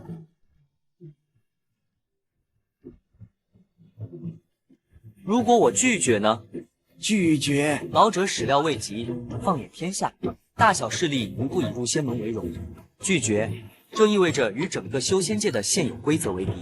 拒绝入仙盟，你宗门还弱小或者影响不大的时候，倒没人会管你。但老夫看，你天道宗迟早有一天会做大做强，到了那个时候，很多强大势力便有正当理由以清剿异类为名，将你宗门一口吃下。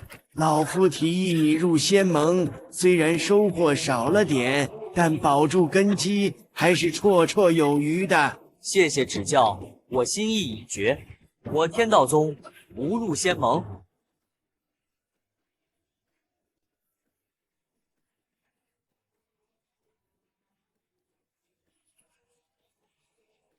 有志气，希望我们还可以再次见面。嘿嘿，其实我也挺不喜欢仙盟的气氛。燕儿，此话不可乱说，人多嘴杂，以后切莫胡说八道。好啦好啦，知道了。你呀，这么大个人了，还跟小时候一样。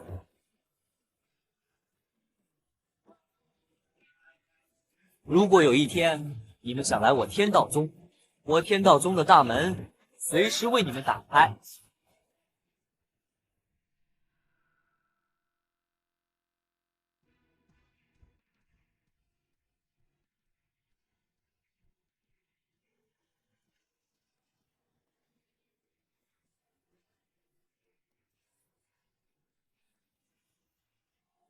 老者此行招揽苏白，却被反邀加入天道宗。哈哈，有意思，有意思。我呢？怎么不邀请我呀？不欢迎我？当然欢迎，天道宗欢迎任何人加入。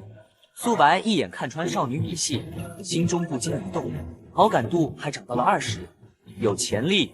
既然如此，老夫就先告辞了，期待与你再次相遇。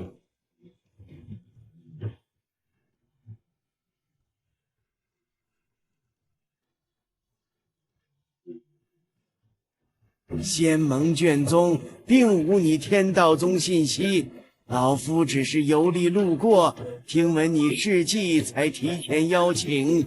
你与凌霄宗有怨，信息很快会知晓，到时仙盟来人态度如何就不确定了。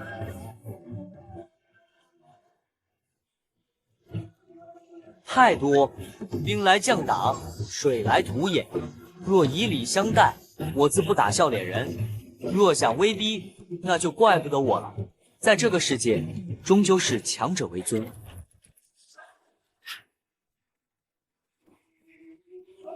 爷爷，你平时对外人话挺少的，今天怎么跟苏宗主说了那么多话呀？看到那天道宗，让我想起了一些事情。那是几千年前的事，久到他自己都快忘记了。那应该还是修仙开拓的蛮荒时代吧。以前的事，爷爷也建立过宗门，后来不知道怎么就解散了。爷爷跟我说说嘛。很久很久以前，大地还没有修仙者，世人还处于茹毛饮血的蛮荒时代，人类何其渺小，万千妖兽都以人为食，先辈们前赴后继，开创修仙之法，守护人族。人族的仙路终于璀璨，得以在大陆立足。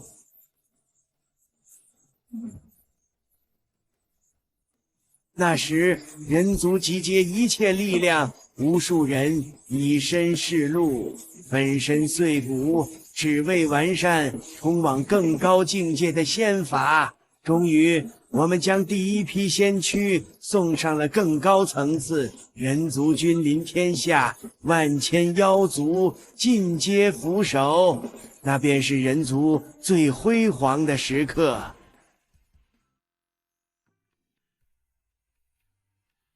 我记得昨天他们都没接任务啊，难道是一夜之间3位弟子修为全部突破？诸葛峰炼气5重，萧灵溪炼气4重。最让我意外的还是木灵仙，短短1天他就引气入体，成功炼气，这速度不亚于天灵根的诸葛峰。这就是天魔之体的恐怖之处吗？果然强大。进来。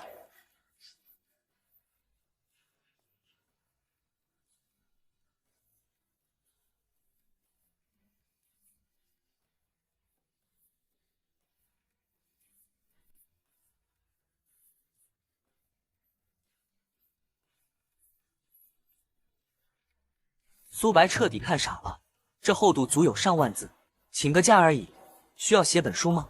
这是何意？回禀师尊，这是弟子的请假书，弟子有私事外出几日，特来申请。请假？需要写这么多字吗？师尊有所不知，以前在凌霄宗请假，必须写万字申请书，陈述缘由、保证书等。即便如此，还不一定能批准。师尊请放心。宗门事务已交代妥当，招收弟子有萧炎在带，灵草已交灵犀照料，绝不会影响宗门分毫。还请师尊允许弟子的请假申请。OS， 请个假而已，有必要搞得跟生离死别一样吗？行了，起来吧。天道宗不是凌霄宗，没那么多条条框框，这里也不是监狱，更不会限制弟子自由。你要请假，无需写什么申请书。以后只需告诉我一声便可，若有紧急事情，甚至无需我同意，便可自行离宗。师尊，请假原来可以这么简单吗？他准备的说辞没用上，怎么不想请假了？不，弟子谢师尊恩典。你等下离宗前，把请假规则补充到律条上，以后所有弟子都按这个规矩来，告知一声即可。是，弟子遵命。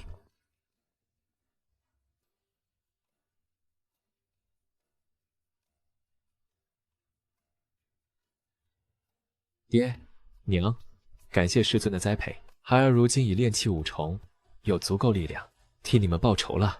来人正是苏白的第5位弟子，身怀荒古圣体的萧炎。嘿嘿，师尊，今天已经有人交换了不久的成果，如此看来，想来明日又会有新的师弟师妹加入。按时间推算，也该是时候了。你的肉身锻炼的怎么样了？回师尊，弟子这些天从来没有懈怠过修炼，如今举起千斤巨石，轻而易举，距离肉身境2重不远。3年之后，面对那柳嫣然，你可有把握胜过他？师尊请放心，打败柳嫣然，弟子信心十足。没进天道宗前，柳嫣然是他心中无法逾越的高山，可现在见识了宗门的逆天仙法，心态早已天翻地覆。凌天宗仙盟500强右，跟我们天道宗比起来，差得远。师尊，弟子先告退，前去修炼，争取早日追上师兄师姐。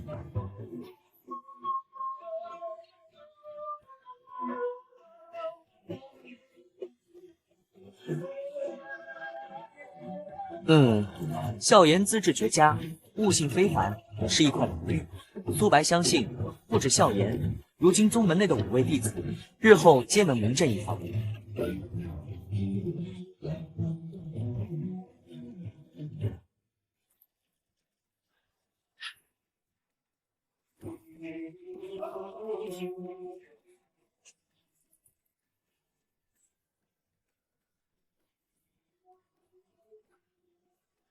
自从上次萧灵溪做饭不把人当成好，苏白就再也没让他进过厨房。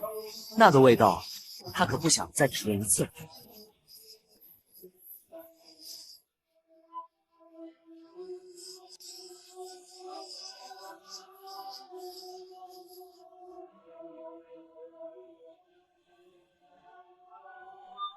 做饭不仅能为叶青瑶换取宗门积分，弥补根基不足。木灵仙也能借此练习对火焰的操控力，为以后掌控天魔之焰打下基础。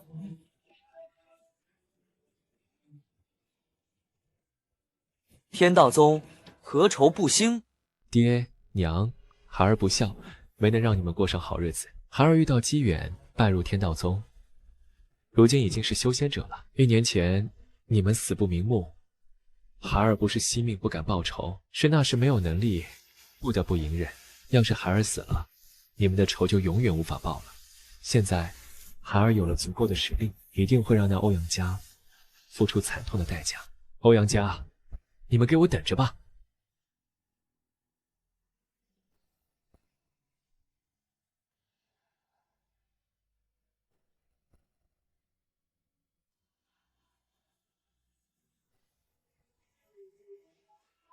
一夜之间，他的悲痛已化为滔天杀意。爹娘，孩儿为你们报仇去了。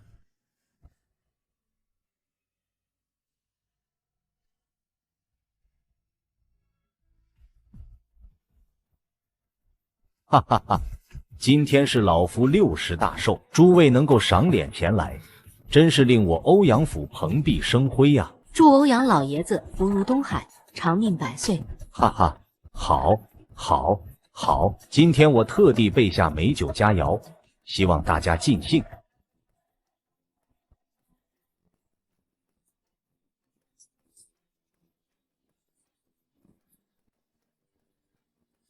老爷，对不起，我不是故意的，我陪您，老爷，我上有老下有小，孩子还等着我回去喂奶，您饶了我吧。谁都知道，欧阳老爷子脾气暴躁，去年寿宴就有一个下人因打碎茶杯，被当场活活打死，拉出去，埋了。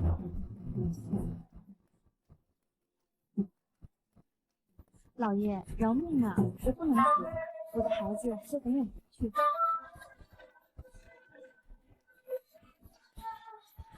好了，宴席继续，诸位，请喝。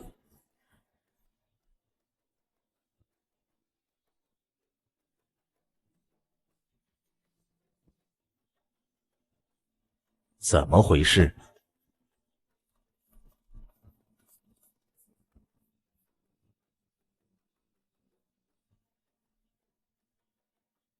欧阳府大寿，诸葛峰前来送礼。